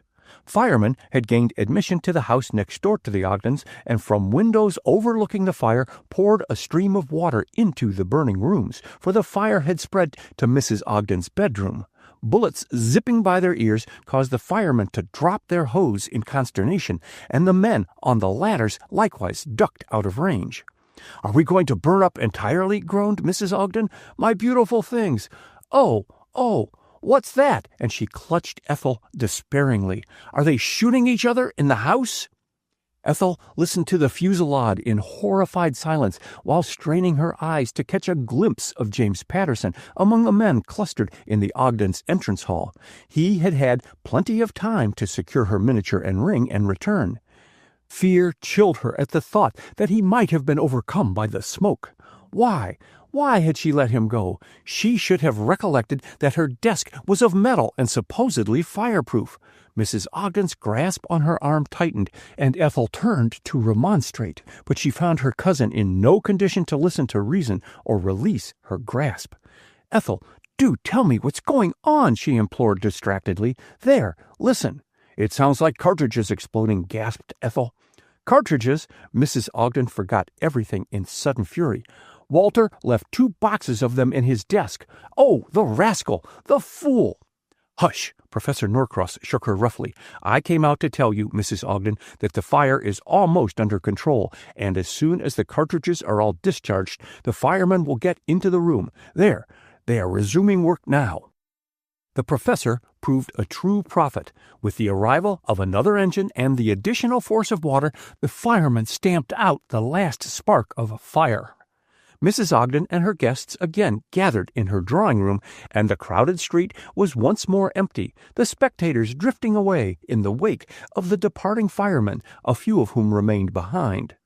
The rooms and corridors of the house were still filled with smoke when Leonard McLean, his eyes smarting, stopped to fling open first one window and then another as he made his way through the house.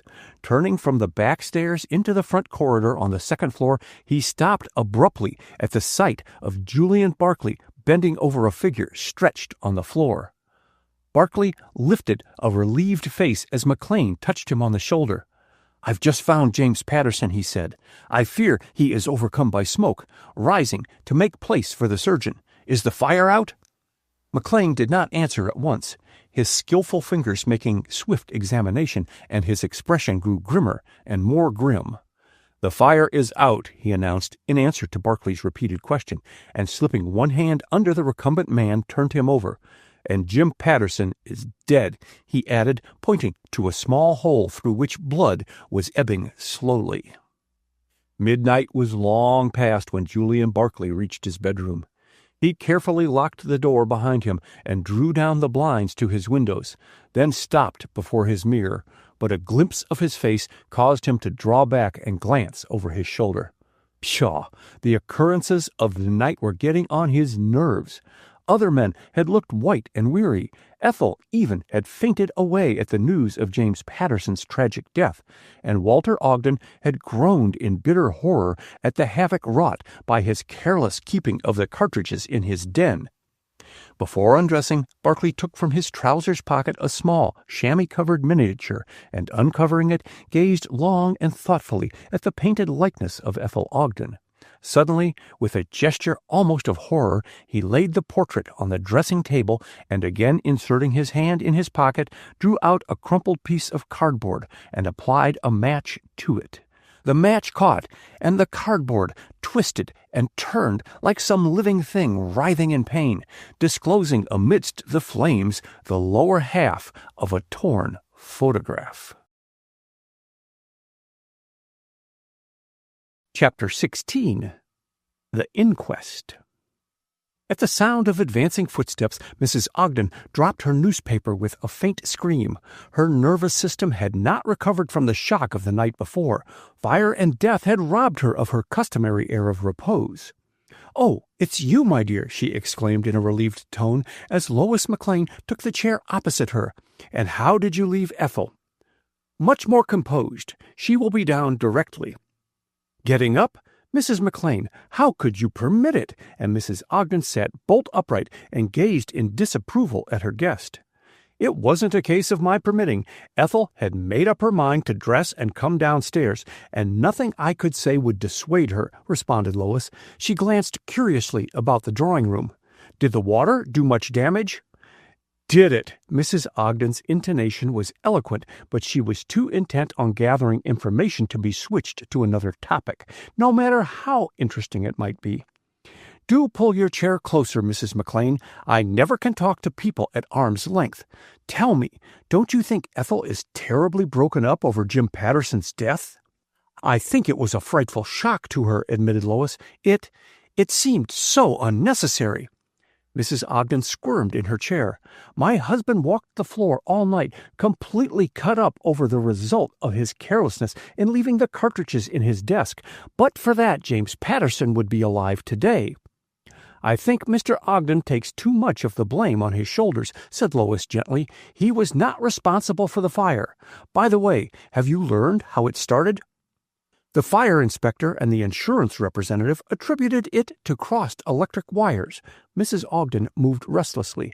"But they are to make a more thorough investigation. Will you have some tea?" stretching out her hand toward the bell. "No, thanks." Lois spoke somewhat hastily. "Dr. McLean will be here very soon to see Ethel, and I must not keep him waiting when he is ready to leave." "Your husband was so kind last night." Mrs. Ogden spoke with genuine feeling. "I don't know how I could have gotten on without him. He attended to everything, even to interviewing the reporters, and I'm sure that's why they are not more sensational in their accounts of the fire and poor Jim Patterson's death." "Leonard was glad to do anything that he could for you, Mrs. Ogden." Leaning forward, Lois took the older woman's hand and stroked it gently.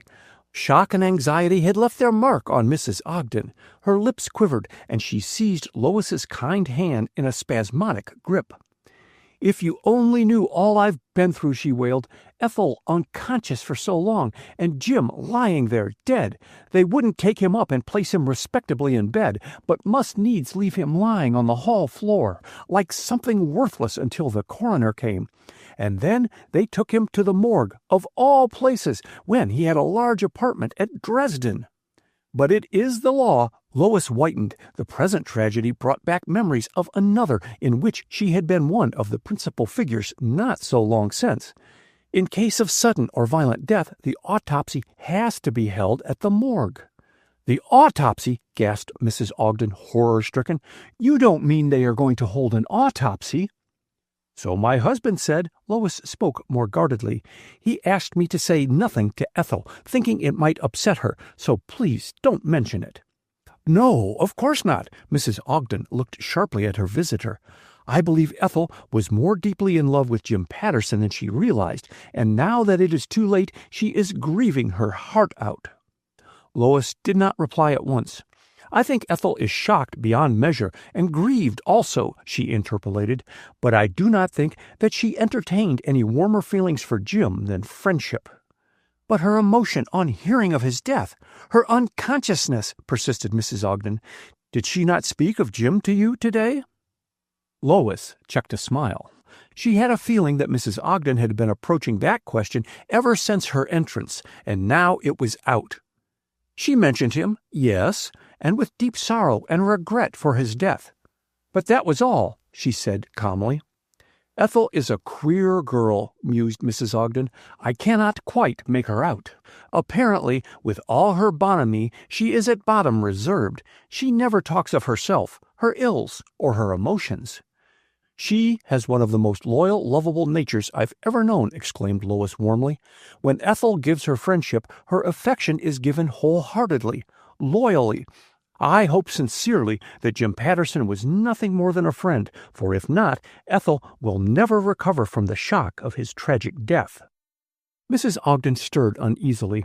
I fear Ethel must dree her weird, she muttered. Was anything said of Julian Barclay this afternoon? No. It was Lois's turn to study her companion. I have heard that he is very much in love with Ethel. She paused, but Mrs. Ogden made no comment, and she continued somewhat hurriedly. Is Mr. Barclay remaining here through the winter? He is not. Mrs. Ogden's decided tone spoke volumes. Walter, my husband, is very much displeased with him. We do not approve. She broke off nervously. Then you do not think him a suitable match for Ethel? Frankly, I don't, and I never dreamed. Mrs. Ogden stopped abruptly. Julian's behavior at times has been a source of grave anxiety to his relations. I confess I was favorably impressed with Mr. Barclay last night, Lois remarked. I am sorry to learn he is eccentric. Eccentric is hardly the word. Mrs. Ogden's conscience somewhat reproached her for so openly criticizing a relative and a guest in her house, but Julian Barclay was becoming an obsession, and she could not stop talking about him altogether. He is a bit queer, morbid, and he is most decidedly not the man to make Ethel happy. Their temperaments are too much alike for perfect harmony. What comment, if any, Lois would have made remained unspoken, as Walter Ogden and Professor Norcross joined them. "Walter, do ring for tea," exclaimed Mrs. Ogden after the men had greeted Lois. "Charles should have brought it before now." "We have no time for tea," replied her husband brusquely. "We are all summoned to the inquest on poor Patterson." "What, now?" And his wife looked at him aghast.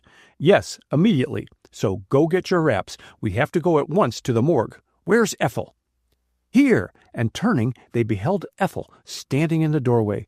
She was but a wraith of the beautiful girl whose joyous spirit had added so materially to the enjoyment of the bishop at the dinner the night before. "Do I understand we are to go to the morgue, Cousin Walter?"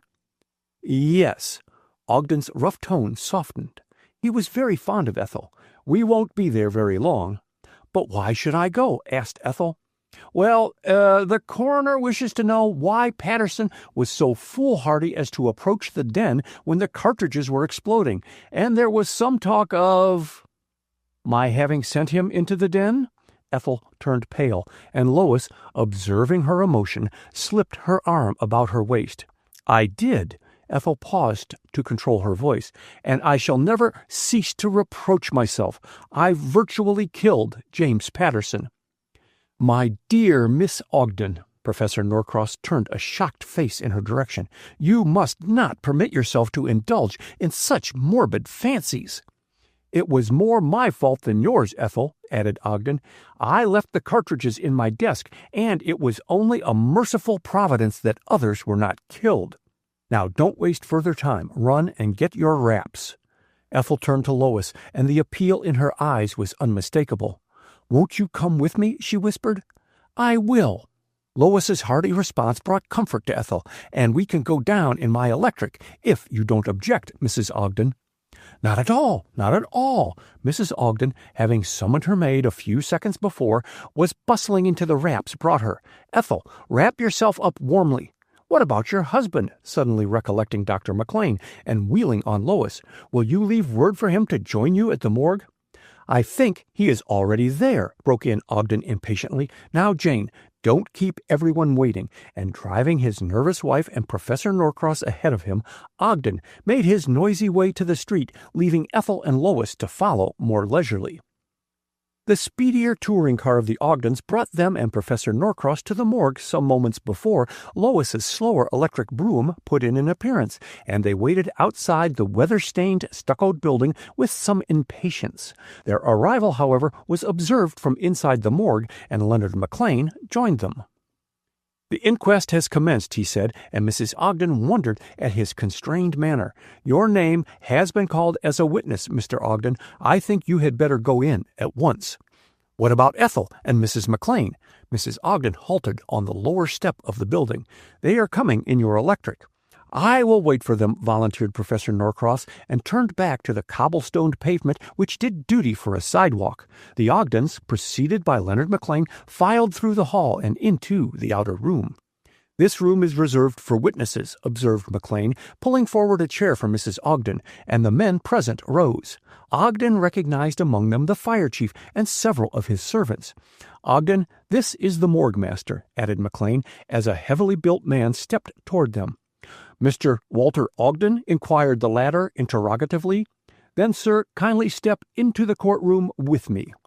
He turned back at the door to address the others. "Just sit down, all of you, and your names will be called in due time," and the door closed behind him. Taking but a cursory glance about the courtroom, Ogden followed the morgue master to the witness stand, pausing a moment at the base of the platform to permit the first witness to descend. Ogden, while waiting for the morgue master to administer the oath to, quote, "tell the truth, the whole truth, and nothing but the truth," end quote, gazed curiously at the 6 men composing the jury, who sat upright or lolled back in their chairs as each man's nature inclined him to take his brief publicity. The morgue master's authoritative voice brought Ogden's attention back to him with a jump, and after taking the oath, he turned to face Coroner Penfield. "Your full name?" demanded the coroner. "Walter Ogden." "How long have you been a resident of Washington?" 5 months. "Have you lived here before this winter, Mr. Ogden?" "I have never rented a house here before this winter," answered Ogden, "but I have made trips to Washington at different seasons for at least 10 years. "Who is the owner of the house you rent?" "Professor Richard Norcross, the naturalist." "Is he visiting you?" "Yes." "Was the house in good condition when you took it?" "Oh, yes, in excellent condition." "No trouble with defective flues or smoking chimneys?" "None." "Have you any idea, Mr. Ogden, how the fire started in your den?" "Not the faintest," replied Ogden frankly. "The fire chief and insurance inspector seemed to think it came from crossed electric wires." Coroner Penfield frowned. "Their testimony will be taken later. Kindly restrict your replies to your own opinions. When did you first discover the fire?" "While at dinner." Ogden's reply was curt. He did not relish rebukes. "Were you dining alone?" "No. My wife and I were giving a dinner." "Mention the names of your guests," directed the coroner, and he glanced down a list, checking off each person as Ogden enumerated them. Then he examined a rough drawing of the Ogden house. "Why was it that you did not discover the fire until it had gained such headway?" "Because the folding doors leading into the hall and also into the drawing room were closed." "Would you have detected the fire more quickly if the doors had been open?" "I think so. The smell of smoke would have warned us." "Is it your custom to keep the folding doors closed while you were in the dining room?" "No, it is not." "Could they have been closed without your knowledge, Mr. Ogden?" Ogden pondered before answering. "I believe so. Heavy portieres were pulled across the doorways, and under cover of the noise occasioned by our talking and the rattle of dishes, the folding doors could have been pushed together without attracting my attention or being seen by others. But I cannot imagine why a servant should do it unless a guest complained of being cold." "With the portieres drawn?" "Yes, there might be drafts even then, and ladies in evening dress are sometimes sensitive to cold." Ogden's voice was dry, and Penfield frowned. "What were cartridges doing in your den, Mr. Ogden?" "I put 2 boxes in my desk drawer on my return from a hunting trip in Maine last fall." "When you found the den was on fire, did you remember the cartridges?" "No. I had completely forgotten them and only thought of them again when the fire reached the boxes and exploded them." "Who first discovered the fire?" "One of the servants, I believe. Someone called 'Fire,' and we all dashed into the hall," answered Ogden vaguely. "I really don't know who turned in the fire alarm." Penfield consulted a memorandum. "When did you last see Mr. James Patterson alive?" he asked. "Helping my wife and my cousin, Miss Ethel Ogden, to cross the lower hall, which was filled with smoke, to reach the sidewalk," answered Ogden thoughtfully. "I cannot recall seeing him again. I accompanied the firemen upstairs, and Patterson may have brushed by me on the staircase, but if so, I did not recognize him in the smoke and general excitement." "I think that is all just now, Mr. Ogden." Penfield laid down his memorandum and turned to the morgue master. "Ask Professor Norcross to step here." Ogden rose with alacrity to give his seat to the professor and went hastily from the room, conscious that reporters were eyeing him, apparently eager for an interview. But he did not loiter in closing the door between himself and the news-gatherers, and the reporters turned their eyes back to Professor Norcross.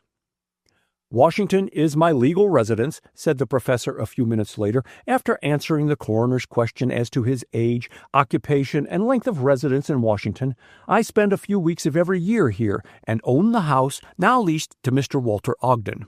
Have you or your other tenants ever had a fire in your house?"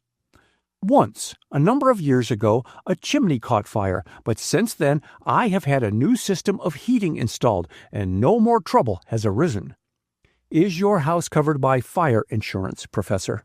"It is." Penfield consulted the deputy coroner before asking another question, and Norcross spent his time inspecting the spectators who lounged about the courtroom. He wondered if they had come only to hear the evidence in the inquest on James Patterson, or if they were habitués of the place. He had heard of the morbidly curious who haunted the scenes of crime in the morgue, and the dress and deportment of the majority of the people in the room indicated they were from the poorer classes. A few women sat in one corner, and Norcross was surprised to find Lois McLean occupying a chair near them. She was evidently not to be called as a witness. "Professor Norcross," the coroner turned back to the witness chair, "did you hear the closing of the folding doors to the dining room?" Norcross smiled. "I did not hear them being shut, but they were closed by the butler at my direction shortly after we entered the dining room," he said. "Madame Takasaki, wife of the Japanese attaché, complained of being cold, and as she sat in a direct draught with the opening and closing of the pantry door, I had the folding doors closed at once." "When did you last see Mr. James Patterson?" "At the front door of the Ogden house as he stood talking with Miss Ethel Ogden." "What transpired then?" asked the coroner as Norcross paused. "Mr. Patterson persuaded Miss Ogden not to enter the house and then disappeared inside," answered Norcross. "After seeing Miss Ogden join her cousin, I also went into the house, hoping to be of some assistance to Mr. Ogden." "And that was the last you saw of Mr. Patterson?" persisted the coroner. "Yes. Mr. Takasaki, the Japanese attaché, stopped me on the staircase to ask for his wife, and when I reached the second story, Mr. Patterson was nowhere in sight." "You are excused, Professor," said Penfield, and Norcross departed. Chapter 17. The Coroner Asks Questions. The next to occupy the witness chair was the fire chief. He answered briefly the questions put to him, and Lois McLean, beginning to feel the closeness of the atmosphere, longed for his departure. She had promised Ethel to stay and take her home, and the morgue master had assured her that Ethel would probably be called to the stand after the fire chief had given his testimony. "You think, then, that the fire was started by defective electric wires?" asked Penfield. "I do." "Was much damage done?" "The walls and floors were badly damaged, while the rugs, curtains, and several pieces of furniture were totally destroyed." "What caused the dense smoke of which Mr. Ogden and the other witnesses speak, if the fire was, as you testify, confined to a comparatively small space?" inquired Coroner Penfield. The fire had apparently smoldered in the walls of the room, and on its bursting out ignited a davenport on which were numerous pillows. All the chairs in the room were tufted, and when they caught, as well as the velvet hangings, it added to the density of the smoke. But for the discharge of 2 boxes of cartridges, my men could have put the fire out much more quickly. Did these cartridges go off in only one direction, Chief? No. On the contrary, they scattered in every direction, and I found bullet holes even in the house next door to the Ogdens. In several instances, my men's helmets were pierced by them. What caliber were the bullets, Chief? 38, for use in rifles. As he spoke, the fire chief pulled a handful of brass shells and bullets from his pocket. I picked these up after the fire was out and took the bullets out of the walls. Did the bullets penetrate through the walls to the hall beyond? No, but the 2 doors to the den were open, and the bullets also went through the windows, and that is the way they reached the next house. Did you see Mr. James Patterson alive when you entered the Ogden residence? Asked the coroner, handing the brass shells and bullets to the foreman of the jury. No, I only reached the house a few seconds before the igniting of the cartridges, and Mr. Patterson was found in the lower end of the hall, toward the back stairs. Did you see the position of Mr. Patterson's body? Yes, Dr. McLean sent for me at once on finding the body. The coroner toyed for a second with his pencil, then tossed it on the high desk before which he was sitting. Had the body been moved? He asked. Dr. McLean told me that it had not. In your opinion, Chief, could a bullet from the cartridges in the burning room have reached Mr. Patterson when standing over the spot where his body was later found lying? The coroner's question electrified Lois McLean, as well as the others in the room. What did he mean to imply by his question? The fire chief was some seconds in answering. I carefully measured the distance. As he spoke, the fire chief reached over and took up a pad and pencil from the coroner's desk. Here, he said, drawing a rough outline of the hall and rooms opening from it. Mr. Patterson must have been standing at this point when shot, judging from where his body was found. The hall curves just at the point where the 2 doors leading from Mr. Walter Ogden's room and the den open into it, and on the opposite side, but a little further down the hall, is a bullet-proof safe. The bullet evidently struck the safe, ricocheted down the hall to where Mr. Patterson was standing, and penetrated his back. Were there any marks on the safe, Chief? Yes, quite distinct marks where the bullet struck. At the answer, Lois drew a long breath of relief. Her too active imagination had attributed unnecessary meaning to the coroner's first question, and she listened with abating interest to the few questions Coroner Penfield asked the fire chief before dismissing him. The latter was just leaving the platform when Penfield called him back. "One moment," he exclaimed. "Was any piece of furniture left intact in the burning room?" A desk between the 2 doors leading to the hall and Ogden's bedroom was badly scorched, but being of metal was not seriously damaged. The fire apparently had just gotten to it a few minutes before my men entered. How about Mr. Ogden's desk in which he kept his boxes of cartridges? Oh, that was directly in the line of fire and was burned to a crisp. Nothing was left of it but a heap of smoldering ashes. The coroner dropped his pencil, which he had picked up to scribble a hasty note, and nodded to the fire chief. "I have finished, thank you." And as the man stepped down, he spoke to the morgue master. "Tell Charles Whelan, the Ogden butler, to step here," and Lois McLean sank back in her chair in disappointment. Apparently she would have to remain indefinitely at the morgue. That Charles did not enjoy being a witness was plain to be seen from his demeanor, and Lois pitied the man as he sat on the extreme edge of his chair, his hands playing nervously with his hat.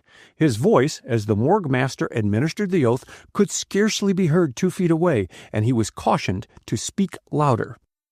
"What is your full name?" inquired Penfield, trying by his reassuring manner to put the servant at ease. "Charles Wilson Whelan, sir." "Thank you, sir."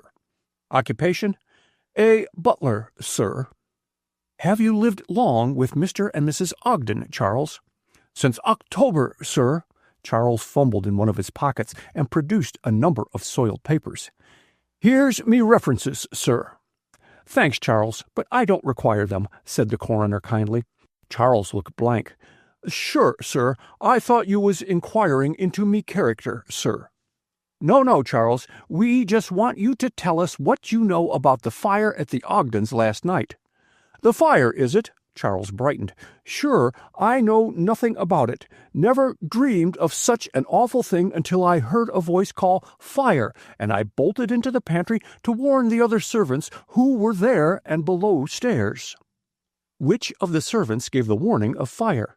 None of them, sir. They was all in the pantry or below stairs. Couldn't you smell the smoke in your pantry, Charles?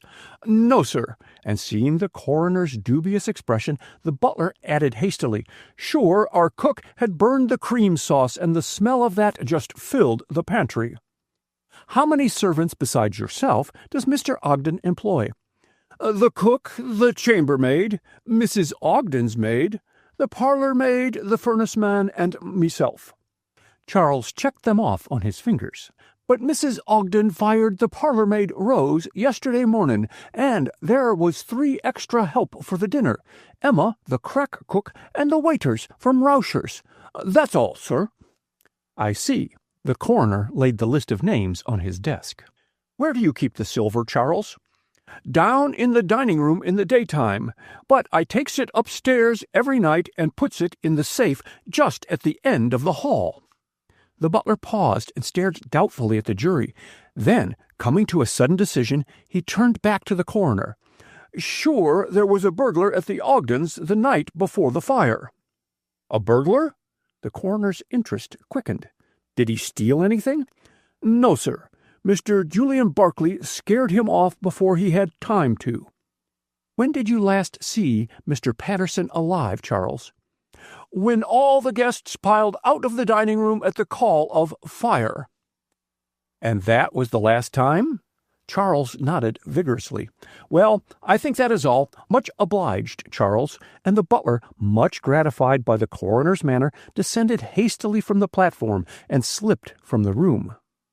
The next witnesses, heard in rapid succession, were the Ogdens' other servants. Each corroborated Charles's statement that they were either in the pantry or in the kitchen and had not realized the house was on fire until Charles had called to them. They also stated that the smell of scorched cream on the kitchen range had probably concealed any smell of burning which might have drifted into the basement. As the last servant left the witness chair, the coroner called to the morgue master. Ask Miss Ethel Ogden to step here, he directed, and Lois McLean looked eagerly toward the door as it opened, and Ethel walked in. The coroner met her at the foot of the platform and assisted her to the witness chair. In spite of her white face and wildly beating heart, Ethel was outwardly composed, and her clear voice could be heard at the far end of the room as she took the oath and answered the preliminary questions put to her by the coroner. Can you tell me, Miss Ogden, began Penfield after a brief silence, who among the guests at the dinner last night first called fire? Ethel shook her head. The voice seemed to come from the direction of the drawing room. Could you recognize it? No, it was hoarse, too discordant to be recognizable. Who sat nearest the drawing room entrance? Ethel considered a moment. I believe Mrs. Leonard McLean and Mr. Julian Barclay sat directly in front of the drawing-room doors, but a huge centerpiece of flowers prevented my seeing that part of the table. The coroner turned in his chair and faced her squarely. When did you last see Mr. James Patterson alive? He asked. As he went up the staircase to the second floor. Ethel's voice quivered, and her eyes filled with tears. Jim Patterson had, through his unfortunately jealous disposition, forfeited her friendship, but he had met his death bravely while endeavoring to carry out her last request, and his memory should be sacred. I have been told that it was at your request that Mr. Patterson attempted to enter the burning room. Coroner Penfield paused, then asked impressively, Is that so? Yes. And I bitterly regret, she choked and broke down. "I understand," said Penfield sympathetically, and waited considerately for her to regain her composure. "And what did you ask Mr. Patterson to procure for you from the burning room?" He waited an appreciable moment for a reply, and not getting it, repeated his question more emphatically. "I asked him to get something out of my desk in the den," said Ethel at last, and both Coroner Penfield and Lois McLean took silent note of her unwilling, almost sullen tone. "I could see from across the street that the fire seemed to be raging about the front of the room, and judged that my desk was not in the direct line of fire. I started into the house intending to go upstairs myself, but Mr. Patterson stopped me at the front door and went instead. Oh, I wish he hadn't," she added. "I shall always reproach myself." "Miss Ogden," Penfield touched her sympathetically on her arm to attract her attention from her bitter thoughts. "Was Mr. Patterson successful?" "Successful?" she echoed uncomprehendingly. "Why, he was killed." "Successful in procuring what you sent him for, I mean," explained Penfield hurriedly. "I found one of the articles I asked him to bring me in the desk this morning. The other was gone." "And you infer," persisted the coroner as Ethel stopped, "that Mr. Patterson picked up one article and perhaps, driven back by advancing flames, had not time to find the other. What were these articles?" Ethel stiffened at the question. It was the one she dreaded. Was her secret to be laid bare? Was Julian Barclay to know she valued his ring and his miniature of her at so high a price that she had sent a man to his death to get them for her? So open a confession of her passionate attachment to him stung her proud and sensitive nature to the quick. Coroner Penfield gave her no time to consider her answer. "I must ask you to reply promptly," he said brusquely, glancing significantly at the wall clock. "You are unnecessarily wasting the time of the court. Quickly now, what were these articles?" "A ring and a miniature," she answered confusedly. "And which article did Mr. Patterson find?"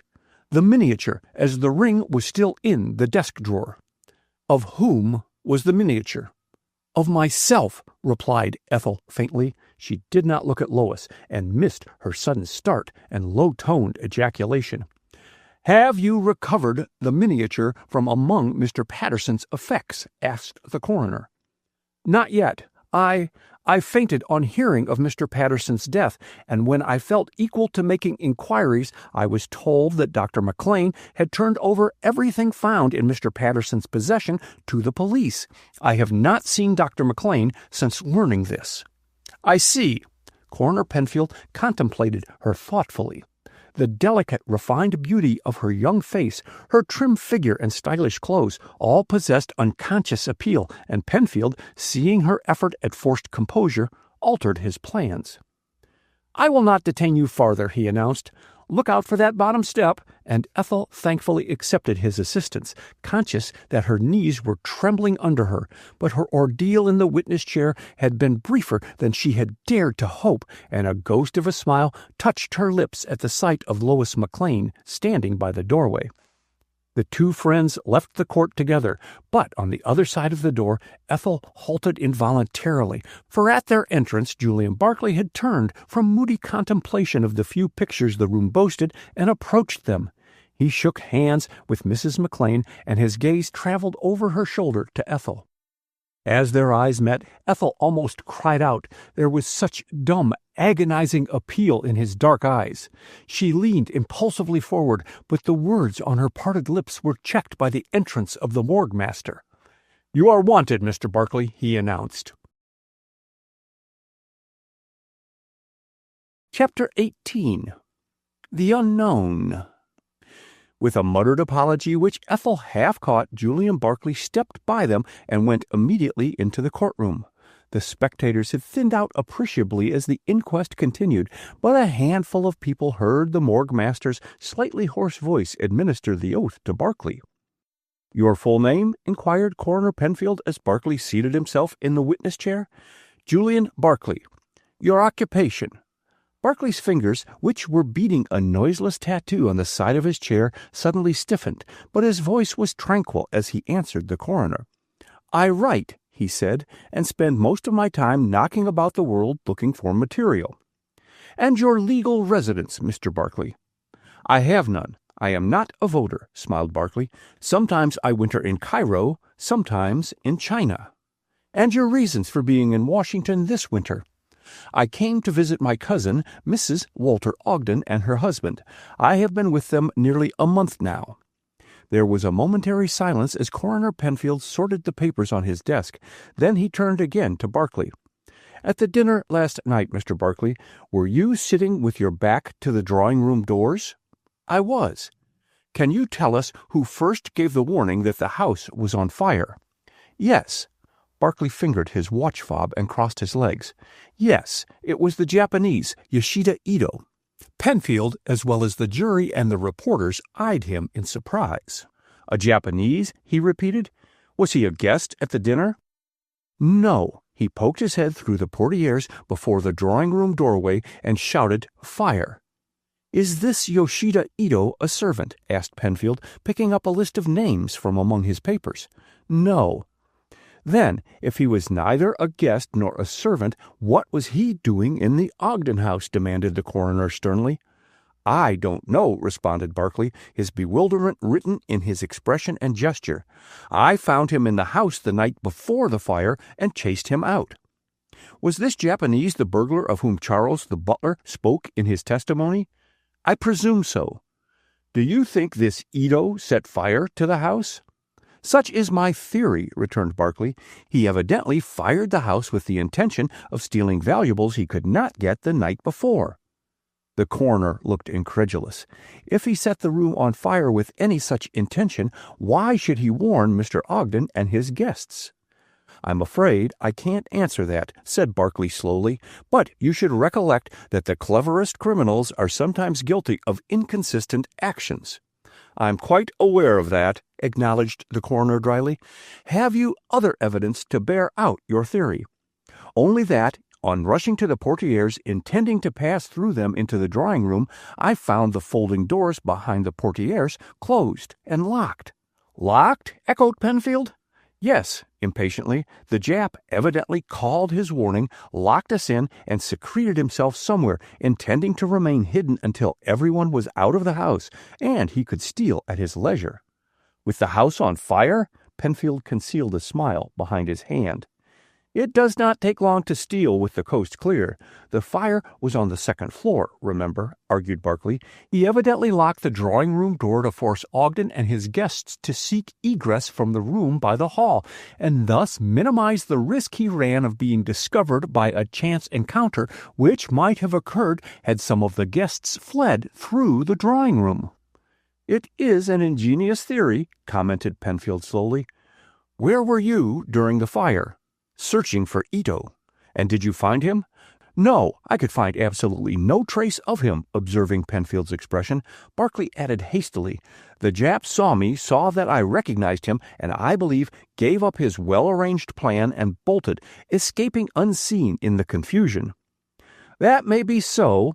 Penfield silently contemplated Barclay for a short moment. "Did anyone else see the Jap?" he inquired more briskly. "I don't know. They have not spoken of it to me."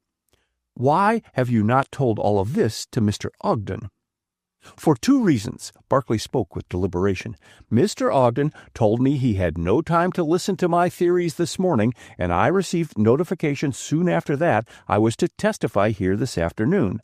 I have not seen Mr. Ogden to talk to in the interval." "When did you last see Mr. James Patterson alive?" And the repeatedly asked question stirred the jury to greater attention. "In the rush from the dining-room into the hall." "What, not again?" "No," replied Barclay. "I believe Patterson assisted the ladies in reaching the street, but after opening the front door to admit the fireman, I rushed into the drawing-room and, finding no sign of Ito there, unlocked the dining-room door, passed through there thinking the Jap might be trying to steal the silver, and then rushed upstairs by the back way." "Were you the first to find Mr. Patterson's body?" inquired Penfield. "Yes, I stumbled across it as I was coming down from my fruitless search for Ito." Exactly how was the body lying when you found it? Face down, answered Barkley, demonstrating with his hands to illustrate his meaning. In this position. Not recognizing Patterson, I turned him partly over to see who it was and to render what aid I could. I thought he had been overcome by smoke. You say you did not recognize Patterson at once. Was there no light in the hall? Yes, but the hall was filled with smoke, and I could not see clearly. Secondly, added Barkley dryly, one man in a dress suit is very much like another, and especially when lying on his back. Exactly where did you find Patterson's body? Penfield asked, handing Barkley a photograph of the hall. This photograph was taken this morning. Barkley studied it with interest. I found Patterson right here, indicating the spot, and Coroner Penfield marked it with his pencil. Ah, yes, right under the hall light, he said. You say you thought Patterson overcome by the smoke. Did you find no trace of blood from the bullet wound in his back? I have already explained that I could see but dimly in the smoke-filled hall, answered Barkley impatiently, and Dr. McLean can tell you that the wound bled superficially. The coroner turned again to consult the notes made by the deputy coroner. You state that you found Patterson by stumbling over him. Did you thus accidentally change the position of his body? I think not. Stumble was more a figure of speech. I regret that I stepped on his hand at first, and the feeling of soft flesh giving under my weight caused me to drop on my knees, and I found his body right in front of me. Which way was his head lying? Toward me. Was Patterson holding anything in his hands? Asked Penfield.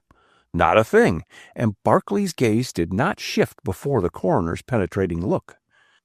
I think that is all, announced Penfield. Stay a moment. Are you quite sure that none of the other guests saw this Japanese, Yoshida Ito? They did not mention it to me after the fire, replied Barkley, pausing at the edge of the platform. It may not be of any consequence, but I saw Ito talking to James Patterson before the dinner in front of the Ogden residence. Indeed! Penfield regarded Barkley attentively. And what were Patterson and Ito discussing? I did not overhear their conversation, Barkley hesitated. I only mentioned the meeting because you seemed to want corroboration of my having seen Ito around the Ogden premises, and because— Well, the interrogation shot from Penfield as Barkley paused. Because I was surprised at seeing James Patterson conversing with a Japanese when I was aware of his well-known animosity to that nation. Did the conversation appear to be of a friendly character? Apparently so. Patterson did most of the talking. And what became of the Japanese? He disappeared up the street. Did Patterson speak of meeting the Japanese on entering the house? Not to me. Barkley moved restlessly. We talked of other topics. Just one more question. Penfield rose. Did Patterson see Ito when the Japanese poked his head inside the portieres and shouted, "Fire"? He might easily have seen him, exclaimed Barkley. The drawing-room doorway was directly behind Mrs. Leonard McLean, and Patterson and I sat on either side of her. So that he could have seen the Japanese as readily as you? Barkley nodded. Thank you, Mr. Barkley, that is all. And Barkley hastened from the room. Coroner Penfield leaned over and whispered a few words to the deputy coroner, and they were still talking when the morgue master showed Leonard McLean to the witness stand and administered the oath to him. Can you tell me, Dr. McLean, if you saw a Japanese named Yoshida Ito in the Ogden house last night? Inquired Penfield, having previously asked him his name, occupation, and length of residence in Washington. I don't believe I did, answered McLean thoughtfully. Great confusion prevailed, however, and the smoke was dense at times. Men whom I took to be firemen passed me on the staircase and in the upper hall, but I cannot swear to their identity. Have you heard the name of Yoshida Ito before? Yes, and after a pause, McLean added, in connection with the mysterious murder of my cousin Dwight Tillman. The inquest at Atlanta brought a verdict of guilty against him for that crime, but so far the Japanese has escaped arrest. Of course. Penfield colored with mortification. Ito's name struck me as familiar, but I had for the moment forgotten where I had heard it. When did you last see James Patterson alive? when he rushed past me in the lower hall. I ran upstairs a few minutes later, but the smoke was so dense the men about me were like shadows, and I could not distinguish one from the other." "When did you first hear of James Patterson's death?" "On my way through the house to open windows. I came across Julian Barclay bending over a man lying on the floor. He informed me that it was James Patterson and that he had been overcome by the smoke." "Was Mr. Barclay kneeling by the body when you first saw him?" "Yes." "What was he doing?" McLean shot a questioning look at the coroner's expressionless face. "Barclay appeared to be testing Patterson's pulse when I reached him," he answered.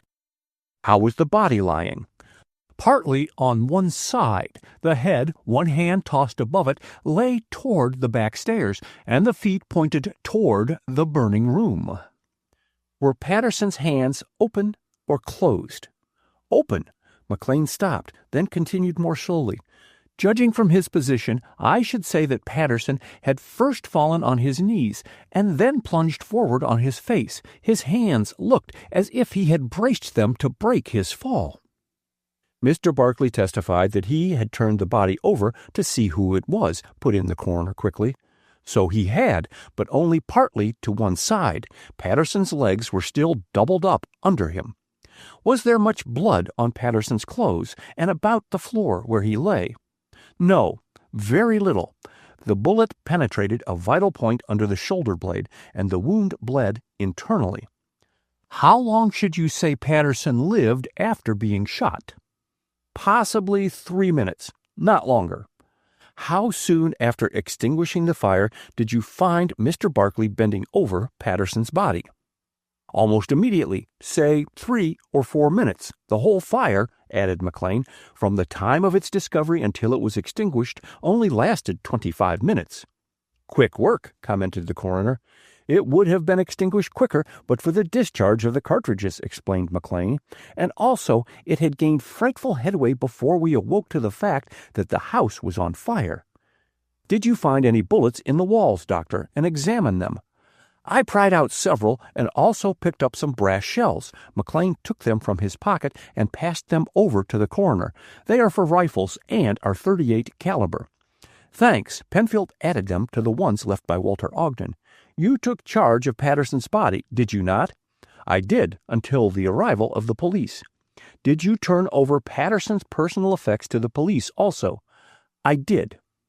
"Was there a miniature of Miss Ethel Ogden among his belongings?" "A miniature of Miss Ogden?" repeated McLean blankly. "No, I gave Detective Mitchell all I found in Patterson's pockets: a leather wallet, a bunch of keys, gold cigarette case, watch and fob. I feel sure I would have remembered a miniature if it had been with the other things." Penfield scribbled a line and passed the folded note to the morgue master. Then he again addressed Leonard McLean. "We won't detain you longer, Doctor," and hardly waiting for McLean to vacate the chair, he called the deputy coroner to the stand. The preliminaries were quickly gone through with, and then the coroner took the witness. "You performed the autopsy on James Patterson, did you not?" he asked. "I did, in the presence of the morgue master and Dr. Leonard McLean." "And what was the cause of death, Dr. Mayo?" The deputy coroner held up an anatomical chart and traced a line on it with the reverse end of his pencil. "James Patterson was struck by a bullet under the shoulder blade, which penetrated a vital point, and he died probably within 3 to 5 minutes of the time he was struck." "You probed for the bullet?" "I did." Dr. Mayo laid down the chart and took up a small piece of lead from his pocket. It was shot from a .32 revolver. The deputy coroner's words acted as a live wire upon the few reporters present, while men sitting in the back of the courtroom crowded forward to vacant front seats, eager curiosity stirring each and all. The deputy coroner's words promised a sensation, and they did not mean to miss one word of future proceedings. "You contend, then, that James Patterson was killed by a bullet from a .32 caliber revolver, Dr. Mayo?" asked Penfield. "I do." "Thank you. That is all." And Mayo returned to his desk while the morgue master took his place in the witness chair and corroborated his testimony. "Recall Mr. Walter Ogden," directed Penfield, as the morgue master stepped down from the platform, and a second later Ogden was once again in the witness chair. "Mr. Ogden," began Penfield, "you testified regarding cartridges for your rifle. Why did you not mention that you also kept cartridges to fit a .32 caliber revolver in your desk in the den?" "Because I don't own a revolver," declared Ogden, "and I had only .38 caliber rifle cartridges in my desk. I am speaking on oath," he added, seeing Penfield's dubious expression. "Then probably a revolver cartridge got accidentally slipped among your rifle cartridges," suggested the coroner. "No, it didn't," retorted Ogden. "The two unopened boxes contained .38 caliber rifle cartridges, which the shop was late in delivering, and I did not take them to Maine with me. In fact, my wife never untied the bundle, but placed it just as it came from the shop in my desk drawer. She is in the next room and can verify my statement." "You are excused," announced Penfield curtly, and turning, ordered the morgue master to bring in Mrs. Ogden.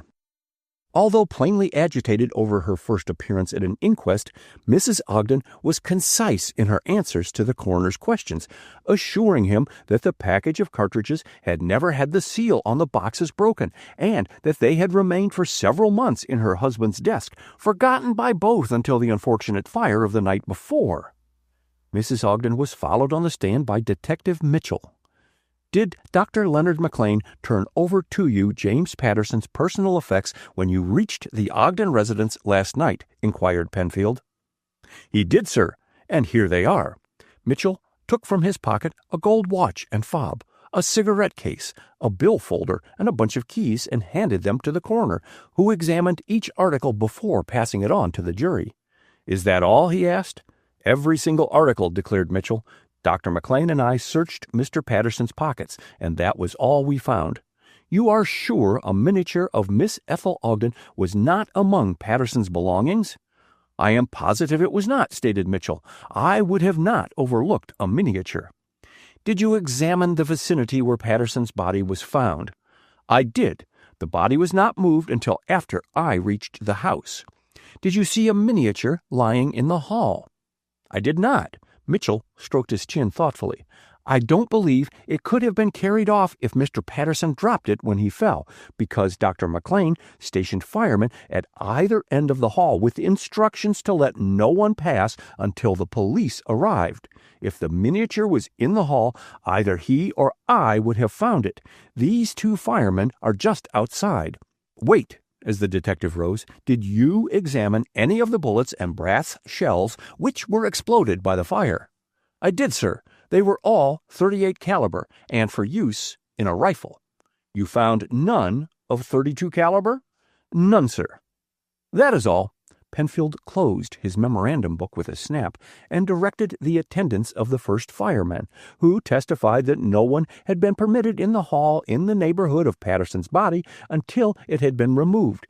He stated that even from the doorway of the den it had been impossible to see the end of the back hall.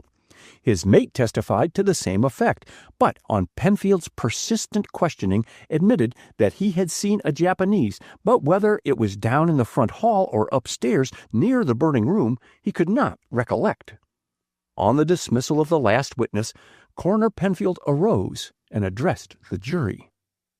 "Evidence goes to prove that James Patterson was killed by a bullet fired from a .32 caliber revolver," he said. "Evidence also goes to prove that all bullets discharged from cartridges ignited by the fire were of .38 caliber and for use in rifles. A reliable witness has told you of the presence in the Ogden residence of a Japanese, Yoshida Ito, a fugitive from justice already charged with murder." "These are the facts." Penfield paused, then resumed.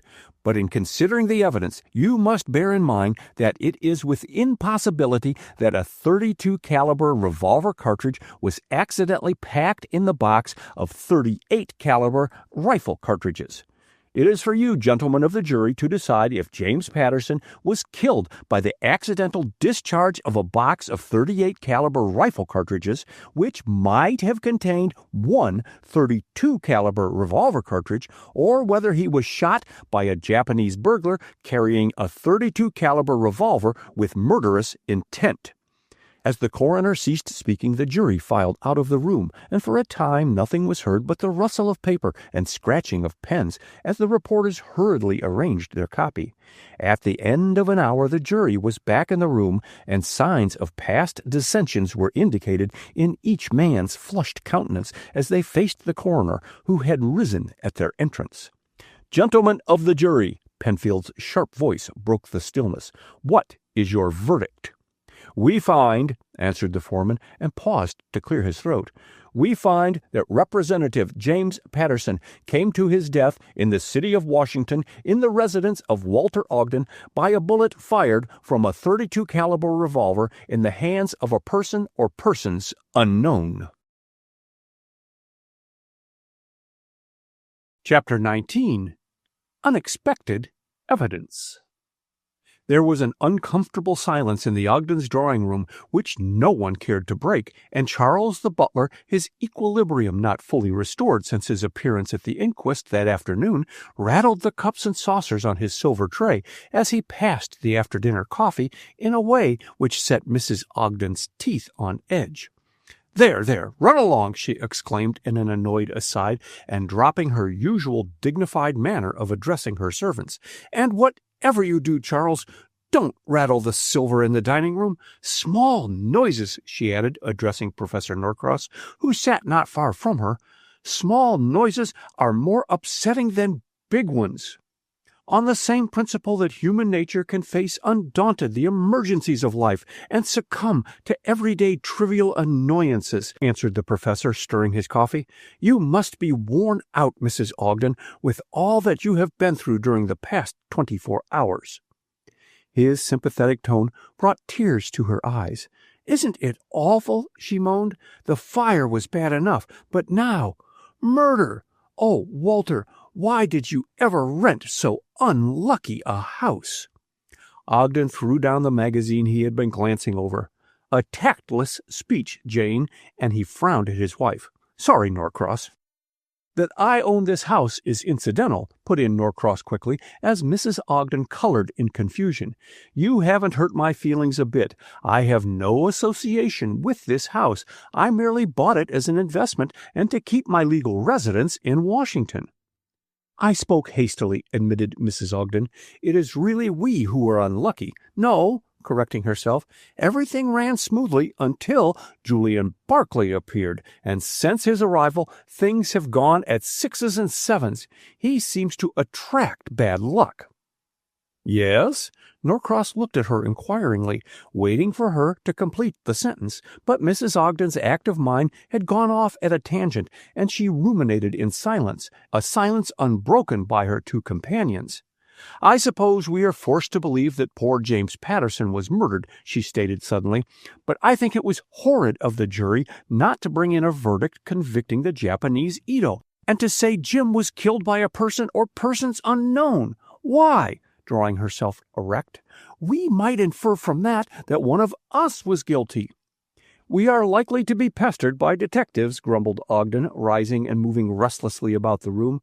"I'm beginning to think those packers, in putting up those cartridges, slipped one of the .32 calibers among the others, and Jim was accidentally shot after all." "The element of chance predominates in that theory," argued Norcross, rising as Ethel Ogden came into the room. "Chance that the revolver cartridge was among the others, chance that Jim Patterson stood exactly where he could be hit by that one cartridge. No, Ogden, I would have believed your theory also if there had been another .32 caliber bullet found among those scattered about the premises. As it is," echoed Ethel, bending eagerly forward, "you think—" "The jury found the only verdict it could, an open one." "But everything proves the Japanese must be guilty," retorted Ethel warmly. "There is no direct evidence against him," broke in Ogden. "You know—" He stopped abruptly and glanced about the room, then approached his wife and their guests. "It strikes me as singular that Julian Barclay is always the person to see the Jap Ito, and no one else ever meets him." "I have," announced Ethel calmly. "You?" Mrs. Ogden nearly dropped her coffee cup. "When?" "Where did you see him?" demanded Walter Ogden, almost in the same breath. "The night before last, when Ito came to steal the silver," answered Ethel, and she looked challengingly at Professor Norcross, who was following each word with careful attention. Could she depend on him to take his proper cue and not divulge too much? "Professor Norcross and I both saw him," she supplemented, "in his flight from the house." "Yes," added Norcross, "I heard Ito open the pantry window and came down to investigate, met Miss Ogden in the hall, and we watched Ito's hasty exit." "Well, upon my word," ejaculated Mrs. Ogden, "and I slept peacefully through all the excitement, and this is the first I hear of your share in it, Ethel? I must say, you are not very communicative, is she, Julian?" twisting about to include her cousin in the conversation.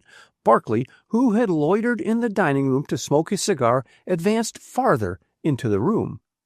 "Not very communicative," he responded absently. "What were you discussing?" "Cabbages," retorted Ogden, whose temper was getting out of hand. "The fire, Patterson's tragic death, a sleepless night, unpropitious conditions of the stock market, the developments at the inquest had all had their effect on his surly disposition, and Barclay's urbane manner proved not only a source of annoyance, but the last straw." "Cabbages? Very good things in their line, Ogden," answered Barclay with unruffled good humor, "and possibly more profitable to cultivate than investing in Pacific trading ships." He turned to Norcross, apparently oblivious of Ogden's scowl. "I see by the newspapers that Japan and Russia plan to negotiate the new loan to China. Where will American interests and American invested capital be if the Yankees of the East steal a march on us in China?" Norcross looked grave. "It may mean the closing of the open door in the Orient," he said. "And to think that the United States was the first to open Japan's eyes to the world." "The flesh and the devil," supplemented Barclay skeptically. "Japan has learned the bad along with the good, and we are willfully blind to the situation developing in the Far East." "You talk like Patterson," complained Ogden. "Poor devil," he added as an afterthought. "Patterson was as rabid on the Japanese question, Norcross, as your friend Carter Calhoun." Norcross caught but the mention of Calhoun's name. He had intercepted a look exchanged between Ethel Ogden and Julian Barclay, a look on Barclay's part whose meaning bore but one interpretation, and which had brought a touch of color to Ethel's white cheeks. Until that moment, Ethel had ignored Barclay's proximity, her eyes and hands fully occupied with a small piece of embroidery. Professor Norcross was conscious of a growing distrust of Julian Barclay. What made him so laggard a lover, for that he worshipped Ethel, was plain to the observant professor, unless undesirable entanglements prevented open courtship. Suddenly aware that his stare at Barclay had become a glare of indignation, Norcross roused himself. "Speaking of Calhoun," he remarked, "I hear he is on his way to Washington." "The devil he is!" Ogden set down his coffee cup with a bang which imperiled the Dresden china and drew a protest from his wife. "With Calhoun around, we will never hear the end of this Japanese question." "Is Calhoun really coming?" asked Barclay, turning with some abruptness to Norcross. "Or is it simply a rumor?" The professor's reply was lost as Charles announced from the doorway, "Mr. Takasaki." The Japanese attaché appeared almost simultaneously with the announcement of his name, and Mrs. Ogden and her husband greeted him cordially. "I came to ask for the health of you," explained Takasaki, bowing low over Ethel's hand. "The fire and death of the Honorable Mr. Patterson was of the most dreadful." "Do sit here." Mrs. Ogden patted the sofa, and Takasaki, bowing gravely to Barclay and Professor Norcross, stepped past them and sat down by his hostess. "We feel Mr. Patterson's death awfully. Everyone does who knew him." "Mr. Patterson was a man of strong friendships," began Norcross. "And stronger enemies," finished Barclay, softly meeting the professor's penetrating gaze for but a moment. "True," agreed Norcross. "The Pattersons have a quarrelsome trait. Patterson's sister once told me that she always kept alive her brother's animosities." "The hateful woman!" broke in Mrs. Ogden with more vehemence than the occasion seemed to require, and at her husband's quick frown she modified her tone. It's a wonder Henrietta Patterson didn't ruin her brother's political career." "You knew Miss Patterson, then?" asked Barclay. "Yes, when visiting Ethel's mother," indicating the girl, and Barclay for the first time that evening addressed Ethel directly. "Did you know Miss Patterson intimately?" he inquired. "No, only slightly." Ethel broke off her three-cornered conversation with Takasaki and Walter Ogden. "Miss Patterson was a recluse and went very little into society. She died in Paris last winter." Takasaki's twinkling black eyes shot from one to the other, and seizing the slight pause following Ethel's last remark, he turned to his hostess. "My wife and we so sorry for the breakup of your dinner, the most delightful," he began. "We hope for your honorable presence soon with us." Mrs. Ogden beamed with pleasure and launched into a brisk conversation with Takasaki, in which the other men joined. From the depths of her large empire chair, Ethel listened to Takasaki's soft, monotonous voice, the deeper intonations of Barclay and Norcross, and the heavy bass of Ogden, and a certain quality in their tones and their mannerisms impressed her. Outwardly perfectly friendly in their intercourse, there seemed to the listening girl an undercurrent of distrust, of watchfulness totally lacking in past meetings between the four men. If mere suspicion of an alien hand having killed Patterson could raise a barrier between the polished, educated Japanese gentleman and the American men of his own class, what would follow in the event of racial war? A war of yellow against white. Ethel caught her breath sharply and drew her hand across her eyes as if dispelling a horrible vision.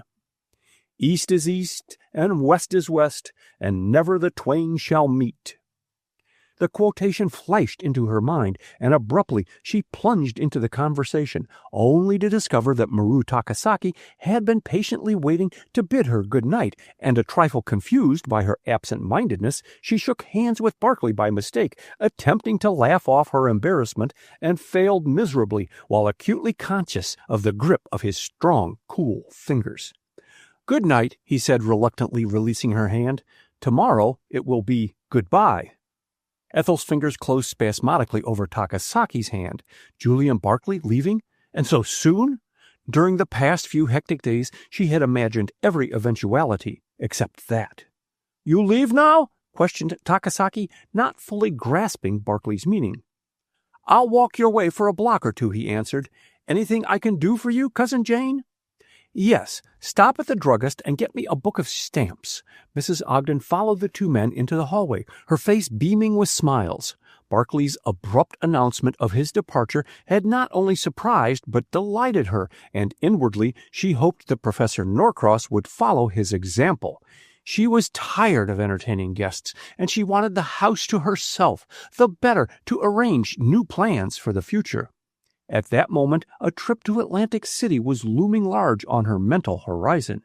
In that ocean-swept haven she could wait quietly for the sensation caused by the murder of James Patterson in her own house to die out, and return in time to enjoy the Easter season in Washington. In fact, such a procedure would be in excellent taste, and the canceling of her many social engagements out of respect to the memory of James Patterson would also be a wise move. The request for stamps was therefore an outcome of her thoughts. Notes must be written at once to friends and acquaintances and dispatched before morning. "Come into the library, Ethel," she called, after seeing the front door close behind Takasaki and Barclay. "Oh, I didn't know you were just behind me," lowering her voice. "I am on my way to bed," explained Ethel. "Oh," Mrs. Ogden's face fell. Having once jumped to a decision, she despised putting off action, but Ethel looked spent and weary, and reluctantly she gave up her plans for the evening. "Run along," she said. "I wanted you to write letters to Mrs. Van Alstyne and Mrs. Warner, canceling my luncheon and dinner engagements, but it doesn't matter." Ethel was quick to detect the discontent in Mrs. Ogden's voice. "Certainly I will write them for you," she announced. "It will take no time at all." "I have a better plan," broke in Norcross, who, with Ogden, stood just behind them. "Let me write the notes at your dictation, Mrs. Ogden, and then your cousin can get the sleep she really needs." "What's the matter with writing them yourself, Jane?" demanded Ogden. "You never developed pen paralysis until you found a secretary fashionable." Mrs. Ogden turned her back on her husband. Of course Ethel must go to bed, and she smiled kindly at her. "If you will help me, Professor." "I shall be delighted." Norcross looked back as he followed Mrs. Ogden and her husband into the library to wave his hand to Ethel, who responded similarly as she went up the staircase. But on reaching the next floor, Ethel did not go at once to her bedroom. Almost against her will, her feet carried her to the den, and for the third time since the fire, she went over each article left in the room. By direction of the fire chief, nothing had been touched or moved. All furniture had been completely or partially destroyed except her metal typewriting desk, and after inspecting the debris about her, she sat down before her desk and methodically took out its contents. Her miniature was not there. At last, Ethel sat back in her chair and closed her eyes, endeavoring to recall each action of the day before. No, she had not taken the miniature away. She had put it in the top drawer of her desk just before luncheon, and there it must have remained until carried away by James Patterson. But what had become of it after he had secured it? Had the murderer picked it up in his hasty flight, or had Julian Barclay found and pocketed it on discovering Patterson's dead body? Ethel shook her head. No, Barclay would have spoken of it. But would he? He had, if he found it, only gotten back his own property. "Beg pardon," said a voice from the doorway, and Ethel started violently. "Miss Ogden, is it not?" Ethel looked at the well-dressed man in the doorway and nodded. "I did not mean to startle you, Miss Ogden. I have been watching you for several minutes." "Indeed?" Ethel flushed with indignation. "I thought you saw me." Hastily, "I am Mitchell from the central office," displaying his badge. "Have you found any trace of your miniature?" "No." Ethel, mollified by the detective's gentlemanly appearance and quiet manner, looked eagerly toward him. "Have you searched for it?" "Yes, but I can't find it high or low," admitted Mitchell. He came closer to her. "I believe the man who has that miniature killed Patterson." Ethel recoiled. "No," she declared vehemently, and Mitchell looked at her oddly. "It must be somewhere around, dropped in some crevice or crack." She bent over the wreck of a chair and fumbled about, more anxious to conceal her expression from Mitchell's inquiring gaze than in the hopes of finding anything. "Charles, the butler, has just admitted that before the fire chief gave orders to have everything left just as it was, he carried some of the debris down into the basement," volunteered Mitchell. "It's just possible your miniature may be in it."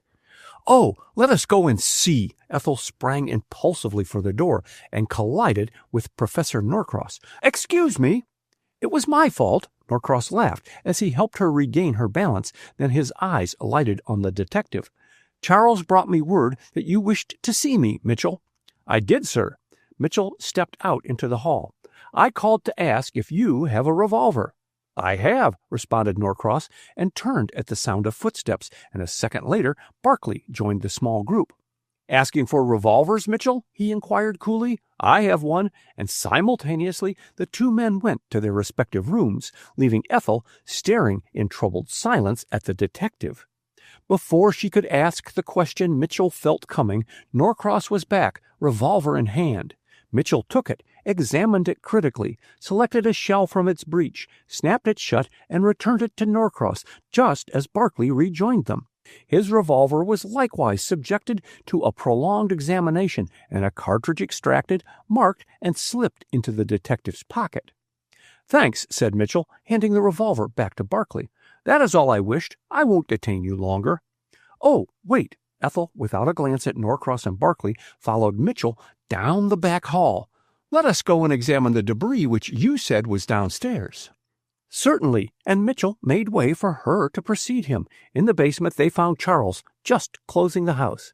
"The debris, is it?" he exclaimed, on Mitchell stating what they wished. "Sure, it's all here," and Ethel, regardless of her white gown, dropped on her knees beside the bucket of trash and ashes. Dumping the pail on a newspaper spread out by the attentive Charles, Ethel ran her fingers through the mass, but without results. There was no trace of her miniature. "What's this?" Mitchell, searching with her, pulled out a piece of white flannel and, rising, examined the dark stains on it under the light. Suddenly he raised the flannel and sniffed at it. "Powder stains," he exclaimed, thrusting the oily, dirty cloth under Ethel's nose. "Where did you get this piece of flannel, Charles?" as the butler returned from a trip to the kitchen. "Oh, that," inspecting the flannel. "Sure, Mr. Julian Barclay used that to clean his revolver this morning. You wouldn't be wanting me to leave a dirty thing like that in his room, Miss Ethel, would ye?" turning to her. But Ethel had fled. Chapter 20. Elusive Clews. It was barely 9 o'clock in the morning when Leonard McLean reached his office in response to an urgent telephone call, and the one occupant of his office rose to greet him with marked impatience, which he vainly tried to conceal under cordiality. "It was good of you to hurry down," said Colonel Carter Calhoun, following him into his private office. "I was sorry to cut short your breakfast hour." "That was all right," responded McLean, pushing a chair up to his desk. "You rang off before I could ask you to breakfast with me, Colonel." "Thanks." Calhoun dragged his chair forward, close to McLean. "I went at once from the Union Station to see the Secretary of War, and while breakfasting with him, telephoned you from his residence. I want to thank you for writing me of Dwight Tillman's murder. It was a shock, a very great shock, and now to be met with the news of James Patterson's murder." Calhoun sighed. "It looks badly, very badly, and no trace of the murderer." "I see you use the singular tense," commented McLean. "You believe then, Colonel, that one man committed the two crimes?" "I prefer to reserve my theories until I've heard your facts," and McLean smiled covertly at his caution. "Have you seen the morning newspaper and its account of the Patterson inquest?" he asked. "Yes. Does it not seem possible that James Patterson, blinded by the smoke from the burning room, unexpectedly encountered this Yoshida Ito, who might have been in the Ogden house only to steal, and instead killed Patterson, an outspoken enemy of his country, and escaped unseen in the smoke and confusion?" asked McLean thoughtfully. "That did occur to me," acknowledged Calhoun, "and your theory is borne out by the loss of the miniature, which I see in the newspaper article is reported mysteriously missing. Patterson may have taken it from the burning room and dropped it on meeting the Jap, who may have stolen it after killing him." Calhoun pursed up his lips and looked meditatively at McLean. "It strikes me that Miss Ogden must have attached unusual importance to that miniature to have asked a man to risk his life to get it for her out of a burning room. Was it a particularly fine work of art?" "I don't know. I've never seen it." "Too bad," muttered Calhoun. "Is Miss Ethel Ogden closely related to Walter Ogden?" "Third or fourth cousin, I believe." McLean moved restlessly. He was not pleasantly impressed with Carter Calhoun. "Miss Ogden is a charming, lovable girl, the soul of honor," he added warmly. "Ah, indeed, I hope to meet her soon." Calhoun settled himself more comfortably in his chair. "Professor Norcross, you've met him, of course, has been kind enough to keep me informed of several matters relating to Tillman's death, and wrote me that she was very beautiful. Who's in your front office?" he added with some abruptness, and McLean stared at his keen hearing. He himself had not detected footsteps in the next room. "I imagine it is Dr. Horace Shively," he said, rising hurriedly. "He was to call here about this time," stopping with his hand on the doorknob. "He was on the train when Tillman was murdered and first detected the use of oxalic acid." "Oh, do you know him well?" "No, only slightly. He had a good practice in Newport, but ill health forced him to retire, and having a comfortable fortune, he spends much of his time traveling." Turning back to the door, McLean opened it and found his expected visitor standing with his back to him, looking out of the window. "How are you, Doctor?" he exclaimed cordially, and Shively wheeled about. "Come into my private office," added McLean, after they had shaken hands. "Colonel Calhoun is anxious to meet you. We were discussing Tillman's murder while waiting for you," and he stepped aside to let Shively pass him. Calhoun rose on their entrance and bowed gravely to Shively as McLean introduced them. "Take my seat," he said, and dropped into another chair and sat with his back to the light. "I have traveled east, Dr. Shively, to secure data about the murder of my friend Dwight Tillman." "I am glad I am here," answered Shively, tilting back his chair to make room for McLean to reach his desk. "I wanted to come before, but was detained by business. However, I've sifted out the evidence extracted at the inquest at Atlanta." "And your conclusions?" demanded Calhoun. "I at first thought the Japanese Ito guilty, but now I believe a fellow traveler, Julian Barkley, poisoned Tillman," responded Shively. "Julian Barkley? Humph!" Calhoun clasped and unclasped his long, strong fingers. "He was mentioned in the newspapers as having been the first to find Jim Patterson's dead body, and now you say you suspect him of having some connection with Tillman's murder? Humph!" McLean, who had started at the mention of Julian Barkley's name, sat silent, studying the men, and debated in his own mind how much and how little he should tell them. "Your reasons, Dr. Shively, for thinking Barkley guilty of poisoning Tillman," demanded Calhoun, breaking his silence.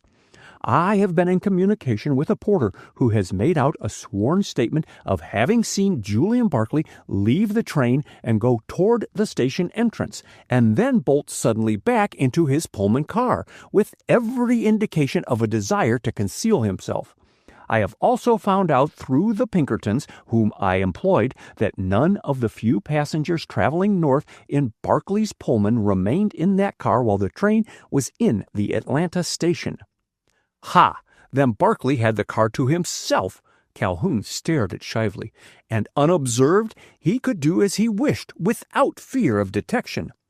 And also, let me state just here that if innocent, Barkley could not prove an alibi if no passengers were in his car while the train was in Atlanta," interposed McLean. "He gave no alibi in his deposition," retorted Shively. "That first directed my suspicion toward him. He must have committed the crime immediately on his return to the train, for Norcross and I got back from eating a light lunch in the station and stood in the vestibule of the smoking car until just before the train started, when we went back to our own section for a brief stay, and the conductor was standing in the vestibule of the car when we left it," he added. "With you and Norcross there, and later the conductor, it would have been impossible for a criminal to sneak on board your end of the car," commented Calhoun. "But a car has two entrances. What about the other?" "Oh, the porter was there." "Sure?" "Yes, I saw him standing on the lower step of the forward vestibule. Anyone passing into the smoker from that end would have attracted his attention, and railroad officials assured me they could place reliance on the porter's word and efficiency." McLean started to speak, then, thinking better of it, sat silent, contemplating his two companions. "Did you hear no sound inside the car?" asked Calhoun. "No. Norcross was telling me of a trip to South America as I sat below him on the step of the vestibule. We neither of us heard a sound from the interior of the car." "By sound, I mean a cry for help or raised voices quarreling," persisted Calhoun, looking directly at Shively. "I heard none," declared Shively positively. "I am sure we would have heard had Tillman been quarreling with anyone, for most of the windows were raised and screened." "But the noises of a railroad station might have drowned even raised voices," objected McLean. "I think not." Shively pulled his chair nearer. "Norcross and I conversed in our ordinary tones, and heard each other without difficulty. Then with you and Norcross at one vestibule and the porter at the other, and no sound from the interior of the car, I think it can safely be assumed that Tillman was poisoned between the time the train first pulled into the Atlanta station and your return to the smoking car from your luncheon," Shively argued McLean. "How long a time had elapsed while you were at luncheon?" "Let me see. About 25 minutes, I imagine." "And how long was the train detained at Atlanta?" 2 hours, but passengers commenced returning fully half an hour before the train started north." Shively paused. "The mystery surrounding this crime has had a powerful attraction for me, and I have of my own volition employed Pinkerton detectives. They report that the hunt has narrowed down to 2 men, Yoshida Ito and Julian Barkley." "What is the evidence against the Jap, Ito?" asked McLean. Sifted down, it amounts to little, admitted Shively slowly. Ito and Tillman had a fisticuff shortly before we reached Atlanta. Tillman compared the Jap to a yellow Negro, and Ito, on being questioned after the discovery of the crime, gave as his alibi that he was at the public library in Atlanta at the time the crime was committed. However, the hour's difference in Central and Eastern Time nullifies that alibi. He may have committed the crime and still have been at the library. Then the chief evidence against the Jap is the question of time, said McLean with growing impatience. You also contend that Ito took offense at an implied insult given 30 or 40 minutes before the train reached Atlanta. Now, I myself do not believe that crime was ever committed on impulse. It was too well planned and devilish in its ingenuity. That is no argument against a Japanese having been the criminal, said Calhoun dryly. They are the most silent, relentless people in the world. To me, the plot smacks of the East and is more far-reaching than we yet imagine and embraces the murder of James Patterson. What? Ejaculated Shively. You think the two crimes have a bearing on each other? I do. You surprise me, muttered Shively, looking dazed. I saw Patterson in the Atlanta station for a second on my way to the lunchroom. He told Norcross and me that he had decided to take the Midnight Express to Washington, as that would give him several hours more in Atlanta, and he would reach Washington but a few hours later than if he took the train we were on. McLean sat forward in his chair. Did Patterson by chance encounter Julian Barclay in the station? He asked. I couldn't tell you, replied Shively. It was more than coincidence which brought Tillman, Ito, James Patterson, and Julian Barclay together, perhaps unknown to each other, in that station. It was fate, said Calhoun solemnly. In sifting out one crime, we will clear up both. Heavens, Tillman's death is mysterious enough without having another murder hinging on it, exclaimed Shively impatiently. There is one interesting point which has not been brought out. Tillman, after his scuffle with the Jap, borrowed a flask from Julian Barclay. McLean's hand closed with some force over his armchair. How did you make that discovery? He asked. The brakeman who passed through the smoker just after the scuffle saw Barclay hand a flask to Tillman. Unfortunately, the man was hurt in an accident and did not appear at the inquest. Shively paused, then resumed more quietly. I sent Barclay back to the empty smoker after removing Tillman's body, and he thus had ample opportunity to recover his flask and remove all trace of his crime. But what motive had he in poisoning Tillman? Demanded McLean excitedly. The loss of a large sum of money to Tillman during a game of cards the night before the murder. Calhoun shook his head. No, too thin, he said curtly. A deeper motive than that lies behind the murder. Tillman was coming to Washington on a special mission, and he had with him valuable state documents, and their possession cost him his life. I examined Tillman's personal effects and luggage, exclaimed Shively in bewilderment, and I found no sign of their having been disturbed or searched, nor did I see any valuable papers. Calhoun smiled enigmatically. Did you not? Then the murderer must have secured the documents and left no trace of having done so. The loss of these documents may do the United States irreparable harm, may, in fact, precipitate war between this country and Japan. Then in heaven's name let us find the Jap Ito, cried McLean, springing to his feet. Finding Julian Barclay would lead to the same result, protested Shively. They are in collusion. Calhoun looked at him oddly. Not a bad idea, he said, rising. I must be going, McLean. I have to see Chief Connor of the Secret Service. Where are you stopping, Doctor? Turning to Shively, who had also risen. At the New Willard. Shively extended his hand, and Calhoun's strong clasp made his fingers tingle. One more question, Doctor, before I go. As he spoke, Calhoun turned back from the door held open by McLean. Do you recall whether the shade of the window by which Tillman sat was pulled down? It was. Thanks, and Calhoun joined McLean in the corridor. Chapter 21. The Still Small Voice. Charles the butler stared in dismay at the untasted breakfast sitting temptingly before Walter Ogden. Not a dish had been touched, and 20 minutes had elapsed since he brought them in hot from the kitchen. The perturbed butler took a hesitating step toward Ogden, but a glimpse of his face behind the morning paper and its forbidding expression caused Charles to retreat on tiptoe, his warning about a cold breakfast unspoken. Once before he had incautiously interrupted Ogden at just such a moment, and had fled before the storm provoked by his temerity. Charles had left the room but a bare 5 minutes when Ogden threw down his newspaper, poured out a cup of coffee, drank it almost in one gulp, and leaving his breakfast uneaten, walked heavily away from the table. His destination was his wife's bedroom, and he found her sitting before the mahogany dressing-table, arranging her hair, with an absorption as to detail which admitted no hurry.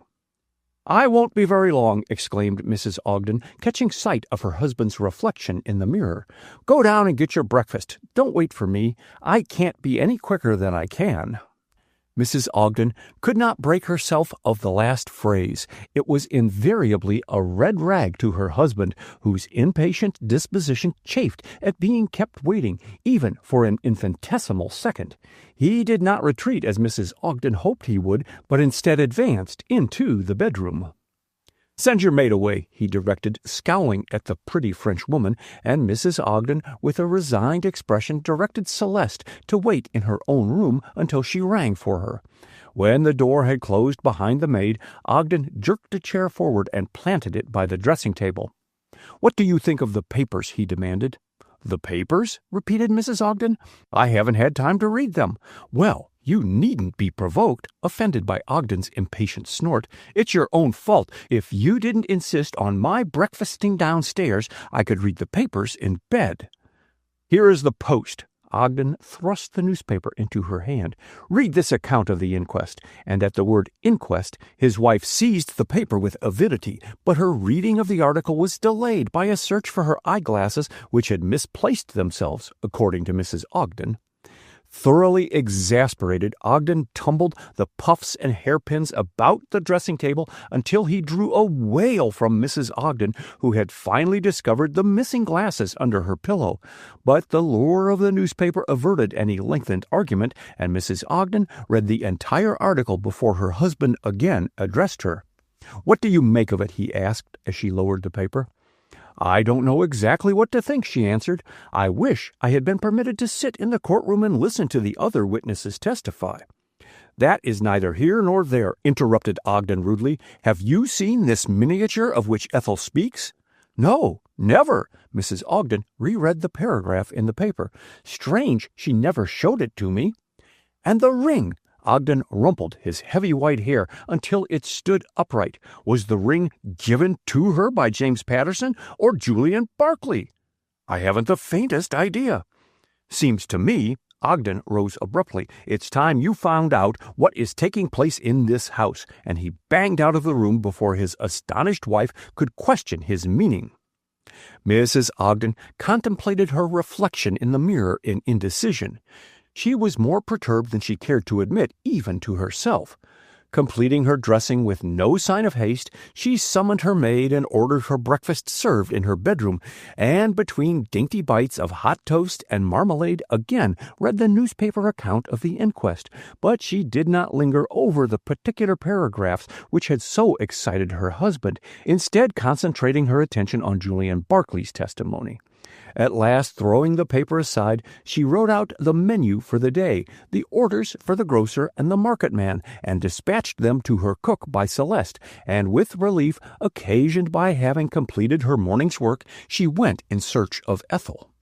A faint "come in" answered Mrs. Ogden's determined rap on Ethel's bedroom door, but she stopped abruptly just over the threshold on beholding the room in darkness. "Bless me, why don't you pull up the shades, Ethel?" she asked. "Do you know it's nearly noon?" And not waiting for a reply, she hurried across the room and pushed aside the blinds. "Brr! Every window open!" she ejaculated, shivering, "and the steam heat turned off. Ethel, you are incorrigible. Do you want to have pneumonia?" "No such luck," muttered Ethel, and Mrs. Ogden, busily turning on the cock of the steam radiator, missed the remark. "Do you want me for anything, Cousin Jane?" throwing back the bedcovers as she spoke. "Just to chat with you." Mrs. Ogden ensconced herself in a big chair, first taking the precaution to slip on Ethel's sweater, which lay on a nearby sofa. "My goodness, Ethel, I don't believe you slept a wink last night," getting a good look at her as she moved toward her bureau. "I couldn't sleep," acknowledged Ethel. "That is why I stayed in bed this morning." She paused to gather up her underclothes and returned to her bed, on which she perched. "Nothing exciting has occurred, has there?" In spite of Ethel's effort to keep her voice indifferent, a trained ear would have caught the undertone of pent-up anxiety and fear, a fear of herself, of Julian Barclay, and of Detective Mitchell, which had kept her a prisoner in her room. Her night had been a night of horrors. Her faith in Julian Barclay had been shaken to its foundations by the discovery of the powder-stained flannel and Charles's unintentional incriminating remark. Julian Barclay had occasion to clean his revolver the morning after James Patterson had been murdered by a shot from a revolver, and Barclay had surrendered that self-same revolver to the detective, cleaned, and each chamber containing a loaded cartridge. Coincidences, Ethel had told herself, all coincidences, but the mere word brought little comfort as she twisted and turned on her pillow. Detective Mitchell did not look like a man who would place confidence in coincidences, and Ethel, toward daylight, had fallen into fitful slumber in which dreams of Julian Barclay, handcuffed, standing in the prisoner's pen while she, Ethel, testified against him, haunted her. The nightmare had seemed so realistic that she awoke cold with fright, but with one resolve firmly taken. For weal or for woe, she would befriend Julian Barclay, and until he himself confessed his guilt, she would believe him innocent. Mrs. Ogden's sudden descent on her bedroom had aroused her dormant fear of Mitchell. Had he acted precipitously after his discovery of the powder-stained flannel, and had Mrs. Ogden appeared to break the news of Julian Barclay's arrest to her? "No more excitements here, thank heaven," exclaimed Mrs. Ogden, having taken her time to make herself comfortable. "My nervous system won't stand any more cyclonic outbreaks. I've been spending the morning reading accounts of the inquest. Here, glance at the Post," flinging the newspaper across the bed, and Ethel, but half-dressed, perused the article with feverish haste, and she, like Mrs. Ogden, lingered longest over Julian Barclay's testimony. "Well, what do you think of it?" asked Mrs. Ogden finally, unconsciously repeating her husband's question to her earlier in the morning. "I wonder what the Japanese Yoshida Ito and James Patterson were discussing," replied Ethel, laying down the paper and resuming her dressing. "You think they met?" "Julian Barclay states so, according to this article," and Ethel glanced curiously at the older woman. Mrs. Ogden shrugged her shoulders. "As Ito is still a fugitive from justice and poor Jim dead, we are not likely to know what they talked about, nor can Julian's statement of the meeting be confirmed." "You doubt Julian's testimony?" And Mrs. Ogden had the grace to blush under Ethel's scorn. "You? His own cousin?" "Well, my dear," she began, moving uneasily, "Julian has sometimes, prevaricated. I remember as a boy he used to tell the most abominable stories to get out of going to church, and I have reason to fear the habit's grown on him. Of prevarication, I mean," she added confusedly. "Have you ever caught him in an, evasion?" It was the one thing in which Ethel had caught Barclay in, and she winced at the question. "Oh, pshaw! What is an evasion?" she asked with assumed lightness. "We are all guilty of it, and you remember the boy who said, 'A lie is an abomination of the Lord, but a very pleasant help in time of trouble.'" Instead of smiling, Mrs. Ogden sighed. "Some people attract trouble," she said gloomily. "Julian is one of them." Ethel selected a silk waist from the bureau drawer with care. "Has Julian spent many years in the Far East?" "I don't know how long he was out there," answered Mrs. Ogden. "We haven't met for years until this winter. Julian has traveled ever since the death of his cousin Julian Barclay Sr. He adopted him, you know." No, I wasn't aware of it. Ethel dressed more slowly. She had tried before, but unsuccessfully, to get Mrs. Ogden to discuss Julian Barclay, and she was determined to learn something of him, now that Mrs. Ogden was at last in a communicative mood. Yes, Cousin Julian left him all his money, as well as his name. Then Julian's father was? William, Cousin William, Mrs. Ogden added quickly. Both Julian's parents died while he was young, and he was brought up by Cousin Julian, the most eccentric, cantankerous old wretch. Mrs. Ogden paused breathlessly. No one grieved when he died, and his will just about saved young Julian from— "What do you want, Celeste?" she asked abruptly as the Frenchwoman appeared. "Mrs. McLean is downstairs, madam." Ethel paused, conscience-smitten. "Oh, I asked Lois to lunch with me, thinking you were going to the Van Alstynes today, Cousin Jane, and I never thought of it again until this minute." "I'm glad you did. I like Lois McLean," answered Mrs. Ogden. "Ask her to come upstairs to Miss Ethel's room, Celeste." She waited until the maid had disappeared, then turned to Ethel. "What about this miniature business? You never told me you had one of yourself." I meant to," stammered Ethel, taken by surprise. "I will some day." "Who made it?" Mrs. Ogden was not to be put off. "The artist?" "I don't recall his name." Ethel brushed a stray curl into place. "The miniature was a surprise to me, Cousin Jane." "Humph! James Patterson was always doing the unexpected." Mrs. Ogden, deterred by Ethel's manner from too close questioning, was trying by indirect means to elicit information. "Did he give you the ring, too?" "No." Mrs. Ogden left her chair and faced Ethel. "Did Julian Barclay give you the ring?" she demanded, looking straight at her, but evasion was far from Ethel's mind. "He did," she said simply. Her eyes, however, told more than she knew, and Mrs. Ogden suddenly saw her through a mist of tears. "What have I done?" she stammered, laying her hand almost imploringly on the girl's shoulder. "God forgive me for ever asking Julian Barclay here." And turning, she stumbled blindly from the room, and passing Lois McLean in the hall without a word of greeting, made her way into her bedroom and flung herself on her lounge.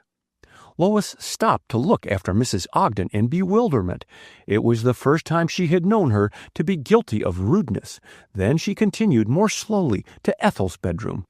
Ethel was still standing where Mrs. Ogden had left her, and her face lighted with relief at the sight of Lois. "I'm so glad you've come," she said, clinging to Lois as they embraced. "I am frightened, Lois, frightened," and a sob broke from her. Lois's arms closed about her lovingly. "Come and tell me all about it," she coaxed, and Ethel, her natural reserve giving way to her longing for comfort and help, poured her hopes and fears into Lois's sympathetic ears. "Let me understand clearly, Ethel, the reasons you have for thinking Julian guilty of Dwight Tillman's death." Lois's expression had grown graver and graver as Ethel's account had progressed. They were both from California, both on the same train. They played cards the night before the murder, and Julian lost a large sum of money to Dwight, which was strangely missing after his death. Dwight remained alone in the smoker while the train was in Atlanta, and was there poisoned. Julian, among the men who might have poisoned Dwight, is the only one who cannot give an alibi, and your mother, passing along the train shed, saw a hand wearing a peculiar ring, holding a small paper aloft in a suspicious position, and this ring is here." Springing to her feet, Ethel took the ring and a letter from her bureau drawer. "See, they are identical," spreading out the sketch of the hand sent by her mother, "and appearances lead me to believe that Julian gave me the ring that it might not be found in his possession." "Because it might be incriminating evidence?" finished Lois. "Do you not think it is just possible that Julian gave it to you because he wanted you to have something of his?" Ethel flushed and glanced up eagerly, hopefully. "Have you other reasons for thinking Julian connected with Dwight's death?" "Yes." Ethel hesitated, then plunged ahead with her story. "The night I saw Ito dash out of the house with Julian in pursuit of him, I heard Julian call to Ito in a guarded voice, 'Ito, I have no more money to spare.'" Ethel paused again. "It may be that this Ito may have seen Julian poison Dwight Tillman and be blackmailing him." Lois looked at her pityingly. "It may be," she repeated mechanically. A discreet knock on the door interrupted her. "The mail, Miss Ethel," announced Charles from the hall, and Ethel hastened over to the door, returning to Lois an instant later with a letter. "Go on, Lois, I am listening," she urged, tearing open the envelope. "What is this?" her voice changing as her eyes fell on a torn and ragged photograph. It was the upper half of a man's face, and as Ethel studied the fine eyes, wavy black hair, and straight nose, an exclamation escaped her. Why, it might be Julian, taken years ago, before his hair turned gray at the temples. Lois looked at the photograph attentively, then sat bolt upright. "I've seen that before," she announced excitedly. "Jim Patterson received it during the dinner just before the fire, and in opening the envelope the picture fell into my lap, face uppermost, and but that he wore a beard in the photograph, I should have known instantly that it was Julian Barclay." "Really?" Ethel stared perplexedly at the torn photograph and then examined the envelope. "Why should this scrap have been sent to me? There is no name on the envelope, no card or message, and the address is typewritten." "I can't imagine." Lois rubbed her hands excitedly together. "Jim said that he had ordered the letter forwarded to him as it was important." "Did Julian see Jim receive the letter?" "Yes, and the picture as well, for he caught the photograph as it slid out of my lap." "Oh!" Ethel covered her face, then dropped her hand, disclosing such misery that Lois cried out. "Hush! Lois, before dinner I found Julian and Jim quarreling, and Jim threatened to expose Julian. For what, I don't know. Perhaps this photograph had something to do with the exposure. It was evidently taken years ago." "True, and Julian saw the photograph, saw exposure imminent, and—" "Shot Jim," completed Ethel with forced calmness. "So I reasoned it out last night. I did not then know of the existence of this photograph, but I knew of the quarrel, Jim's threat of exposure, and that Julian cleaned his revolver the morning after the murder." Lois's eyes opened to their widest. "Heaven!" she exclaimed aghast, "and Julian Barclay was the first to find Jim Patterson. My husband saw him bending over his dead body, and no one else was in the vicinity." "It all dovetails," admitted Ethel, and her eyes were indescribably sad. "What more likely than that Julian took his revolver, intending to use it in the capture of the Jap, Ito, met Jim unexpectedly, and under cover of the smoke and fusillade of shots which drowned his, gave way to temptation and killed Jim." "It is too horrible." Lois's gesture was eloquent. "And yet jealous men have committed crime since the days of Cain, and, God knows, Julian had reason to hate Jim Patterson." She hesitated, but one look at Ethel decided her, and the information she had come that day to give her remained unspoken. "Ethel, dear," impulsively she clasped her hands, "what can I say to you? How comfort you?" Ethel tightened her grip of Lois's hands, then dropped them slowly. "I told you I reasoned out all the evidence against Julian. I did not say I believed Julian a murderer." "Ethel!" Lois's eyes were shining. "I pray God that your loyalty and faith are not misplaced." There was a brief silence as Ethel, with shaking fingers, completed her toilet, but her interview with Lois had strengthened her. She had lost the feeling of being alone and helpless. She knew that she could depend on Lois in any crisis. "We had better go downstairs," she suggested. "The household is so disorganized that I don't know whether Charles will think to send us word when luncheon is ready." She paused long enough to replace Barclay's ring, the sketch, and the photograph in her bureau and take the drawer key, then accompanied Lois downstairs. Ogden was standing in the large entrance hall. He greeted their appearance with a grunt of approval. "Your cousin Jane has a very ill-regulated appetite," he said after shaking hands with Lois. "She never knows when it's time for luncheon or dinner. Have you seen her this morning, Ethel?" And a penetrating look, of which his cousin was totally unaware, accompanied the question. "Yes," answered Ethel. "Cousin Jane came into my room for a few minutes this morning." "Any idea where she is now?" "No, but I can look for her," and Ethel slipped into the drawing room, only to find Professor Norcross the sole occupant of it. "Don't let me disturb you," she exclaimed, as he dropped his newspaper on seeing her. "I'm looking for Mrs. Ogden to tell her that luncheon is ready." "Let me find her for you?" "No, don't trouble." But Norcross stepped after her into the hall. "I imagine Cousin Jane is in the library," and leaving the professor greeting Lois McLean and Walter Ogden, she entered the library. Her sudden entrance caused a man standing at the farther end of the room to dart unseen behind a tall screen. Ethel reached the center of the large library before she became aware that Julian Barclay, and not Mrs. Ogden, was stretched on the large leather sofa, sound asleep. Ethel drew back, intending flight, but an overwhelming desire to see Barclay, to study his expression as he lay asleep, mastered her, and step by step she crept nearer until she stood at the head of the sofa, looking down at him. Barclay showed the effect of sleepless nights. His eyes seemed more sunken, or the shadows under his eyelashes gave them that appearance, while deeper lines about his mouth and a graying of the black hair over the temples were indelible marks of strain and suffering. His dreams did not seem to be of the pleasantest, judging by the restless movement of his head and the twitching of his hands. Out in the hall, Ogden waited with unconcealed impatience for his other guests and his wife to assemble for luncheon. Nor had Charles put in an appearance, although he had repeatedly rung the bell. Finally, Lois could stand his nervous, almost furtive glances about the hall no longer. "I'll go and see what's keeping Ethel," she volunteered, edging toward the library door. "It's a pretty howdy-do if one guest has to seek another," grumbled Ogden. "Go with her, Norcross, and see she doesn't vamoose the way Ethel appears to have done." Norcross laughed as he crossed the hall and pulled back the portieres, but both he and Lois stopped short just over the threshold at sight of the tableau confronting them in the sun-flooded room.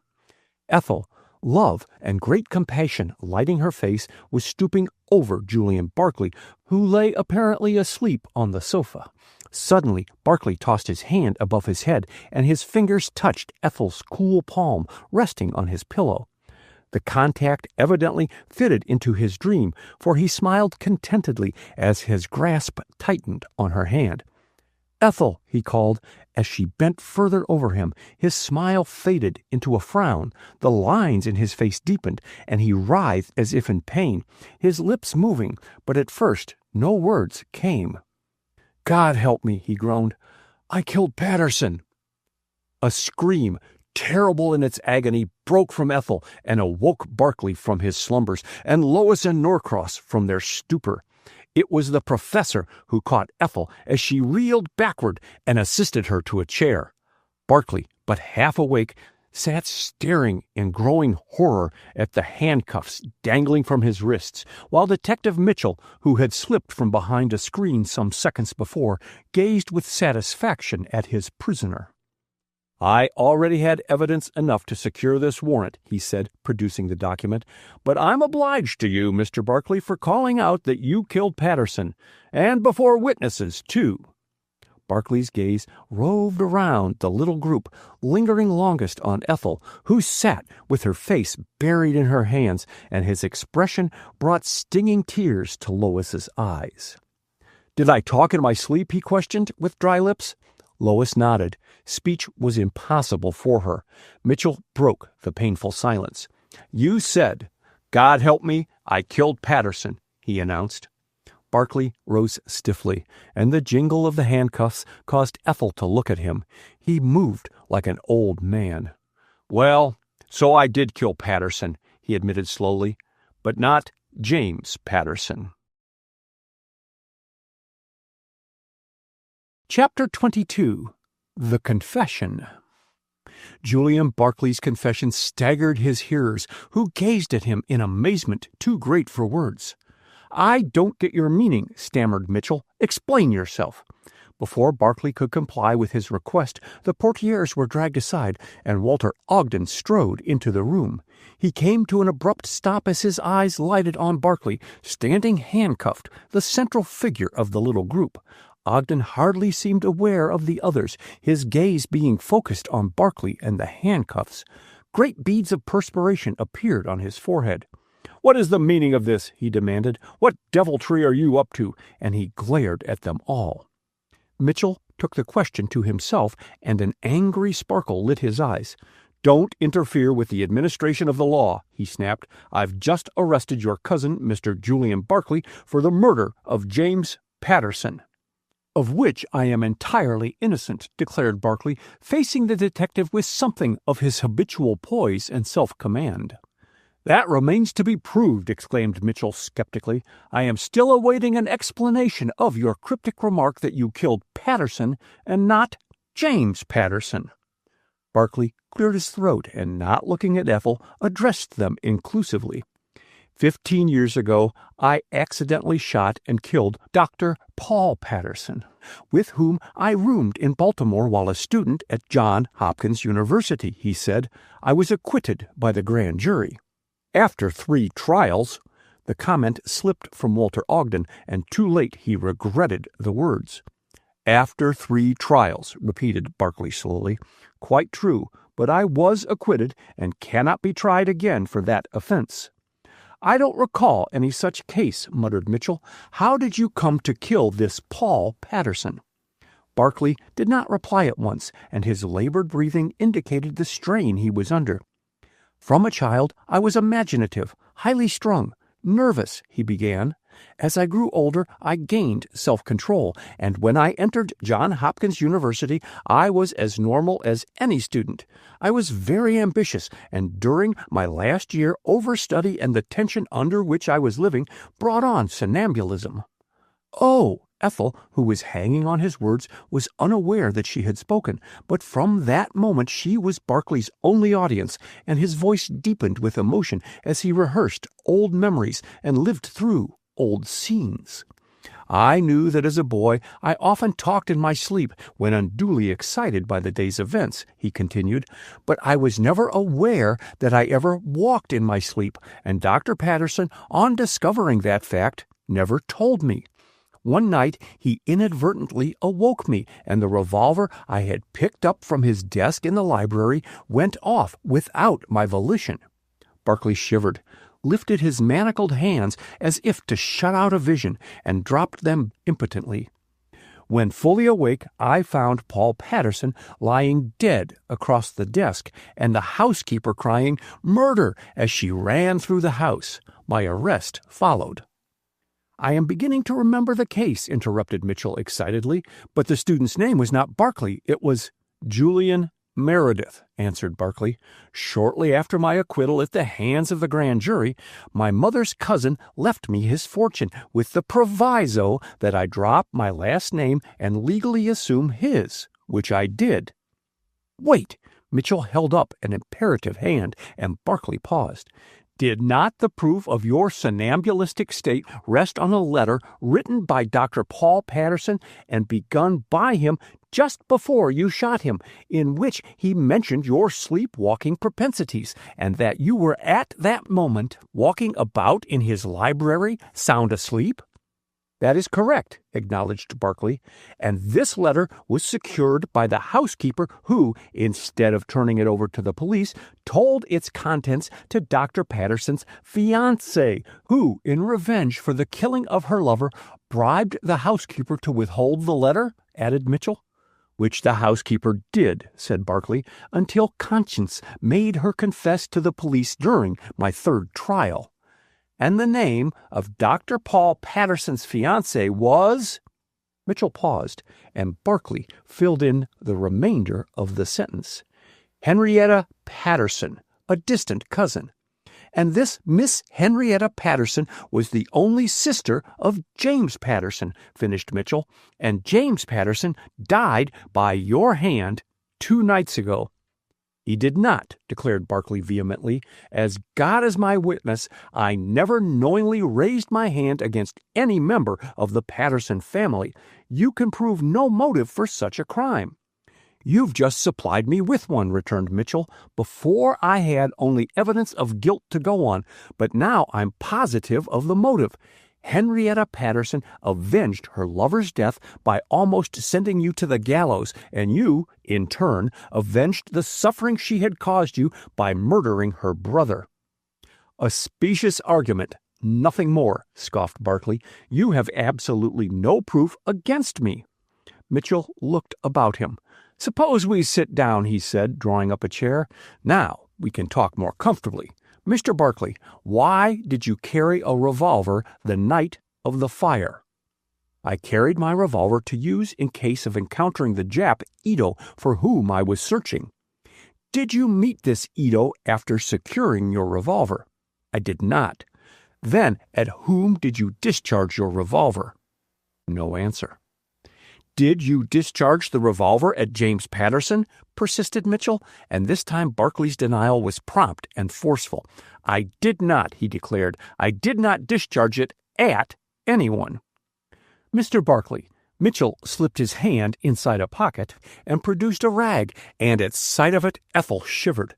"Charles the butler swears that you used this powder-stained flannel to clean your revolver the morning after Patterson's murder, and he was killed by a .32 revolver bullet, such as you use in your revolver." "I did not know that Patterson was killed by a .32 caliber revolver bullet until after the inquest," retorted Barkley. "I thought, as did everyone else, that he had been killed by the explosion of Ogden's rifle cartridges, and I cleaned that revolver before the inquest." Mitchell shook his head. "That fact does not help you," he argued. "It only goes to show that you knew before the others that Patterson was killed by a .32 caliber bullet, and that you cleaned your revolver so that the bullet could not be said to have been fired from your revolver, and you, with your medical knowledge and past experience in a murder trial, knew that the probing of the wound would establish the fact that Patterson had been shot by a .32 caliber bullet. You were simply forehanded in cleaning your revolver." Before Mitchell had finished speaking, Ethel was on her feet, her eyes flashing, and she turned and addressed her companions, indignation in tone and gesture. "In his heckling of Mr. Barkley, the detective has forgotten to inquire at whom Mr. Barkley fired," she said, and as Barkley looked up at her, his haggard face was transformed. "Thanks," he exclaimed, springing to his feet. "As I reached the back hall on my return from my fruitless search for Ito, I made out dimly a figure advancing, head down, half crouching under the hall light. Thinking it might be Ito, overcome by the smoke, I raised my revolver just as the fusillade of shots rang out, and instinctively I pulled the trigger of my revolver, supposing I was attacked." "Ah, then you contend that you accidentally killed James Patterson?" asked Mitchell incredulously. "It strikes me that you are working the accident plea rather fine." "I have not used it in this instance," declared Barkley hotly. "I did not shoot James Patterson." "Then the advancing man under the light was not Patterson?" "Yes, it was," admitted Barkley, "but you will all recall that Patterson was shot in the back, whereas when I fired that revolver, I stood directly in front of him." Silence followed Barkley's statement. Norcross was the first to speak. "Did you observe anyone standing down the hall behind Patterson?" he asked. "No, the dense smoke was drifting toward me, and I could not see down the hall," was Barkley's answer, and Norcross looked his disappointment. "Will you kindly tell us, Mr. Barkley," began Mitchell, "if your bullet did not go into Mr. Patterson, exactly where did it go?" He waited, and then added significantly, "The walls and ceilings in every direction on the second floor have been examined by experts in search of .32 caliber bullets which might have been embedded in them, and while we have found numerous .38 caliber bullets, none have been located in the neighborhood where Mr. Patterson's body was found. And every bullet that has been found in other parts of the halls and rooms has been a .38 caliber bullet. Where did your revolver bullet go?"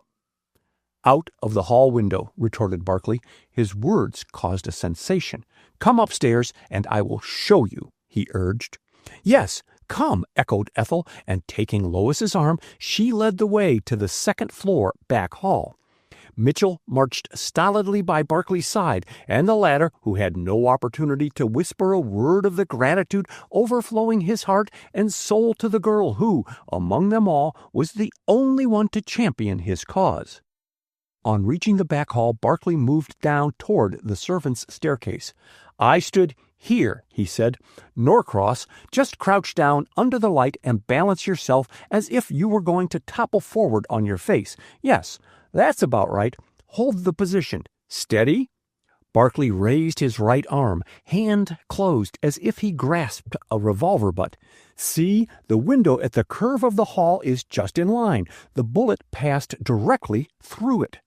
"Without breaking the glass?" asked Mitchell, lifting his eyebrows.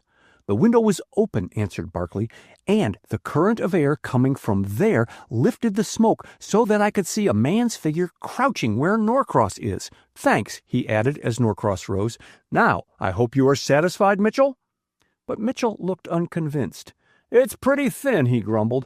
"You've got to produce that bullet from somewhere in this neighborhood before I'll believe your bullet did not go into Patterson's body." "It's a poor rule that doesn't work both ways," exclaimed Ethel, who had loitered behind for a second. "If Mr. Barkley's bullet entered Mr. Patterson's body, Mr. Mitchell, what became of the bullet which struck this safe? See the mark? And ricocheted from its bulletproof surface. That bullet, if it did not strike Mr. Patterson in the back, had to go somewhere. Now, where is it?" The men stared at her in dumbfounded surprise. Then simultaneously they wheeled about and gazed at the uninjured, unmarked wallpaper down the hallway, and when they turned back to Ethel, their faces were as blank as the wall. "Ethel, you've struck the nail on the head," shouted Ogden loudly. "Now, Mitchell, take off those handcuffs and apologize to Mr. Barkley." Mitchell, with bad grace, did the former, but not the latter. "I have 2 bullets to trace now instead of 1, he said, "but that does not exonerate you, Mr. Barkley, and you will have to accompany me to headquarters. I take it you will come peaceably," dangling the handcuffs suggestively before returning them to his pocket. "Certainly." Barkley looked as if years had been taken from him. "And my cousin, Mr. Walter Ogden, will go surety for me if you desire it." Ogden dropped the cigar he was lighting. "No," he said, his face red from the exertion of stooping. "I am not a property owner in the district." "But I am," put in Norcross. "I own this house, Mitchell, and if anything is wanted, call on me." Barkley paused to wring the professor's hand, and when he turned back to the others, Ethel and Lois were nowhere in sight. "You must come with me at once, Mr. Barkley," insisted Mitchell at his elbow. "Just a minute." Barkley tore a leaf from his memorandum book and scribbled, "Ethel, I must go at once to detective headquarters. I go with a greater courage, a newer, happier faith in human nature, inspired by you, the most loyal friend a man ever had. My life, my love are yours. I pray God that soon I can stand before you cleared of all suspicion and ask the question which honor forbids while I am under a cloud. Julian." Barkley folded the note and addressed it, then, catching up with Norcross and Ogden and with Mitchell at his heels, hastened into the lower hall. Charles, much agitated, met them at the foot of the staircase, and before he could speak, Barkley thrust the note into his hand with a treasury bill. "Take this note at once to Miss Ethel," he directed. "Yes, sir," promised Charles. "Mr. Ogden, luncheon is served, sir." "Well, thank heaven for small mercies," ejaculated Ogden. "Come on in, Norcross." Chapter 23. The Midnight Visitor. The loud, imperative ringing of the front doorbell reached Walter Ogden's ears, and making a sign to Maru Takasaki commanding silence, he tiptoed softly across the library and listened behind the portieres. It was some moments before Charles appeared, struggling into his coat. "Sure, be aisy," Ogden heard him mutter as the bell pealed again. Reaching the front door, the butler pulled it open with some force, but the sight of a tall, well-dressed man standing in the vestibule checked his inclination to be impertinent. "No, sir, Mr. Ogden is not home," the butler's loud voice reached Ogden, "and Mrs. Ogden is sick in bed. No, nothing serious, sir, just enough to have Dr. McLean." "Can I see Miss Ethel Ogden?" And at the sound of the visitor's voice, Ogden started violently. "No, sir, Miss Ogden has retired for the night," answered Charles, and thinking to forestall further questions, he added, "and Professor Norcross is dinin' at the Cosmos Club, and Mr. Barkley ain't returned since luncheon. Shall I tell them who called, sir?" "Colonel Carter Calhoun," was the reply. "I will call tomorrow. Good night." "Good night, sir." Charles watched Calhoun go down the steps and enter a taxicab, then closed the door. "Sure, he's an illigant gentleman," he said aloud, garrulousness having grown upon him. "I'll remember him." "And so will I." Ogden's involuntary whisper reached no ears but his own. Ogden found his solitary guest sitting where he had left him. Neither of the men spoke until Ogden had resumed his old seat. "That was Carter Calhoun," announced Ogden, but the name aroused no apparent interest in the expressionless face and manner of his companion. "He's coming again." "When?" "Tomorrow." "So." Takasaki thought a minute, picked up a small writing pad, and using his gold pencil, jotted down a number of figures, tore off the sheet, and handed it to his companion. Ogden's eyebrows went up as he read the numerals and the sign before them, then, crushing the scrap of paper in his hand, tossed it into the open fire on the hearth. Shifting his position slightly, Takasaki contemplated Ogden at his leisure by aid of the movable standing lamp, the only electric light turned on in the room. The seconds had become minutes before Takasaki spoke. "Tonight is fair," he said. "Tomorrow may be stormy." Ogden stirred as if aroused from a hypnotic trance. "Probabilities indicate a fair night," he muttered. Takasaki looked about the comfortable room, then rose slowly to his feet. "I will keep you no longer," he said, shaking hands. "You so good to see me." "I will go with you to the door," and Ogden also rose. "It not necessary," protested Takasaki politely. "You have much to do. I know way out." But paying no heed to his protest, Ogden accompanied the Japanese attaché to the front door, and, had Charles been loitering in the next room or the floor above, he would not have guessed their presence. They moved like shadows across the hall. Ogden closed the door upon Takasaki with care that it should not slam. Then, walking heavily over to the pantry, he called to Charles. "Coming, sir, coming," came the answer, and the butler arrived in breathless haste. "Have Mr. Barkley and Professor Norcross returned?" "No, sir." Charles came a step nearer. "Mr. Barkley telephoned an hour back, sir, to say that he'd be in about midnight, sir, but not to wait up for him, because, sir, he still has the house key Mrs. Ogden gave him the night of the charity ball." "Very well." Ogden hesitated. "When Professor Norcross returns, tell him that I have gone to my room." "Yes, sir." "Charles," the butler stopped on his way downstairs, "close the house now, and after Professor gets here, go to bed." "Very good, sir." And Charles at once started on his rounds of locking doors and windows, while Ogden went straight to his wife's bedroom. Ethel met him at the door, a finger on her lip. "Cousin Jane has just fallen asleep," she whispered, stepping into the hall and drawing to the door. "Dr. McLean says it was only a nervous breakdown, and that she will be all right tomorrow." "Tomorrow?" echoed Ogden. "Good, Go to bed, child. You look as if you need a night's rest." Then he added as Ethel hesitated, "I'll sit up with Cousin Jane and be on hand if she requires anything. Be sure and call me if I can be of assistance." Ethel took a step down the hall and then returned. "Have you heard anything from Julian?" "Charles said he telephoned that he would be back about midnight," answered Ogden impatiently. "Probably the police put him through the 3rd degree and found they haven't enough evidence to hold him." Ethel's fervidly whispered "Thank God" was too low to reach her cousin's ears, and, with a lighter heart than she had known in many hours, she went to her bedroom. But before starting to retire, she read again and yet again Julian Barclay's hastily scrawled note brought to her by Charles before luncheon. For his size, Walter Ogden was remarkably light on his feet, and his restless pacing to and fro never disturbed the sleeper on the bed. Many minutes dragged themselves away before Ogden dropped wearily into his wife's favorite chair.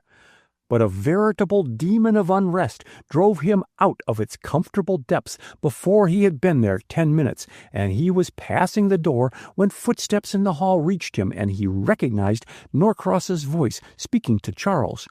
Before he could make up his mind to go out and speak to the professor, he heard him close his bedroom door. Crossing over to the hearth, on which burned a small fire lighted by Ethel, to take the chill off the room, Ogden drew first one document out of his pocket and then another, tossing them in succession into the blaze. "I've got to do it," he muttered between clenched teeth, and the firelight showed the dogged determination of his set, stern face. Barclay's got to—" He closed his outspread hands slowly, forcefully, and turning about, again sat down, this time nearer the fire and where his gaze would not fall on his wife, still sleeping peacefully. Sleep, however, was far from Ogden's eyes as he sat brooding over the fire. So great was his absorption that he never heard Julian Barclay, his footsteps lagging and weary, pass down the hall to his bedroom. Once in his bedroom, Barclay threw his coat and waistcoat on the nearest chair, kicked off his shoes, and flinging himself on the bed, drew up the outer sheet and quilt, and was soon asleep, the heavy, dreamless sleep of utter exhaustion. No sound broke the stillness except Barclay's even breathing, and the moonlight, flooding his bedroom, fell softly across the bed where he slept. A movement of the bedclothes caused a ripple in the moonlight. Then a shadow appeared, a shadow which moved ever nearer Barclay's head until a hand was outlined on the white pillow. The groping fingers, with touch as delicate as a woman's, at last found the object they sought. But the soft sign of triumph which came from the side of the high 4-post bedstead was premature. Barclay felt the breaking of the cord which held Ethel's miniature suspended around his neck, and throwing out his hands, his fingers closed on a human wrist which tore and writhed in his grip. Struggling to retain his hold and sit up at the same instant, Barclay was horrified to hear Ethel's voice raised in a scream of terror. "Help, Julian! For God's sake, help!" The hand was torn from his grasp as his fingers relaxed their hold, and Barclay, forgetting all else, rushed to Ethel's aid. He stopped, bewildered, in the hall. There was no sign of Ethel, and half-crazed at the thought of her in peril, he ran madly down the staircase, her voice, fainter now, guiding his footsteps. As he bounded downstairs, he collided with a man racing upward, and the contact brought them both to the floor. Through the blinding stars produced by his head coming in violent contact with the sharp edge of the newel post, Barclay glimpsed Yoshida Ito just staggering to his feet and made a futile grab at him. The agile Japanese avoided his hand and fled upward 2 steps at a time. Barclay was quick to follow, his fury lending wings to his feet, and one idea obsessed him. The Japanese had frightened, perhaps injured Ethel before he could get there to save her. As he ran upward, Barclay became dimly conscious that others were keeping step with him. Who they were, he never stopped to see. A stinging pain in the back of his head and warm blood trickling down his back dazed his senses. Another pajama-clad figure appeared in one of the doorways as Barclay sped down the second-floor hall and stared aghast at him. "Don't stop! Don't stop!" Barclay panted. "Hurry, Norcross! He's just ahead of you! There! Jump for him!" The Japanese, apparently confused by the chase, had lost his bearings and cut back on his tracks, and a second later he and Norcross went to the floor, locked in each other's arms. Barclay, struggling to lend his aid to Norcross, bent over the fighting men, but which was more than his failing sight could distinguish. A strong hand pulled him back, and Mitchell, with the aid of Dr. McLean, dragged the men apart. Barclay leaned weakly against the wall and stared at the writhing Japanese, at the panting professor, and last at Walter Ogden. His eyes were certainly deceiving him. With difficulty, he checked an hysterical laugh. "Mitchell, you fool," he gasped. "You've put the handcuffs on the wrong man." Carter Calhoun, standing in the background, advanced and laid his hand on Barclay's swaying shoulder.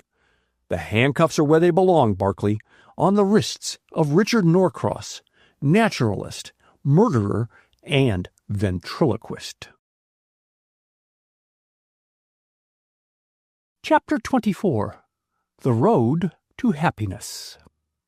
Too thunderstruck to move or speak, the little group in the hall stared at Norcross, down whose white face great drops of perspiration were stealing. Then their regard was transferred to the Japanese, Yoshida Ito, whose rough handling in the fight with the professor was attested by the closing of one eye and a bleeding lip. He looked far more the criminal than the learned professor, and a cry of protest broke from Ethel, who stood fully dressed behind Leonard McLean. "You must be mistaken," she stammered, addressing Colonel Calhoun. "Oh, say you have made some mistake." "That would be to defeat the ends of justice," he said gravely. "Richard Norcross murdered Dwight Tillman and James Patterson." "You have no proof to substantiate your charge," retorted Norcross, speaking for the first time, "and I deny it absolutely."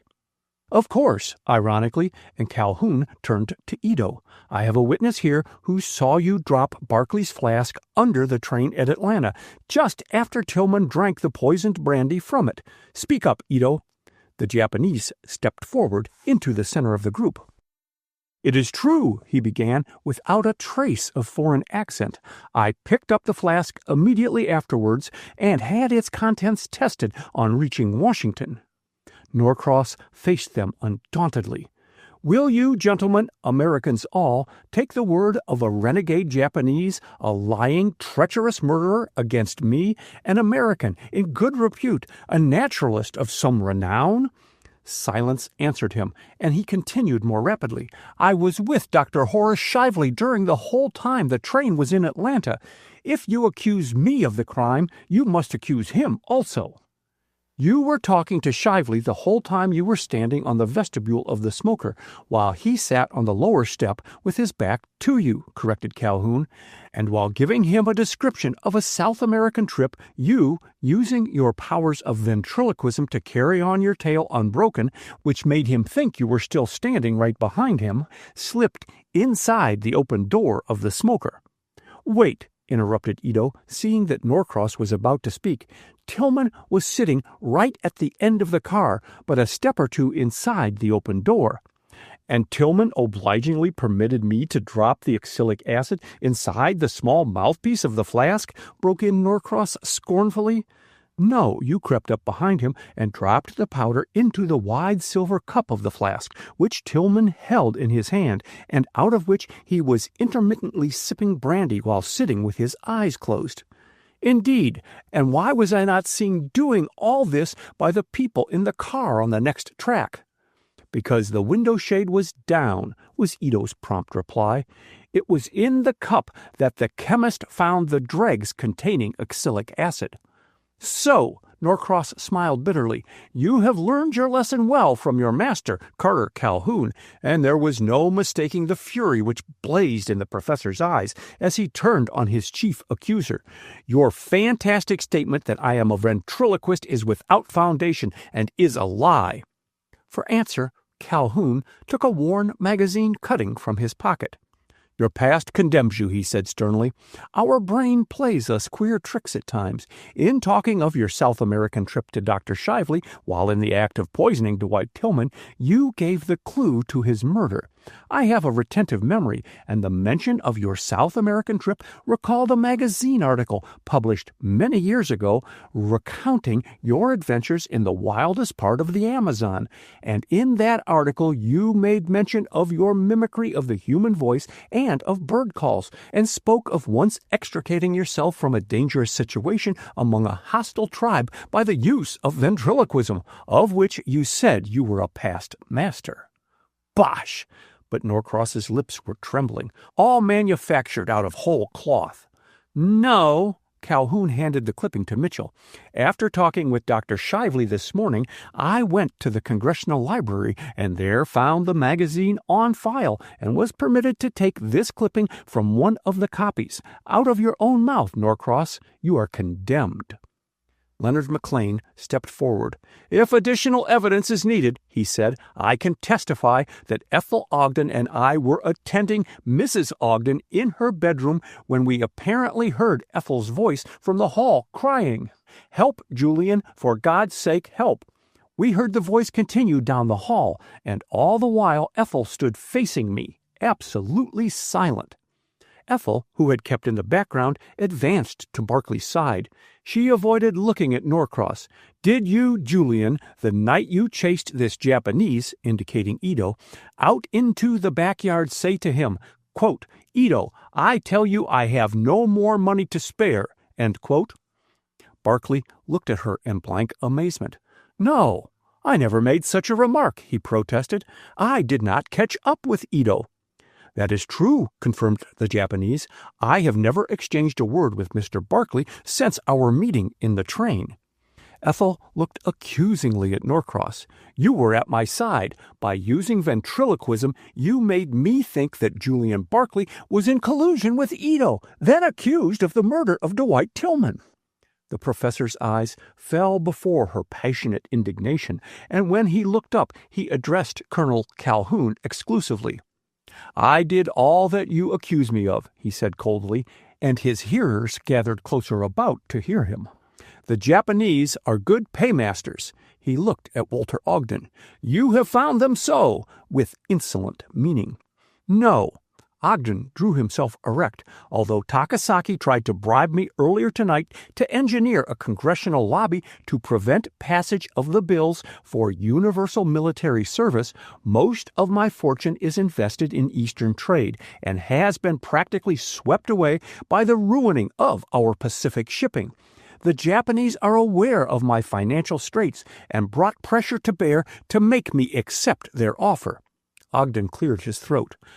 I had but one alternative, to apply to my wife's cousin and our guest, Julian Barclay, to loan me ready money to tide me over the next few months. My wife had a heart attack a little after 1 o'clock this morning, and I telephoned for Dr. McLean. My wife's condition— He gulped and broke down. I shall be very glad to assist you financially, volunteered Barclay, then addressing Norcross. What was your object in poisoning Dwight Tillman? You appeared the best of friends on the train.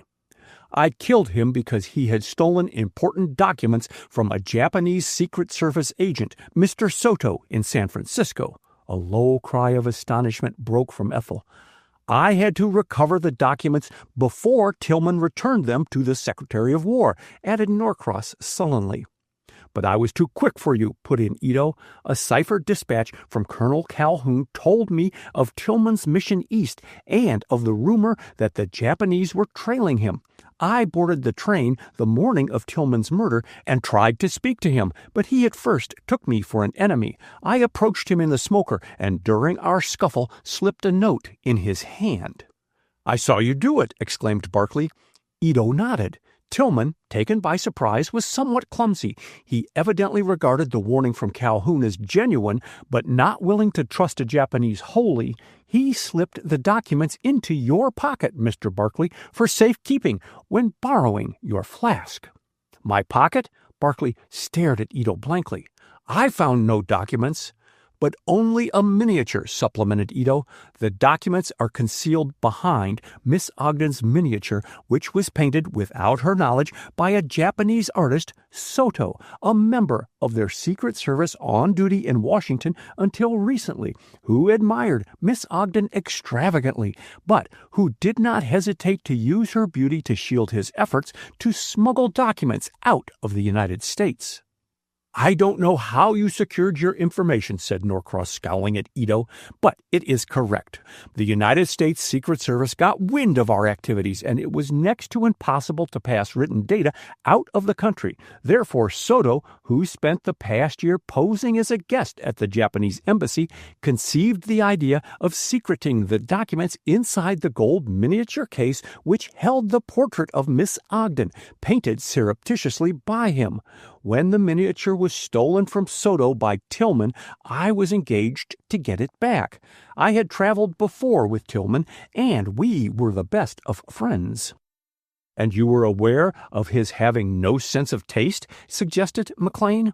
I was, and I used oxalic acid because its symptoms are similar to those produced by heart disease, explained Norcross, no touch of feeling in his voice. Thinking Tillman's death would be attributed to heart failure, I removed the flask, for if it had been found, it might have been tested, and suspicion aroused of foul play. Frankly, if I had realized that Tillman's death would be instantly investigated by Dr. Shively, I would have left Barkley's flask to incriminate him. Instead, I flung it under the car, thinking the train would crush it beyond recognition when we moved out of Atlanta. Ethel shuddered at the cold-blooded confession, and they all stared at Norcross, whose defiant manner repelled the faintest spark of sympathy. Well, you are a cool one. Detective Mitchell looked at his prisoner in amazement. Was it just the desire to kill, or had you some grudge against James Patterson which made you murder him? Norcross glared at his questioner. It was not murder, he protested, but chance. I overheard Miss Ogden ask James Patterson to get her miniature out of the burning room. Did you know I had your miniature? Gasped Ethel. No, but not finding it among Tillman's effects, which I searched under Dr. Shively's intelligent supervision, with an evil smile, I was desperate, and any miniature of you interested me. I decided to take a look at this miniature, bolted up the staircase, and accidentally ran against Patterson, knocking a photograph out of his hand. We both stooped for it and managed between us to tear it, the upper half remaining in my grasp. He stopped and bowed to Ethel mockingly. I sent it to you. Then continued to the others. Patterson cursed me and ran on, first into Ogden's bedroom and then into the burning room. So he beat you to it, commented Mitchell. Norcross shrugged his shoulders. What need for me to enter the burning room when Patterson would obligingly rescue what I wanted? I waited in Ogden's bedroom, but being half-blinded by the smoke, Patterson slipped by me unseen, and my intention of jerking the miniature out of his hand and disappearing was frustrated. Since Tillman's death, I have always gone armed for any emergency, and catching a glimpse of Patterson as he raced out of the door, I fired my revolver at him.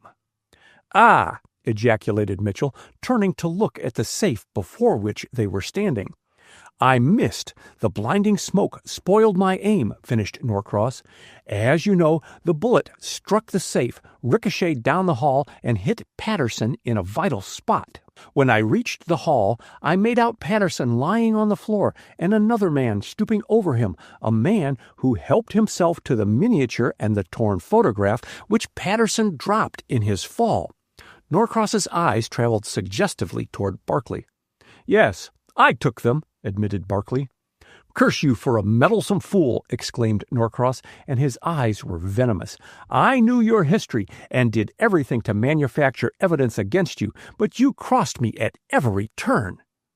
"Why didn't you speak of this sooner, Julian?" asked Ogden, breaking his long silence.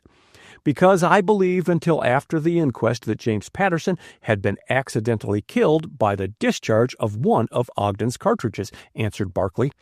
"That I took from him a miniature, which I considered mine, and a torn half of my own photograph I believed no one's business but mine, and held my tongue about them. It never dawned on me that Patterson was killed on account of the miniature." He paused and added wearily, "I wanted to help in investigating Tillman's death, but handicapped by my past, I dared not do so openly. You see, I had lost money heavily to Tillman the night before the murder. I had loaned him my flask, and the poison had been administered in brandy, and I had no alibi. These, I knew, would prove damning facts against a man who had already been tried for murder." "And acquitted," added Ethel. Barkley brightened at the sound of her clear, confident voice. "I did go see Dr. McLean," he went on, "to tell him what little I knew of Tillman's death and my suspicions, and McLean—" "Recognized you almost at once," said the surgeon quietly. "There were not so many honor men in the senior class at Johns Hopkins University that I should not have recollected you, Barkley, even if I was only a freshman when you were there, and your trial absorbed my attention. Also," he spoke with growing earnestness, "I have always regretted that you did not pursue your profession, for which as a student you showed so brilliant an aptitude." "I owe you a great deal, McLean." Barkley's tone was husky. "Some day, perhaps—" He broke off abruptly. Norcross smiled scornfully. "People do not desire a physician with sleepwalking propensities," he sneered brutally. "I am hardly surprised you became a wanderer in other lands. And you," swinging on the Japanese, "for you there will be no land of refuge. The Japanese never pardon a traitor." The man addressed laughed softly. "My Japanese is only skin-deep and removable," he said, rubbing off some of his makeup. "My somewhat oriental cast of features enabled me to take this disguise on numerous occasions, as the United States Secret Service, to which I belong, believes in fighting the devil with fire." Barkley listened to him with eyes almost starting from his head. "You fooled me completely," he stammered. "Why did you draw the design of my flask on the tablecloth in the dining car?" "Because I desired to test you and find out if you had a guilty knowledge of Tillman's death," was the answer. "I had seen you loan him your flask at the time he slipped the miniature in your pocket.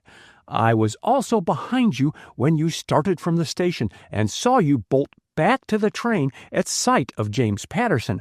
But believing Tillman was watchful and would be on guard, I went to the public library and thus gave you, Professor, a chance to poison him."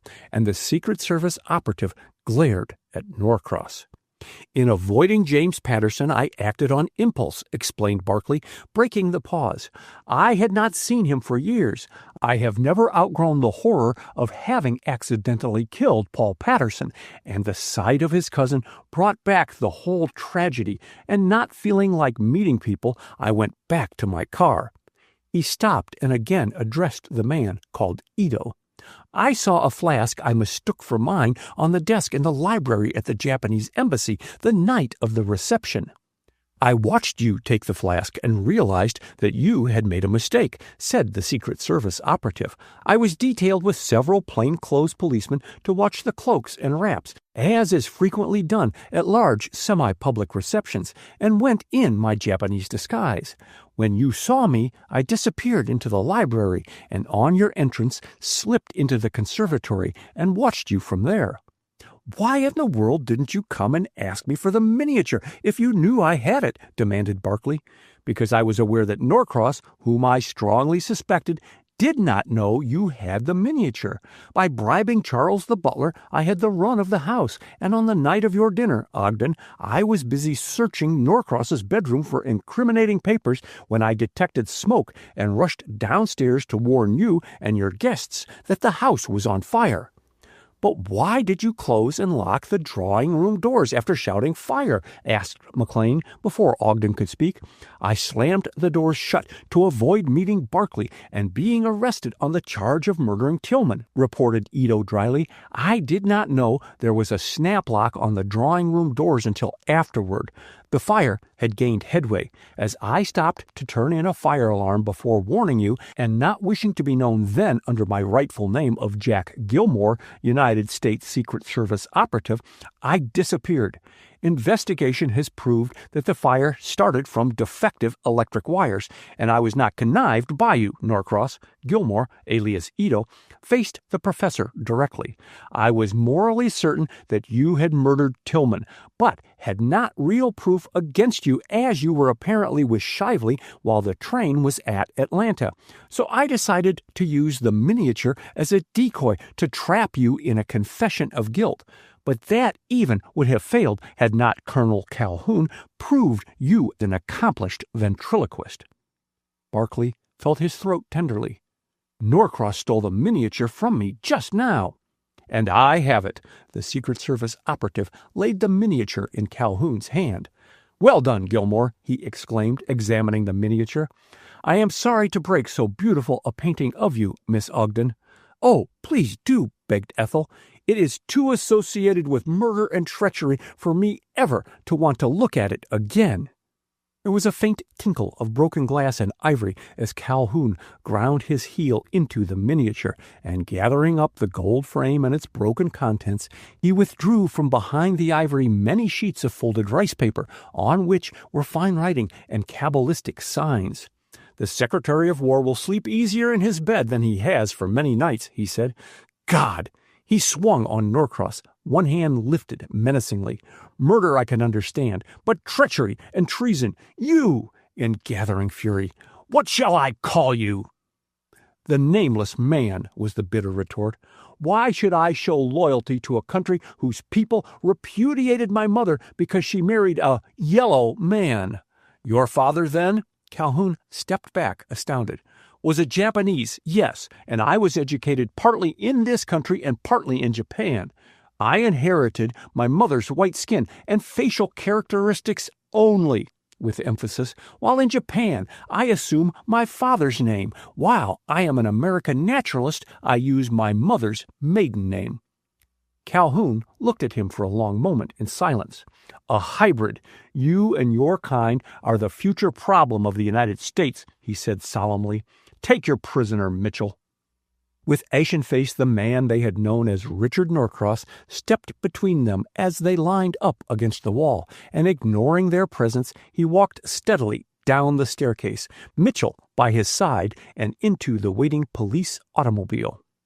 As the footsteps of the departing men echoed through the silent house, Barkley moved gropingly toward Ethel. Then the false strength which had fought off physical weakness deserted him, and without word or sound he went crashing to the floor. 5 hours later, Barkley opened his eyes, and at first too dazed to move, lay in bed gazing in bewilderment at Leonard McLean, taking a quiet snooze in a nearby chair. Gradually, Barkley pieced together the events of the night, which culminated in the arrest of the murderer and the solution of the mysteries surrounding the death of Dwight Tillman and James Patterson. A light footstep and the swish of a skirt caused him to turn as quickly as his bandaged head permitted, but the sight of Ethel Ogden repaid him for the excruciating pain that followed the movement. "How is Julian, Doctor?" asked Ethel. Her low voice brought McLean to his feet, and he smiled sleepily at her. "You caught me napping," he admitted. "How did you leave Mrs. Ogden?" "Very much better. The trained nurse says she has rallied wonderfully." Ethel tiptoed into the room. "It was so fortunate that Cousin Walter got you immediately on the telephone on discovering Cousin Jane's condition." "I was sitting up talking to Mitchell and Carter Calhoun," explained McLean. "We were threshing out the problems of the two tragedies. Calhoun, who called here earlier in the evening, was longing to see you and ask about the miniature, as well as talk with Norcross, with whom he has had a more or less scientific correspondence for a number of years, and he suggested that I bring him and Mitchell with me. He argued that you would undoubtedly be up if your cousin was ill. They were waiting downstairs talking to Gilmore, alias Edo, when Julian Barkley made his spectacular run downstairs." "Don't." Ethel shaded her eyes. "He must have hurt himself seriously when he struck his head against the newel post." "Nonsense, Ethel. Men have tough skulls," smiled McLean. "Barkley lost a great deal of blood while we stood talking in the hall, and that is mainly responsible for his loss of consciousness. I assure you he is quite recovered," said Barkley, and at the sound of his weak voice, McLean hastened to the bed, leaving Ethel to follow more slowly. "Well, I can't pronounce you quite recovered," he said, feeling Barkley's pulse and examining the bandages, "but you are getting along satisfactorily. Come and see for yourself, Ethel," making room for her, but she approached only as far as the foot of the bed. McLean, his eyes twinkling, was about to speak again when a tap sounded at the side of the open door, and Charles looked in. "If ye please, sir, Mr. Ogden do be asking for ye, doctor," he announced, "and he is in the divil of a hurry."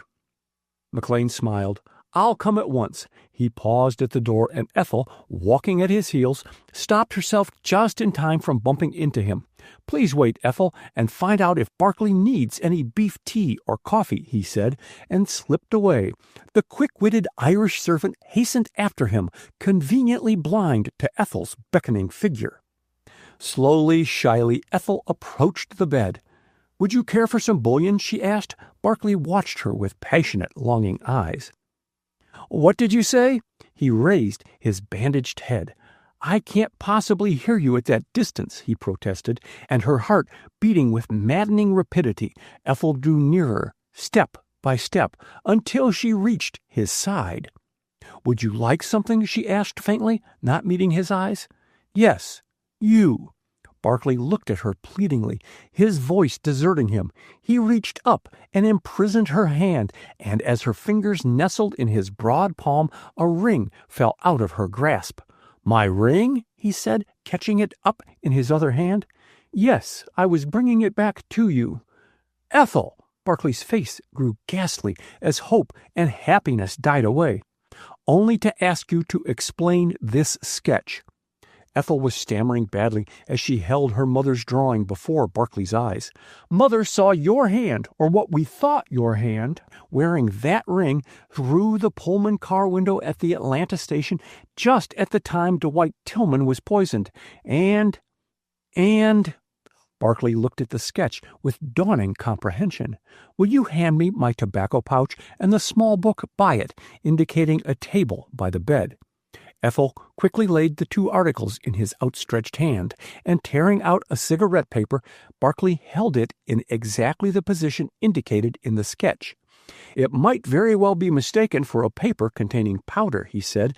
"When traveling about, I make my own cigarettes, but in cities I buy them already made. I recall now starting to smoke on my return to the Pullman, but awoke from my preoccupation to realize that I must not smoke in that car, so I tipped the paper at that angle to pour the tobacco back into my pouch just at the moment your mother saw me." "She didn't see you, only your hand," explained Ethel, "and it seemed so mysterious." "You told no one?" Ethel shook her head, and the look that leaped into Barkley's eyes repaid her. "I owe you everything," he said, his voice shaking with emotion. "If Mitchell had heard of your mother's sketch, I might have had great difficulty in convincing him of my innocence." Barkley shivered. "All this has brought back so vividly the death of Paul Patterson." "Hush, you must not think of it," and Ethel laid a tender hand on his eyes. He drew it down and kissed it lingeringly. "Perhaps you will teach me to forget," he said wistfully. "Paul Patterson was a splendid fellow, working his way along and building up a fine practice. He would not marry Henrietta Patterson until he could support her in comfort, having a horror of being thought a fortune hunter. They had planned a spring wedding, and 6 weeks before it, fate and I stepped in." Barclay closed his eyes. "I had one interview with Henrietta Patterson, and it will live in my memory, always." "These are morbid fancies," protested Ethel warmly. "You are not fair to yourself, Julian. You are too young a man to have your whole life blasted by an accident, no matter how tragic, which was the direct result of overstudy and ill health. Will you promise me to think only of the future?" "I will do anything, everything for you," exclaimed Barclay passionately. Then, with desperate courage, "My darling, I have so little to offer you except my love that it seems utter presumption on my part to entreat you to marry me. Answer me, Ethel, here and now." And seizing her hand, he looked up into her eyes. The carmine deepened in Ethel's pale cheeks, but her gaze did not falter, and stooping nearer as she read those half-imperious but imploring eyes, her smiling lips met his. With a low cry of unutterable joy, Barclay's arms closed around her, and his voice, clear and tender, murmured, "My loyal sweetheart." End of The Nameless Man by Natalie Sumner Lincoln.